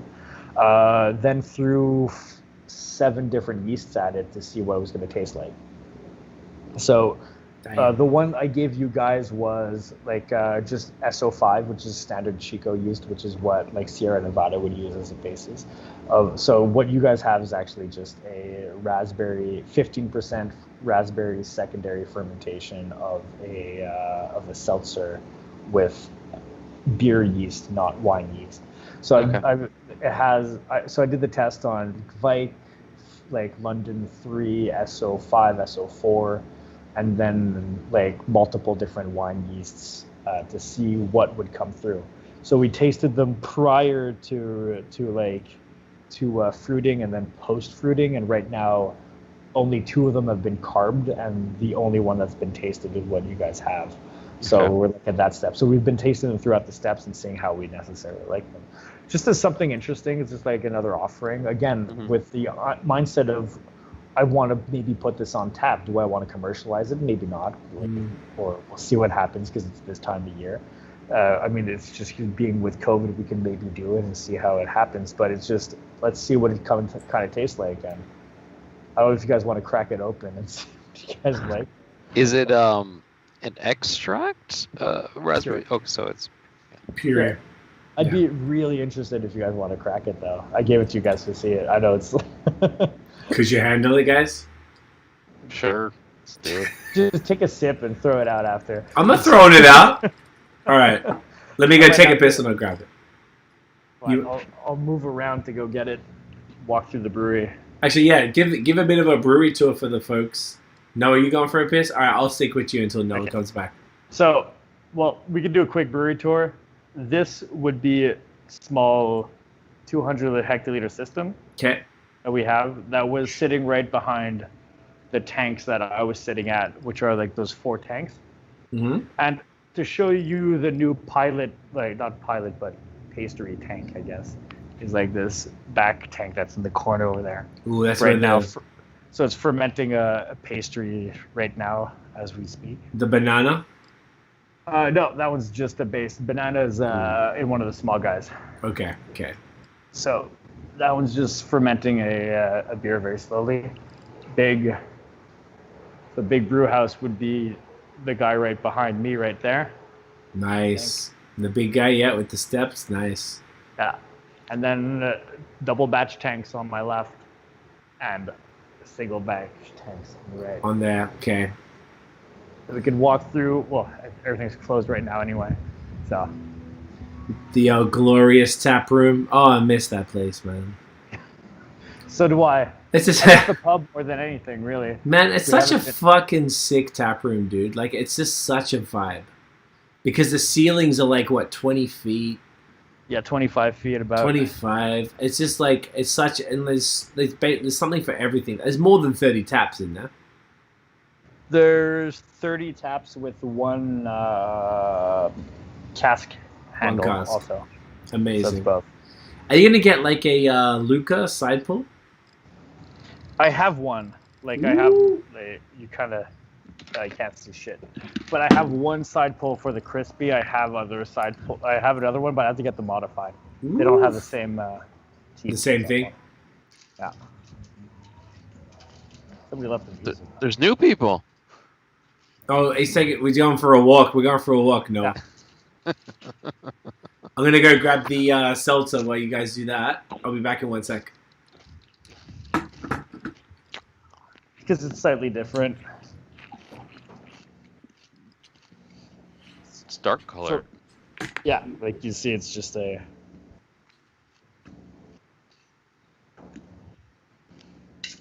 I've only had 2 seltzers, so I haven't had, like, any. So, like, because I've only had a White Claw, which was god-awful. Because it's back-sweetened with sucrose sucralose or something, sweet and low, whatever. Something that would just give you that sweetness without anything. So this is hopefully one of the better versions of what it is. And as I said, it's something we might throw into the tap room, but they're just tests. This was a corny, so it's only like we have 19 liters of this. 19 liters. Mm-hmm.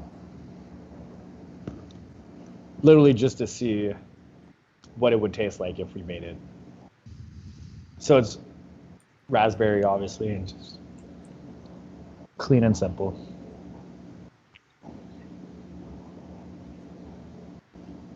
I don't know what to expect.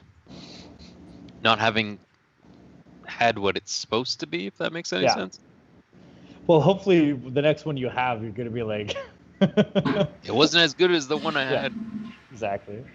If you've never had one of these, it's hard to place yourself. Because the whole concept is they sell themselves... Like, seltzers are sold with one premise in mind.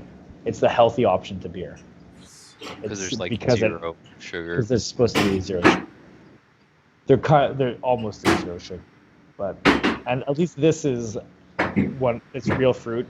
It's not fake fruit. So hence why it's red versus transparent. But it's something.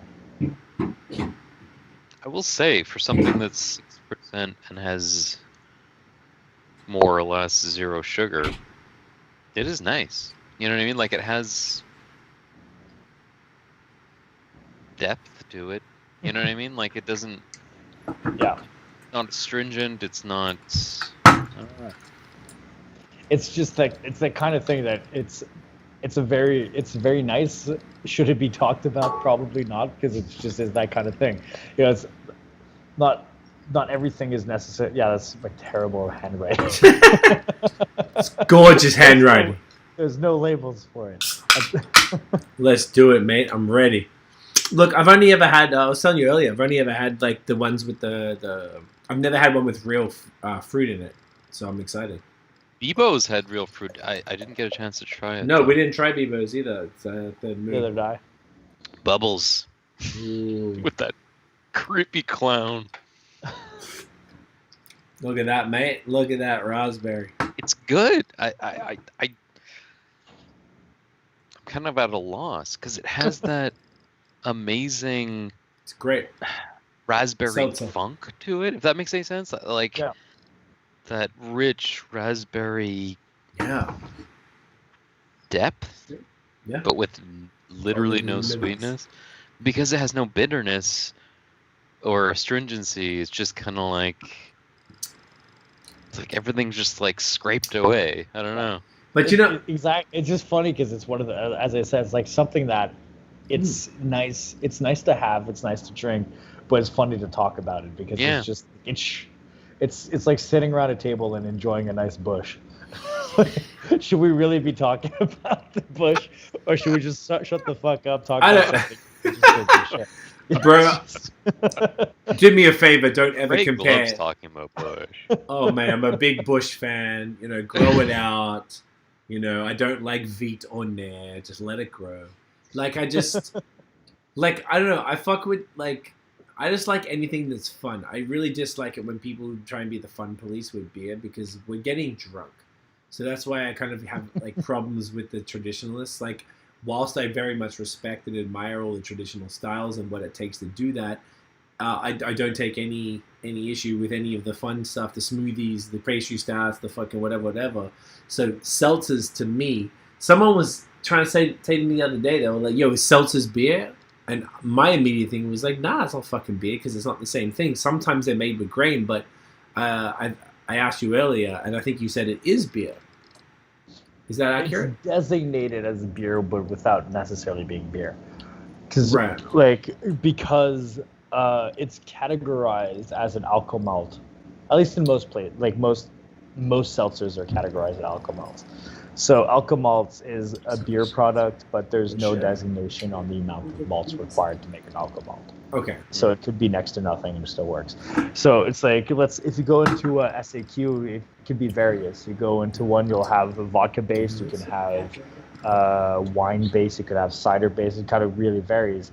But seltzers most of the time are just fermented sugar with, like, in Quebec, you'll have to put a touch of malt to throw it into alcohol malt category. Okay. So, now that we're doing it, I'm glad we're actually talking about it because this is interesting to me. Being that this is a small batch, from a brewery, seltzer, can you talk about what you made it with and what makes it? And listen, you talked about that when I was Pizen? I Whatever. think I definitely did. Then never mind But- if you already but talked I about it. wasn't I don't sure if remember. it's literally just it's dextrose, sucrose, SO5, so like and yeast nutrients to try to because the one thing about fermentation is that you need something called FAN, Okay. which is free amino nitrates, and if you don't have nitrogen, sorry, and if you don't have that, which you can't get from sugar, you need to add it back. So you need to throw in some yeast nutrients at it. So that's the only thing that really requires that easy. And if you're doing something like what I did here, which is 5% alcohol, there's not that many off flavors as much, as long as you give enough like yeast nutrients. If Okay. you're hitting it to like what a lot of producers of seltzers will do is like 20% and then dilute it back down. So that's where you get off flavors because it's stressing the yeast out. So it's kind of that easy, and throw real fruits at it and just be kind to it and just get a seltzer. and it's good. But It's scary how easy to drink this is. I mean, keep in mind, I just finished drinking a 12% pastry stout. 12%. So this seems to have no alcohol in it. I'm curious what this would taste like at noon. probably about the same. It's very Yeah. Yeah, this is like a pleasure to drink. Yeah, it's the kind. It's almost watery and it's nice and it's just kind of refreshing in many ways. Kind of But it's- scary. Yeah, but it's like that low-ish Kinda percentage scary. under 5. Yeah, man. Like this is like It's what? I was It's 4.8, but to Yeah. me it just tastes like water with raspberry. basically yes. Raspberry essence, but it doesn't taste like an extract, No. and it doesn't have any sweetness. So it manages to bridge that gap kind of beautifully. And again, I'm drunk, so maybe it tastes better than it really does, but I'm really enjoying it. No, it's like it's almost like needed at this point. Like particularly after everything that you've had has been fucking double IPA with pineapple, with brew cake, like with what Yeah. you've. it's been an intense night, guys. Yeah, But And I'm but looking at often the when you lead with all those beers and you go back to something light, you're like, this doesn't taste like anything. But this does. It has it does. a richness to it. Yeah. That raspberry really comes through and has that fresh raspberry. I don't know how to describe it, but It's like that. fresh. It is. It's bright. It's definitely bright. And like even like I was telling Derrick when I saw you earlier, bro, I was like, you know, the only seltzers I'd really tried. I'd been with my mate Rob in Vermont, and he'd showed me White Claw and Truly, and then I tried the guys out in Ontario. We did a podcast with them, and that was the only one I tried. But that wasn't neat. None of those seltzers were using actual puree, and this is, and it's quite obvious that there is a difference between a seltzer that has actual either fruit puree and then how that has maybe a flavor extracts and stuff like that. I don't have a problem with it. I think there was this dude earlier who commented who kind of seemed like he was a little spammy, so I didn't kind of, and we were in the middle of a conversation, but he was like, yo, hey, if you hate seltzers like me, say something. And I was like, I kind of ignored it, but because I don't hate seltzers. And I feel like there's a quite a misunderstanding. It's almost like seltzers are right now are where smoothies were like a year ago.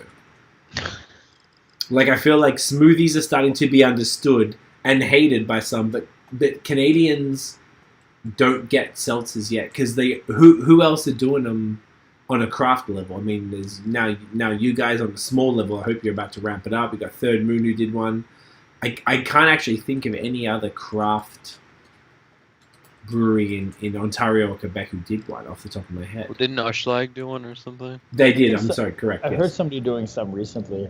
It's just like the difference between, well, what craft does all the time is kind of go back to the basics, using real ingredients, using real everything. So it's always kind of that thing. So obviously, I think anybody who ends up doing the craft version of a seltzer should be colored because hopefully they're using real fruits. You know, they're not just because otherwise it's just they're doing the same thing of what was being done before. It's what craft always did.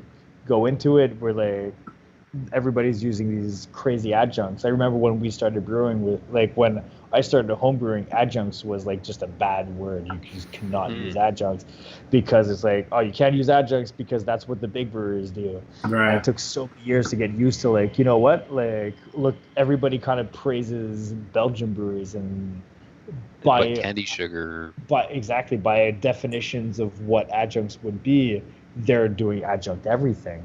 And then you kind of just open up the world to what it can be, and it's just like seltzers. I do think there is probably a place for it. There's definitely a place for people to consume it, and it's just easy great. Drinking, nice thing. If it's probably locale and made with real fruits, I think there's something for it, and I think it's something we're going to try to offer at the brewery. I don't necessarily plan on outputting one for now, but everything can change within a month. So yeah, I mean, I honestly, like, again, I've had so many beers tonight, so who knows where my palate's at, but I'm really enjoying this. Same.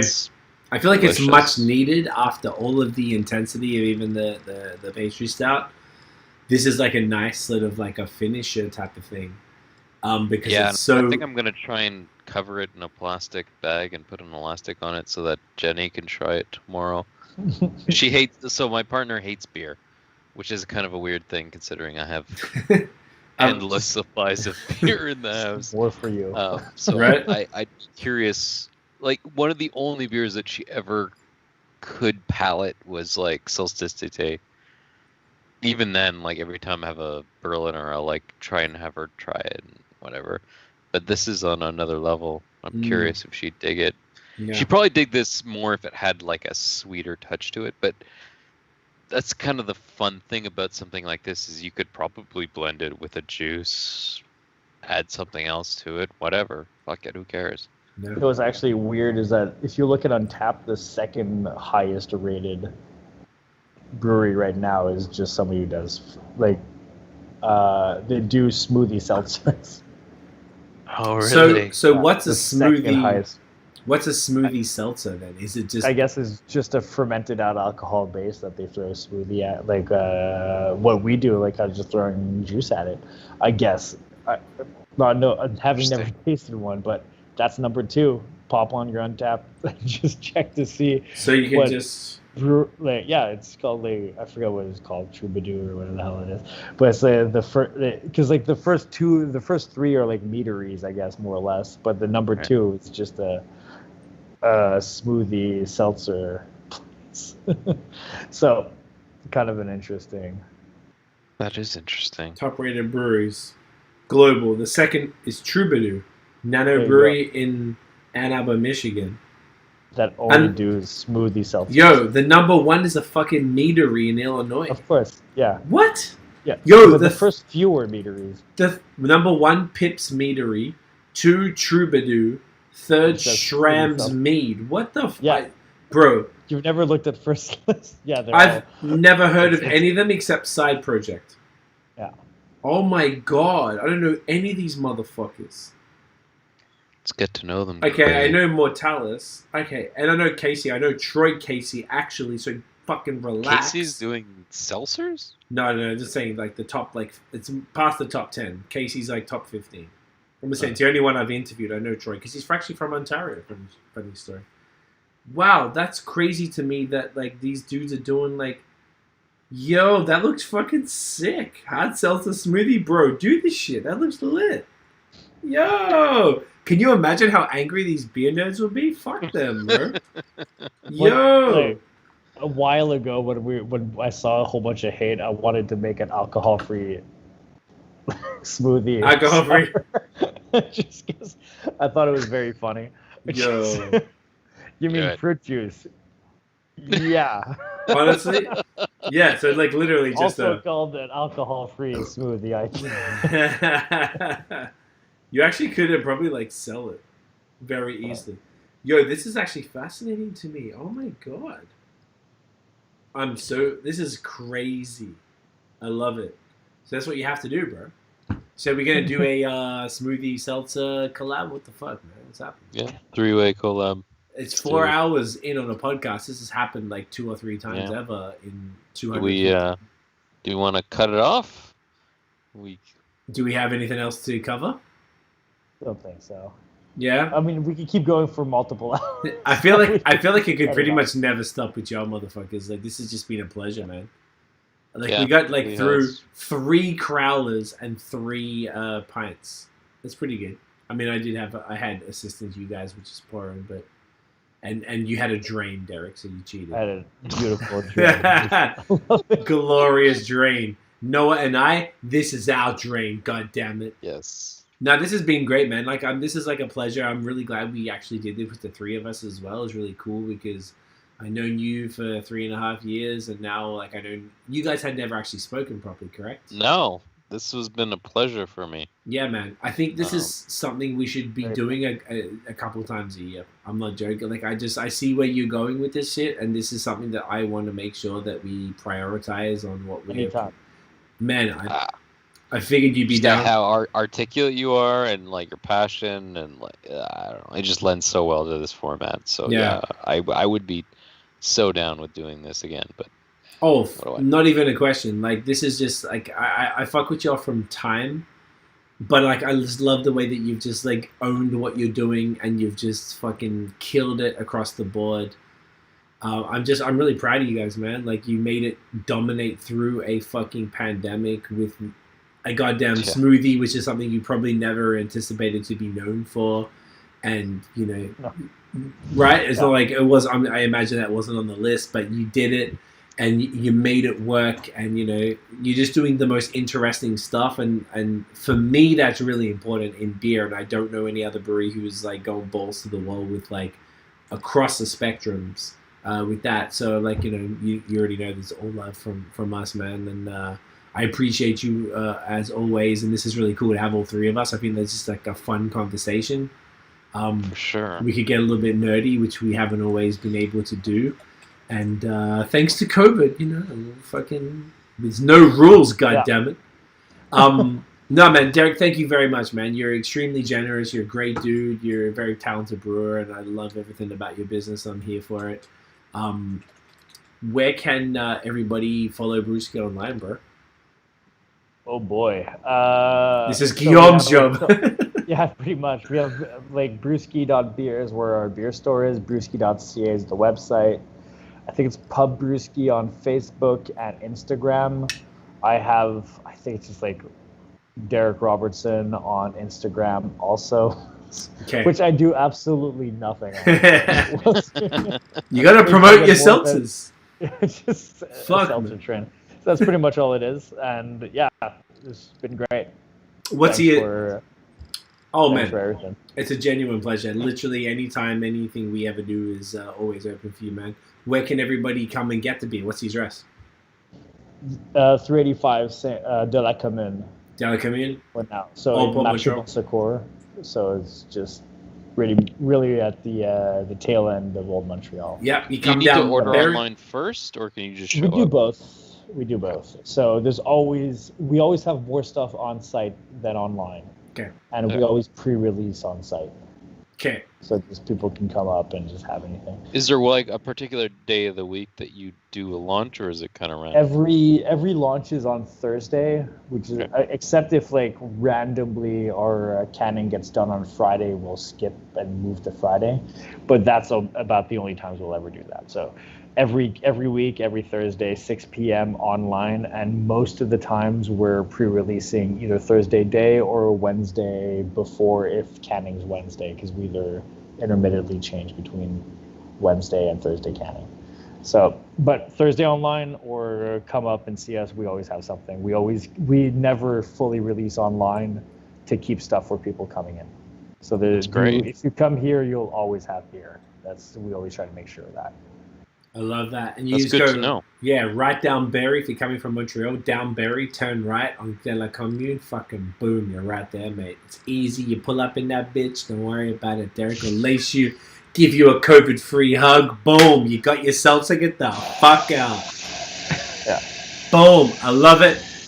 Noah, where can everyone... I don't know what that noise is. You hear that? Yeah, that's my spunding just I love it. That's a seltzer. That's a seltzer working right there. Pretty much.